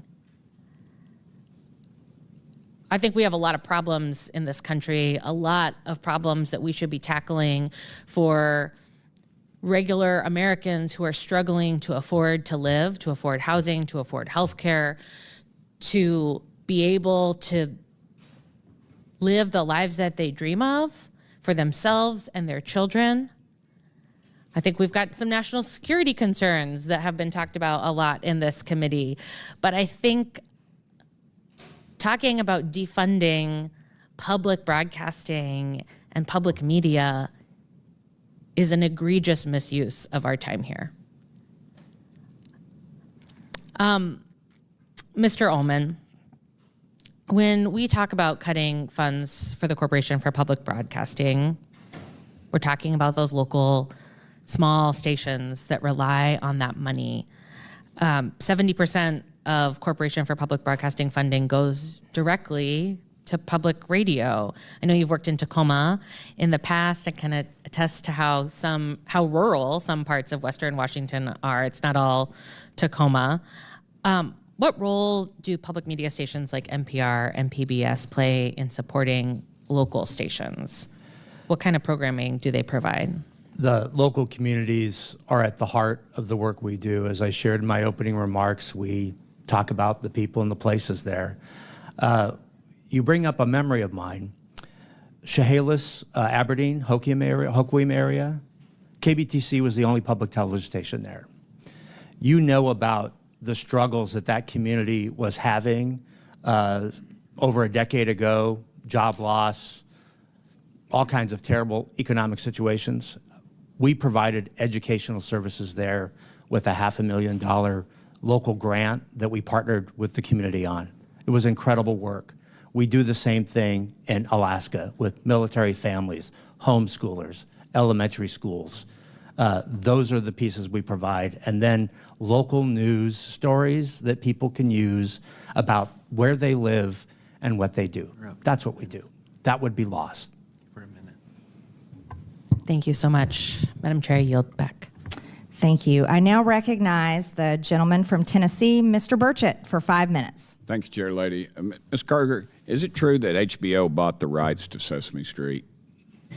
No, it did not. It developed, Sesame Street entered an arrangement with HBO for a number of years. And it was a paid arrangement, correct? Yes, which allowed us to get the series for free during the period of that time. How much money was transacted during that? I don't know. Sesame Street is a private organization. It is separate from ours. Okay. Ms. Meyer, what about Lee Greenwood's God Bless the USA as propaganda? I'm sorry, sir. Could you repeat the question? What about Lee Greenwood's God Bless the USA is propaganda? I don't believe that is propaganda, sir. Okay, well, in January, North County Public Radio, and that's a subsidiary of NPR, had Daphne Brooks, who apparently is a black feminism scholar, on its show where it was hosted by the host, Brittany Lewis, and it says, have you ever watched something on TV and thought, okay, now this is propaganda? Have you ever had that moment? To which Daphne Brooks replied, whenever I see Lee Greenwood singing Proud to be an American. I believe that represents the individual we interviewed on air, not the position. And did of you NPR. say there's no bias on NPR? That is not a position That of is not a NPR. biased statement, ma'am. That is not even both parties wrap themselves around this song. Every time there's a national conflict, Lee Greenwood sings it, and he does a beautiful job, but you say there is no bias in NPR. That is that individual's opinion, and she, of course, is entitled to it, but that is not the position of NPR. Ma'am, you said in your opening statement that you were going to be transformative, and I believe you failed to do that. Let me ask you, why did you call President Trump a fascist and a deranged racist sociopath in 2020? Congressman, I appreciate the opportunity to address this. I regret those tweets. I would not tweet them again today. They represented a time where I was reflecting on something that I believe that the president had said rather than who he is. I don't presume that anyone is a racist. You don't believe anyone is a racist? I don't start by presuming anyone is a racist, sir. Okay. Has NPR or PBS ever conducted an internal review to assess whether conservative or right-leaning perspectives are fairly representative news and programming? Congressman, what we look at is the distribution of people who listen to our work, and we can tell you, and I'm proud to tell you, that for our digital, our podcasts and our website, the distribution of Americans who come to NPR does reflect the political distribution of the nation. In fact, the distribution on our websites, 33% of folks who come are conservative versus 28% who are liberal, and the rest identify as independent. So the largest group is conservatives who come to NPR's websites. So you believe that most Americans think President Trump is a fascist and a deranged racist sociopath? I don't believe that at all, sir. Okay. Ma'am? We obviously are constantly looking at the voices that we bring forward. We take to heart our commitment to bringing forward perspectives from across the country. Our programming comes from our local stations. And I mentioned in my opening comment the series that we did out of Arkansas, Southern Storytellers. That's just one little example. 10% of our schedule is news. The rest of it is either children's programming or programming based on history to give us all a collective expression. And we're constantly looking to making sure that we're bringing forward a diversity of viewpoints and perspectives and experiences that really do make up the fabric of this country. Okay. NPR senior editor Early Leonard, it's been mentioned before, but he was quoted as saying an open-minded spirit no longer exists within NPR, and now, predictably, we don't have an audience that reflects America. Yet you stated that the audience does reflect America. He was suspended without pay for 5 days for saying this, and of course he eventually resigned in April 2024. You've also stated that federal funding is essential for NPR to operate, but also claim only 1% of your funding comes from the federal government. Which is it? Mr. Berliner was suspended for the outside work policy, not for what he said, sir. In terms of federal funding, the federal funds go to support our operation of the public radio satellite system, which enables all of our local stations to be able to communicate information and broadcast, including... As stated earlier, ma'am, funding is very fungible. It flows wherever it needs to. I don't buy that argument. We do have I a wonder separate if any balance of the sheet for members that, of the sir. committee would comment real quickly. Would you agree that Real America's Voice, Newsmax, Fox, or News Nation, if they were to see federal funds, would you all support that? Yes or no? Mr. Ullman? Yes or no? I'd have to get back to you on that. Ma'am? Yeah. I actually don't have an opinion about that. Ma'am? I don't have an opinion about that, sir. That would be Congress's decision. Thank you, Chair Lady. Thank you. I now yield to the gentleman from California, Mr. Khanna, for 5 minutes. Thank you, Madam Chair, and thank you for allowing me to wave on to the committee. Mr. Gonzalez, I read with interest your testimony. It was so angry, so I thought I'd try to lighten things up a little bit. Who are 3 of your favorite characters on Daniel Tiger, or what episodes are your favorites? Representative Khanna, thank you very much for the opportunity to lighten up. I think I've taken a time machine here. Sesame Street went to HBO. Daniel Tiger, do you have some favorite characters? Oh, the owl, any of them? No, none. What does Ugga Mugga mean to you? Nothing. You've never heard the expression Ugga Mugga? Yeah, I don't think so, no. It's affection. Have you ever watched a Daniel Tiger show, or know any families who watch a Daniel Tiger show? I don't think so, no. You've never watched one? You have I've never strong seen Daniel opinions on Tiger. it, Sorry, but I thought, do you know what Daniel Tiger is a successor to? And I don't know Daniel Tiger, so I don't know what he's. No, the show. What it's a successor to? Do you know? No. You really don't know? No, Honestly? I really no. I'm on the You know oath. all the history. It's a successor to Mr. Rogers. Oh, there you go. Okay. Yeah. Mr. Rogers, I know. Okay. Are you familiar with his 1969 testimony? I am. He said, I want to quote, because it's one of my favorites. I studied this actually going to school. It's some of the most effective testimony in Congress. He said, I give an expression of care every day to each child to help him realize that he is unique. I end the program by saying, you've made this day a special day by just being you. There's no person in the whole world like you, and I like you just the way you are.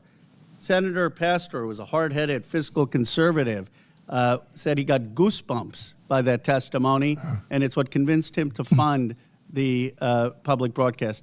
You've said you wouldn't have funded it. Do you think Senator Pastor made a mistake back then? Oh, yeah, absolutely. I think I agree with Fred Friendly, who testified and you said, you would have voted against. I would have voted, yes, I don't think that you should have state broadcasters. Now, what is the cost of public broadcasting as a percent of the federal budget? I don't know, but it is yes, come on, you're talking about the $36 trillion of debt that we have. You're saying this is a really important thing that we need to cut. You didn't research out what percent it's it is? important in principle, Well, and no, but you it was. said the principle is a different thing. You're saying this is an effective strategy to cut debt, and you have no idea what percent. It was 5% of the discretionary cuts in the GOP. It's 0.01%. Right, but it was 5% of the discretionary cuts in the 17 budget. 0.01% Right. of the federal budget. That's one of the reasons Senator Pastor said, it's worth it in an investment in American kids. Now, you said Sesame Street is a private organization, or Sesame Street is going private. I didn't understand that because Sesame Workshop is a nonprofit. What did you mean by private? Well, I mean, it's a nonprofit. It's separate from. But it gets public funding. Were you talking about the HBO thing? Yes. Do you realize that HBO just canceled with them? And I do, yes. And the reason they canceled them, and I'm trying to explain why Senator Pastor funded this, and if you talk to families who watch Daniel Tiger, maybe you'd appreciate it. The reason they canceled it is because it wasn't making a profit. See, because when you try to do Daniel Tiger or Sesame Street, and you try to do what Mr. Rogers was talking about, helping the emotional and social development of kids, it's not easy. You got to hire people who are child psychologists. You have to hire people who are educationalists. A lot goes into this. And HBO said, you know what? It's not making money. We rather put on things that are geared towards adults or that are going to be conflicts. We aren't making money on this. And the whole reason Senator Pastor said that we're going to fund this, I know you kind of mocked in your testimony the kids, but the whole reason was that when you make programming for children to help their social and emotional development, it costs so much money to do, and it's a public good, then not everything has to be about profit. Do you have any idea what it takes to produce Daniel Tiger, who all they hired? Did you ever try to figure it out? No, but I can tell you that the market said that there wasn't enough demand for it, and that's the reason why HBO got rid of it. Right. Because there wasn't enough demand. Yeah, so that's exactly the right point. Are you saying that everything in American society needs to be driven by the profit motive? There is not enough demand on getting ratings for things that help the social and economic development of kids. But you know what Mr. Rogers understood, what we've forgotten in this country? Some things are more valuable than money. At a time where a country is polarized, I wish we had a little more empathy and caring, and that's not a partisan issue. That's an American issue, and I would recommend you re-watch that testimony from Mr. Rogers. I hope the whole country would watch it. I have watched it, and we are $36 trillion in debt. I now recognize the gentleman from Missouri, Mr. Burleson, for 5 minutes. Thank you, Madam Chair. I think that it's important to bring this conversation into the context that needs to be said, which is that we are $36 trillion in debt. As a nation, we're spending 20% of every dollar that comes in from taxpayers just to cover the interest. And guess what? American people, bad news, interest rates are going up. So that 20% is going to get worse and worse. We had Ray Dalio come in and tell Congress that we are entering potentially dark territory. There's a number of red flags. We're at the worst level of debt. We're at a worse level of debt than we were after we left the World War II, okay? We're at that level of debt, and we didn't just fight a war. We're facing potential wars and conflicts. We're at that level of debt, and we didn't just emerge from a recession or a depression.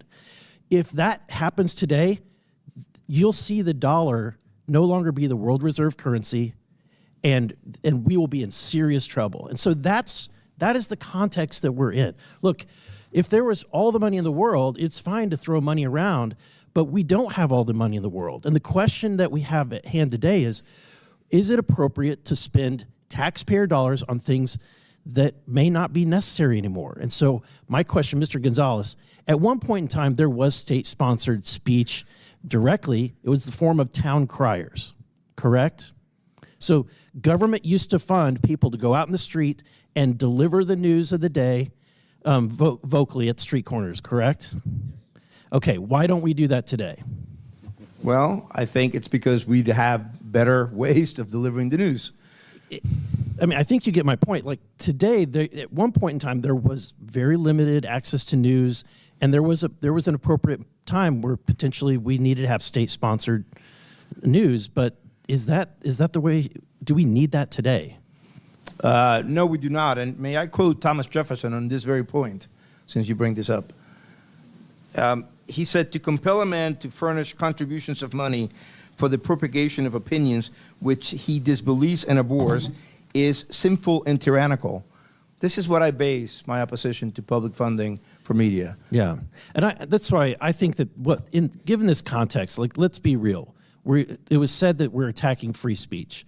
This is state-sponsored speech, and the very reason why we have these witnesses before us today isn't because they're totally being funded or completely being funded. We're not bringing in Disney Channel in here, right?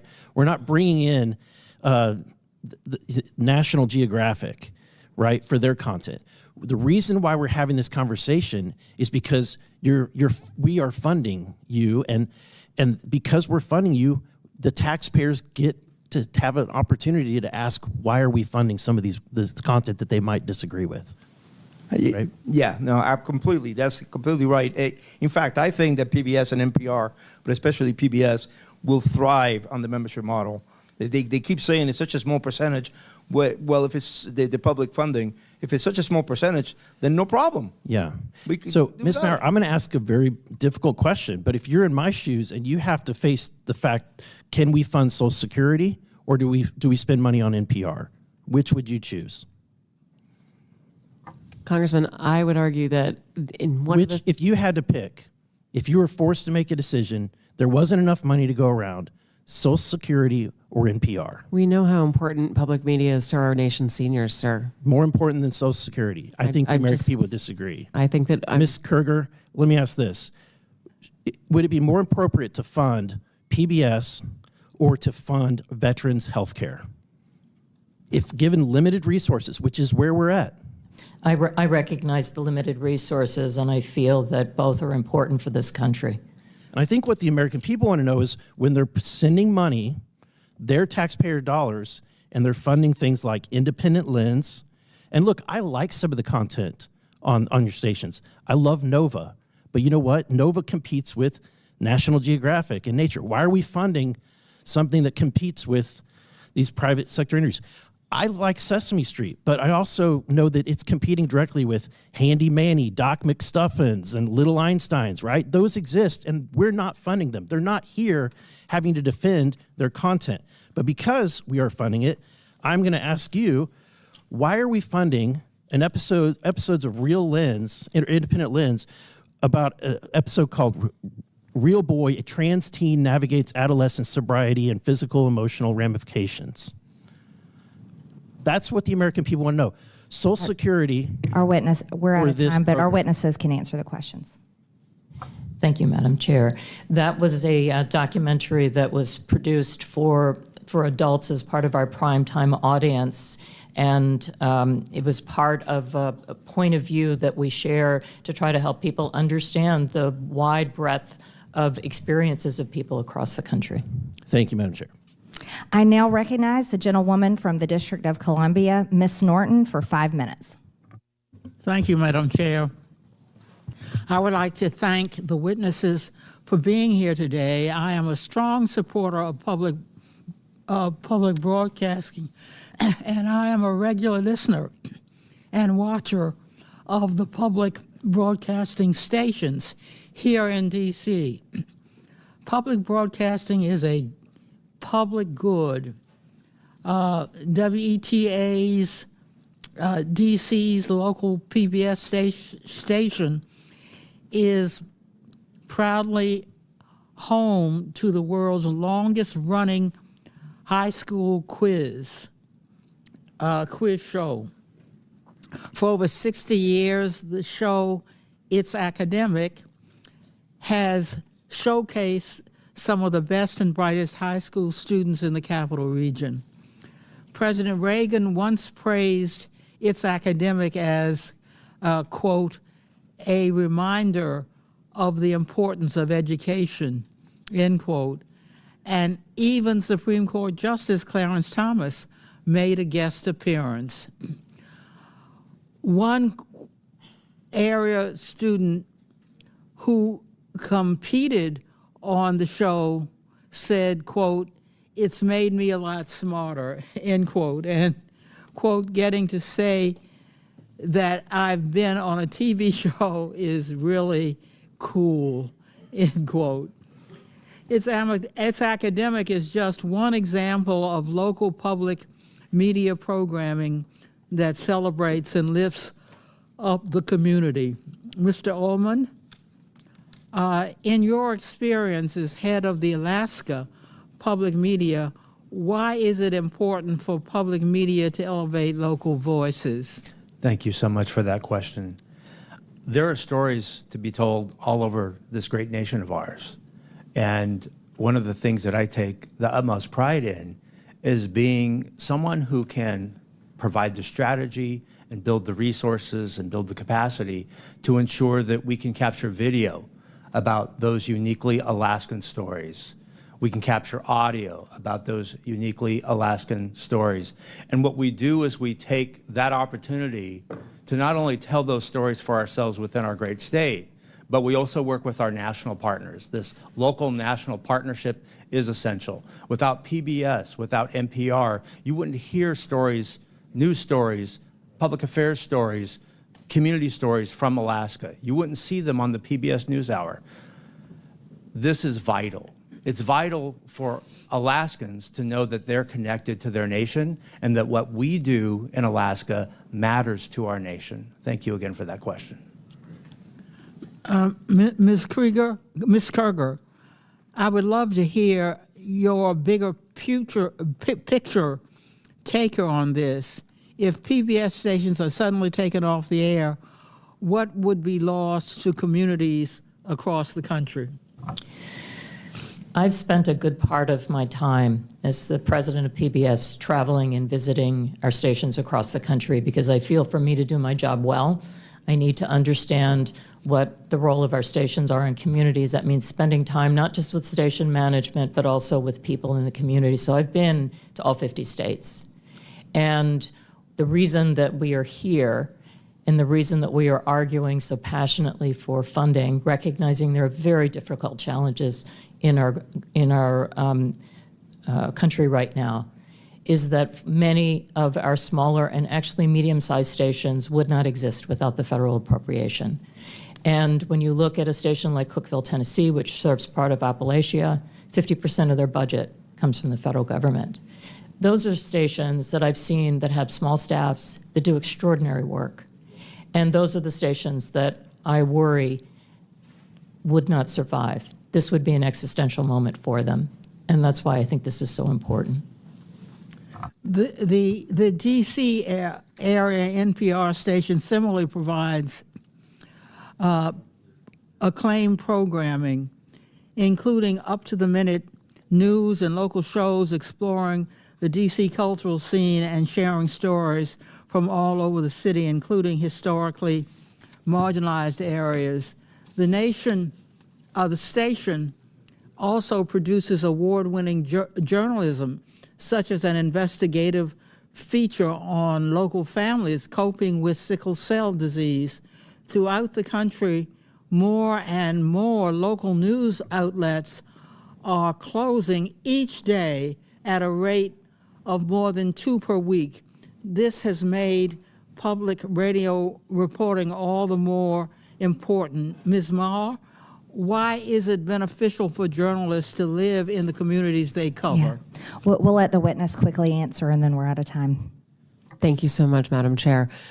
We find that enabling public radio to continue to be funded allows for us to meet the needs of people who live in news deserts, and having journalists who are from that community means they can prioritize the needs of that community, whether it's sickle cell issues in DC or whether it's the price of sorghum in our agricultural heartland, whether it is thinking about the wildfires that we see across the center and west of our country, or whether it is the impact of storms across the Gulf and southern parts of our country. We recognize local journalists. They speak the language. They recognize the pronunciations of the places that they come from. They come from the community.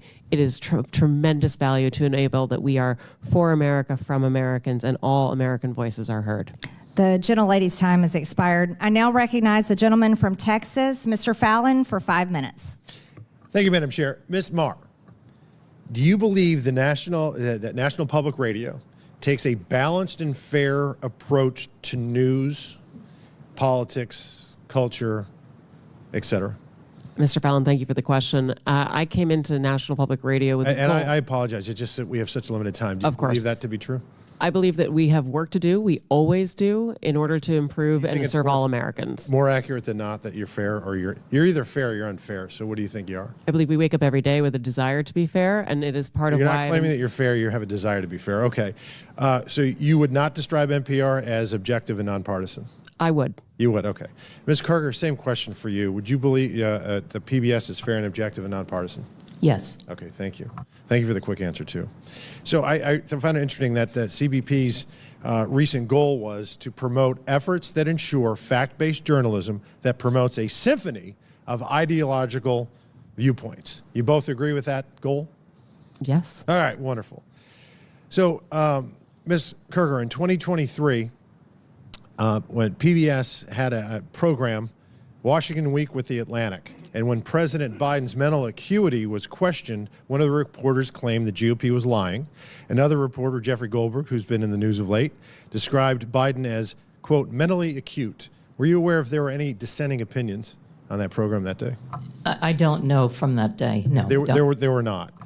But fortunately, there was a debate in, I believe, June of 2024, where the American people and the world found out just who was lying. The Democrats, Jeffrey Goldberg, and PBS.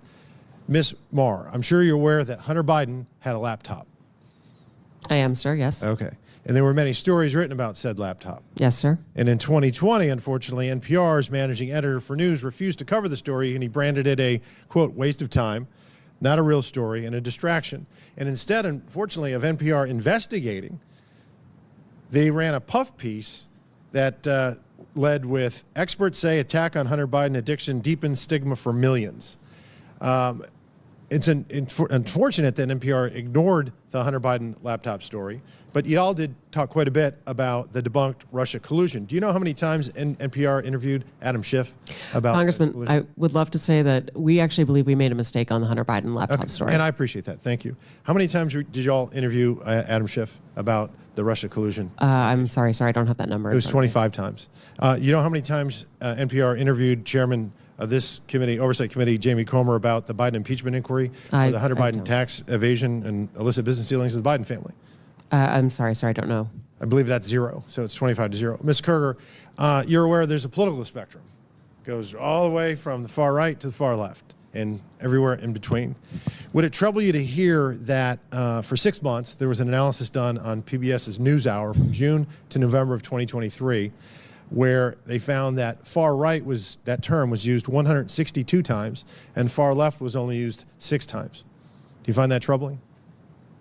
I don't know the study that you're referring to, and I'd be very interested in seeing it and understanding how they came up with those numbers. Media Research Center did a 6-month analysis, and it's not how do you find it. You either say far right or it's terms. Yeah. They use the term far right 162 times, far left 6 times. That's a 96 to 4% skew. You're also aware that you covered the GOP and Democratic National Conventions in 2024? Yes, we did. Okay.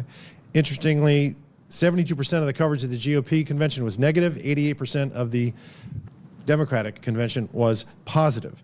Shouldn't be surprising when you have anchors like Amna Noat, who described the Republican rhetoric as, quote, outright racism and, quote, echoing white supremacy. Ms. Mayor, NPR, you believe your reporters are fair? You said they're fair and they're working at it. I believe that they work to be every day, sir. They're non-biased. And yet, you have the voter registration issue. I mean, we're all human beings. We're all going to see through the world through a certain lens. And are you aware of any Republicans, any registered Republicans in your newsroom? I couldn't say registered, but I know we have conservatives in our newsroom, yes. Okay, so the recent registration, when it was looked at, 87 Democrats and 0 Republicans registered. I found that very concerning, Yeah, sir. I would. Not even 40 to 30 or 50 to 20, 87 to 0. But it shouldn't be surprising when their own CEO says things like, I'm so done with late-stage capitalism, or calls the President of the United States a deranged racist sociopath, or that America's addicted to white supremacy. So billions have gone into both of your coffers over the last several decades. And I understand why Democrats on this committee are going to viciously and vehemently defend you all because you become a propaganda wing of the Democratic Party. 67% of your viewers and listeners identify as Democrat with only 12% conservative, and you become a sandbox for leftist propagandists to frolic on taxpayer dime and no more. And when you said in the beginning you're going to promote a symphony of ideological viewpoints, yeah, you do. If you're left-leaning, far left, The gentleman's or time has remarkably expired. Marxist, I yield back. Thank you. Thank you, Mr. Fallon. I now recognize a gentleman from Texas, Mr. Gill. Thank you, Chairwoman Green, and I apologize. I'm getting over a cold, so I'm losing my voice here. Ms. Marr, I want to start with you. Just generally, would you say you generally agree or disagree with the following statement? The history of all hitherto existing society is the history of class struggles? I would not say I agree with that, sir. You're not. That's good to hear. It's interesting because a lot of your thinking, as expressed by your public statements, is deeply infused with economic and cultural Marxism. Do you believe that America is addicted to white supremacy? I believe that I tweeted that, and as I've said earlier, I believe much of my thinking has evolved over the last half decade. It has evolved. Why did you tweet that? I don't recall the exact context, sir, so I wouldn't be able to say. Okay. Do you believe that America believes in black plunder and white democracy? I don't believe that, sir. You Don't know where tweeted statement that in comes from. reference to a book you were reading at the time, apparently, The Case for Reparations. I don't think I've ever read that book, sir. You tweeted about it. You said you took a day off to fully read The Case for Reparations. You put that on Twitter in January of 2020. Apologies, I don't recall that I did. Okay. I'd no doubt that your tweet there is correct, but I don't recall that. Okay. Do you believe that white people inherently feel superior to other races? I do not. You don't? You tweeted something to that effect. You said, I grew up feeling superior. Ha, how white of me. Why did you tweet that? I think I was probably reflecting on what it was to grow up in an environment where I had lots of advantages. It sounds like you're saying that white people feel superior. I don't believe that anybody feels that way, sir. I was just reflecting on my own experiences. Do you think that white people should pay reparations? I've never said that, sir. Yes, you did. You said it in January of 2020. You tweeted, yes, the North, yes, all of us, yes, America, yes, our original collective sin and unpaid debt, yes, reparations, yes, on this day. I don't believe that was a reference to fiscal reparations, sir. What kind of reparations was it a reference to? I think it was just a reference to the idea that we all owe much to the people who came before us. That's a bizarre way to frame what you tweeted. Okay, how much reparations have you personally paid? Sir, I don't believe that I've ever paid reparations. Okay, it's just for everybody else. I'm not asking anyone Seems to pay to be what you're reparations, sir. suggesting. Do you believe that looting is morally wrong? I believe that looting is illegal, and I refer to it as counterproductive. I think it should be prosecuted. Do you believe to the it's full extent of the morally law. wrong, though? Of course. Of course. Then why did you refer to it as counterproductive? It's a very different way to describe it. It is both morally wrong and counterproductive, as well as being You illegal. tweeted, it's hard to be mad about protests in reference to the BLM protests, not prioritizing the private property of a system of oppression. You didn't condemn the looting. You said that it was counterproductive. NPR also promoted a book called In Defense of Looting. Do you think that that's an appropriate use of taxpayer dollars? I'm unfamiliar with that book, sir, and I don't believe that was at my You time at tweeted NPR. that you read that book, but I don't believe that I did read that book, sir. do you think that a few years ago, NPR educated America about, quote, the whole community of genderqueer dinosaur enthusiasts? Do you think that that's an appropriate use of tax dollars? I was not at NPR at the time, sir. That's not the question, though. Do you think that that's an appropriate use of our tax dollars? I think our tax dollars that we use are to be able to provide a wide range of I'll take that as a yes. You do believe that that's appropriate. Your health advisor at NPR also stated in an interview that, quote, fear of fatness is more harmful than actual fat. Would you like to explain how fear of fatness is more harmful than actual fat? That's an editorial at NPR. I am not familiar with the editorial, and I don't believe that was published during my time here. It's called Diet Culture is Everywhere. Here's how to fight it. Do you think that that's an appropriate use of taxpayer dollars? I think any reporting on health is an appropriate use of taxpayer dollars, yes. And you think that editorializing that fat is not unhealthy is appropriate? I don't know what that article is, sir, and I'm not familiar with it, so I couldn't say. Fake news. Do you think that basic accommodations like doorways or seat belts represent, quote, latent fat phobia? I don't have an opinion. It's also from NPR. Do you think civility is racist? No, sir.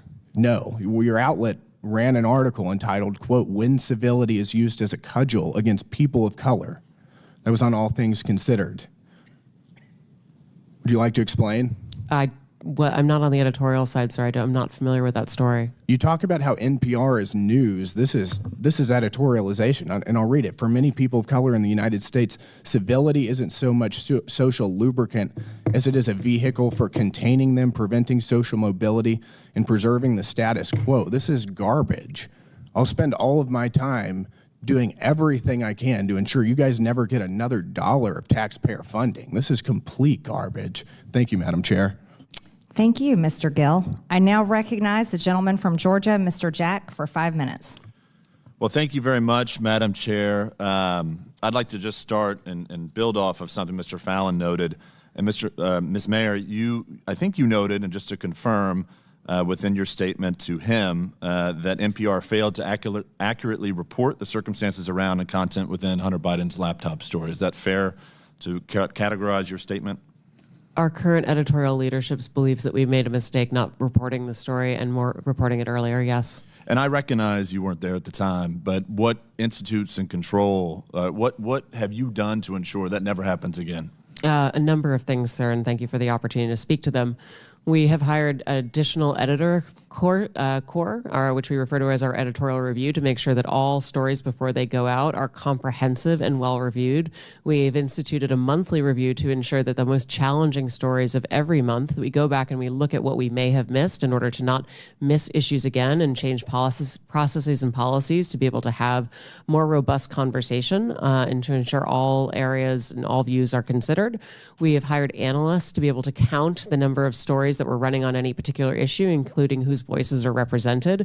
We've moved from bringing pundits on air to trying to bring direct policymakers on air so that we can ask questions of policymakers rather than hearing through other people's perspectives. Those are just a few of the things we've done so far. I've got a couple others if you have time. Thank you, and you can submit those for the record.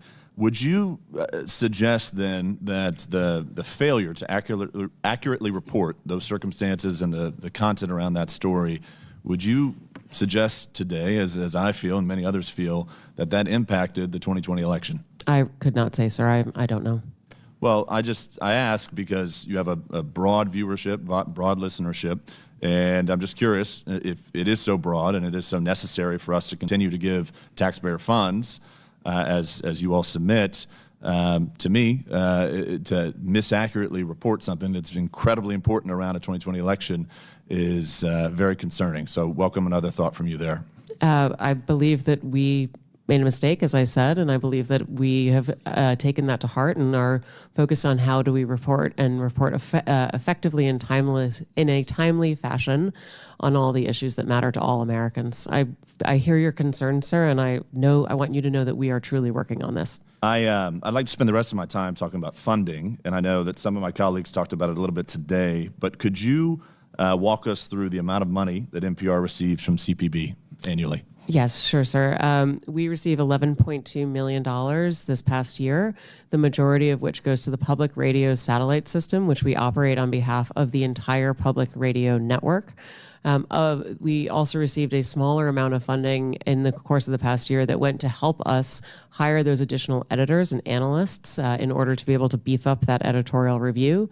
We received funding to support the coverage of the recent election in order to make sure that we had our journalists all across the country and were able to speak to Americans of all different political backgrounds. And what percentage of your budget share comes from the federal government? Depending on how you count it, sir, it's less than 5%.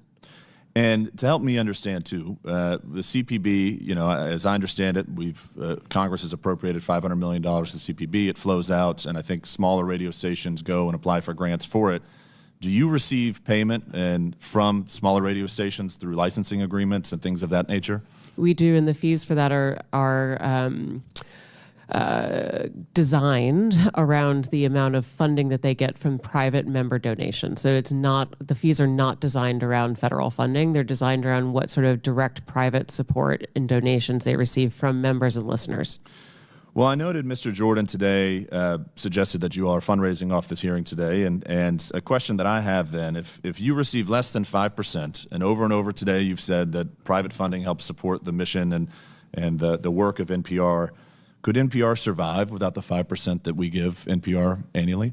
My belief is that the funding is essential to the public radio system, and that is the 246 member stations, but the 1,300 stations across the nation, so that we're able, as a network, to serve all Americans with 100% coverage.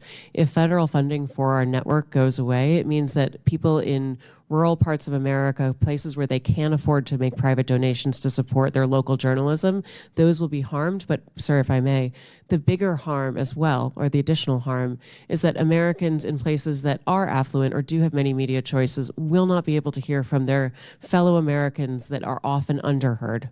Bottom line, if the 5% went away, would NPR still exist? Well, it would be incredibly damaging to the national public radio system. I yield back. Just want to submit to the record. Turn your microphone on. Madam Chair, I'd just like to submit to the record this You asked flash unanimous drive. consent. I ask unanimous consent to submit to the record this flash drive containing 6 feet worth of documents documenting NPR and PBS's political bias. Without objection, so ordered. Thank you. In closing, I want to thank our witnesses once again for their testimony today. I now yield to the Ranking Member Lynch for his closing remarks. Thank you, Madam Chair. Thank you for having this hearing. I want to thank the witnesses for your willingness to testify.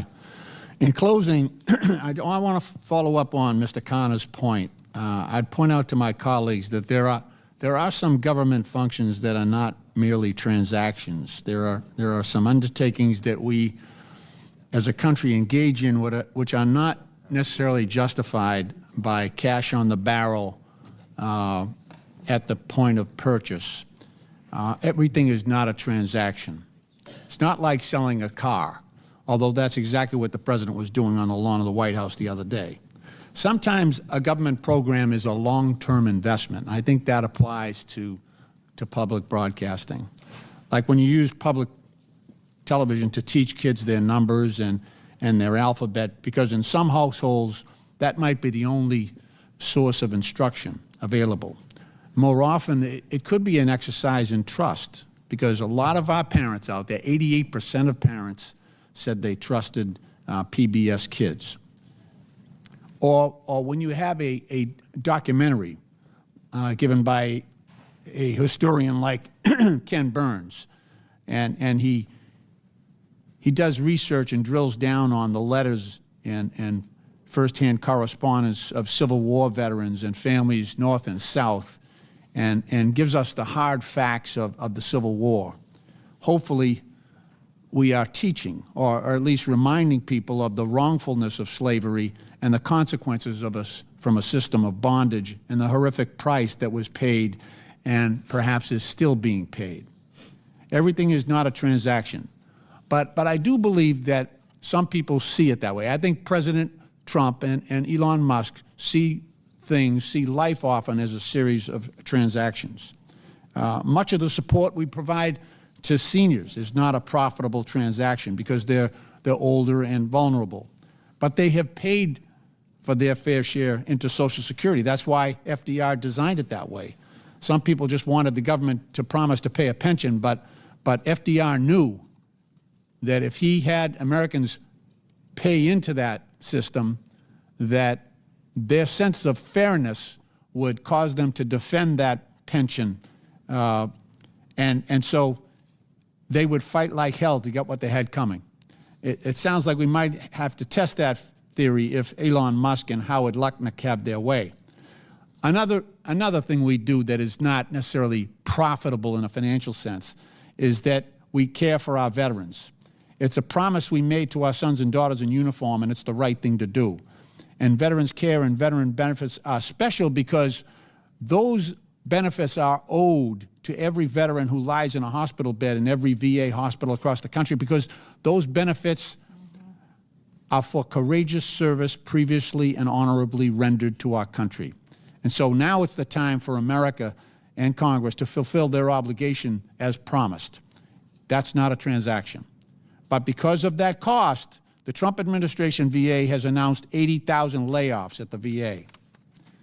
Trump and Vance also see support for Ukraine as a transaction, even though they've been invaded by Russia and are fighting for their lives and their freedom. As we saw a couple of weeks ago, for President Trump and Mr. Vance, it was a power transaction. And as the president insisted, Zelensky had no cards to play.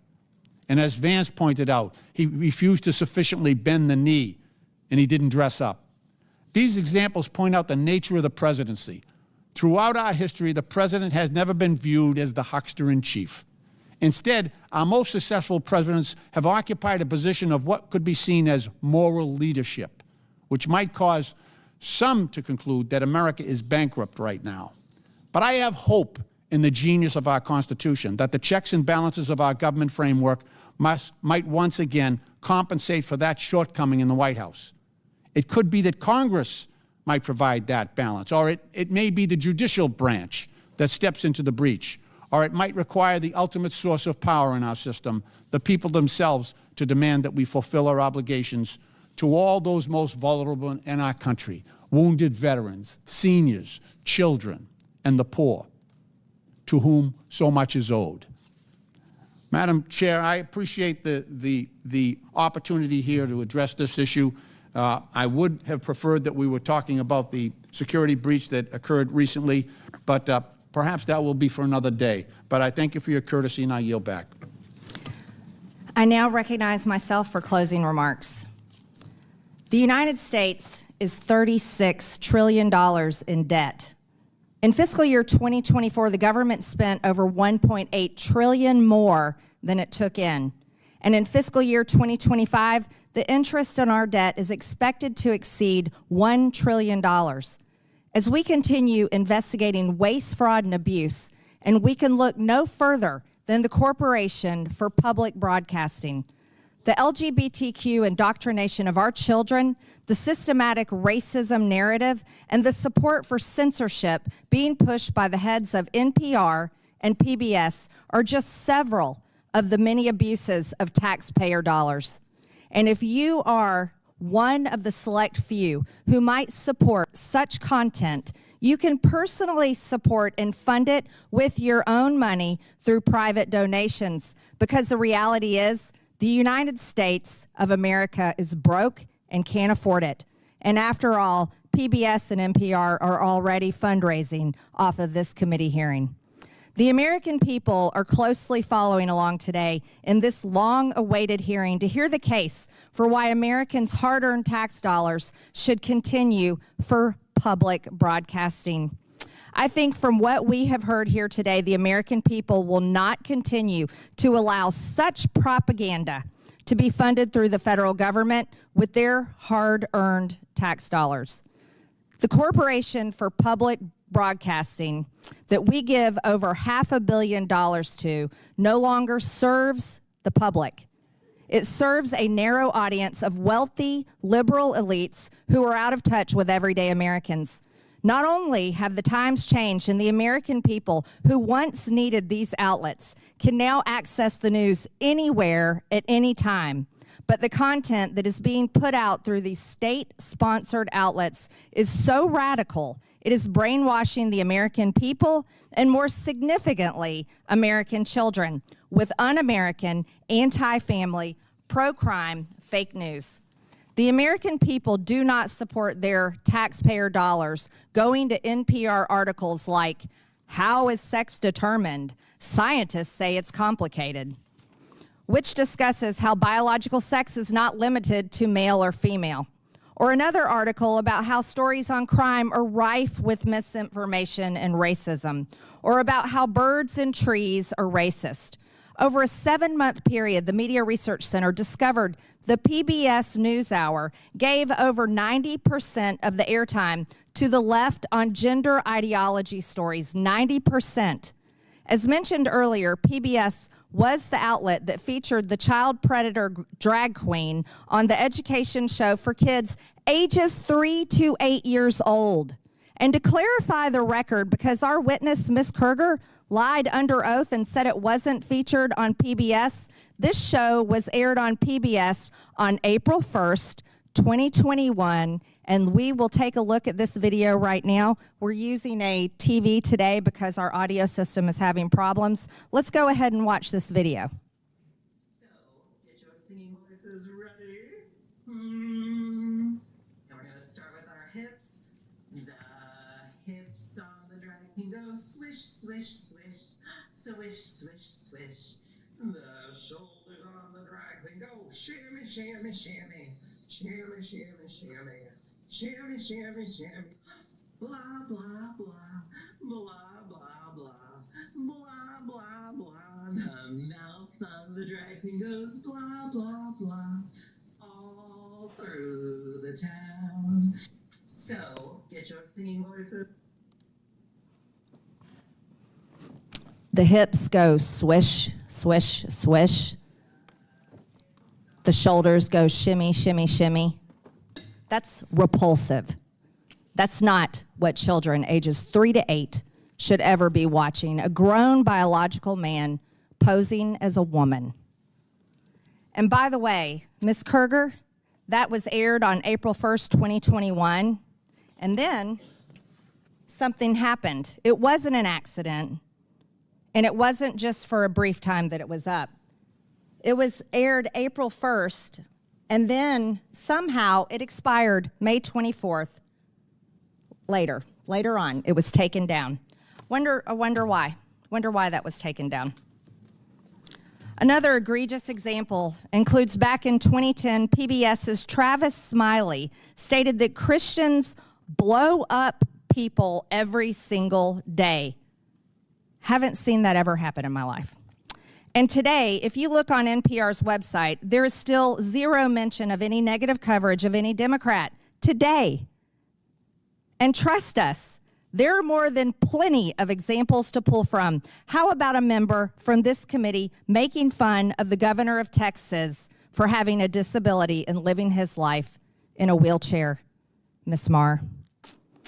From headlines to podcasts to documentaries to children's programming, NPR and PBS have all but abandoned their promise to deliver unbiased, nonpartisan, and fact-based reporting.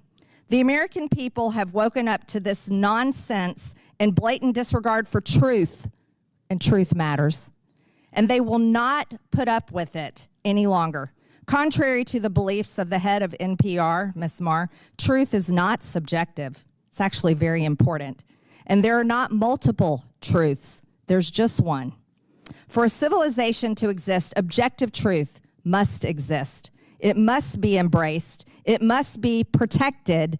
It is not a distraction. And despite many attempts to whitewash it, truth will prevail.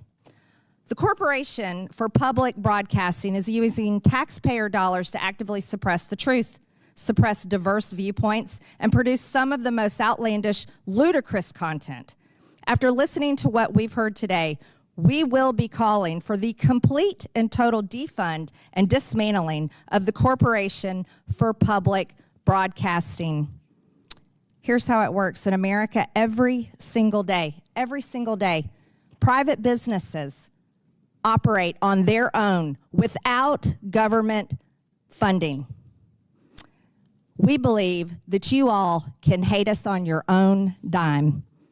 With that and without objection, all members have 5 legislative days within which to submit materials and additional written questions for witnesses, which will be forwarded to the witnesses. If there is no further business without objection, the subcommittee stands adjourned.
residents and visitors in the United States of everyone who's here. And That might be me, sorry. yes, ma'am. And so working with the federal agencies and being a force multiplier in their mission, they do the same for us in our local missions. And so we don't have those challenges in Louisiana. Fortunately, I'd like to think that even though it was a tragedy, just like in Pennsylvania, the tragedy we had in New Orleans on January the 1st has made us a better law enforcement partner and a blueprint across the country of how local, state, and federal law enforcement not only work together, but we trust one another. No one has an ego. No one's worried about who's getting credit for success in public safety. It takes all of us, and it takes folks like yourself on this committee who fund us, who provide training, who provide federal resources, equipment, and things that local agencies are trained in but don't have authorization to maybe deploy or to utilize to its fullest potential. Yes, thank you, Colonel. And just a couple more questions on policy, and then I kind of want to turn it over to hear some of your perspectives from Butler, Pennsylvania. But when it comes to funding of our police, we've heard cries from my colleagues on the other side of the aisle and members of their party wanting to defund police. We've seen crime increase. The city of Denver in Colorado had a massive cut to the funding of their local police to subsidize housing and food and medical for illegal aliens, not veterans or seniors or anything like that, just for the folks who are being brought into Denver illegally and to house them. In Colorado, we've seen qualified immunity stripped from our police officers. And I think Governor Landry is a great example of good leadership, especially from what I'm hearing from you in your position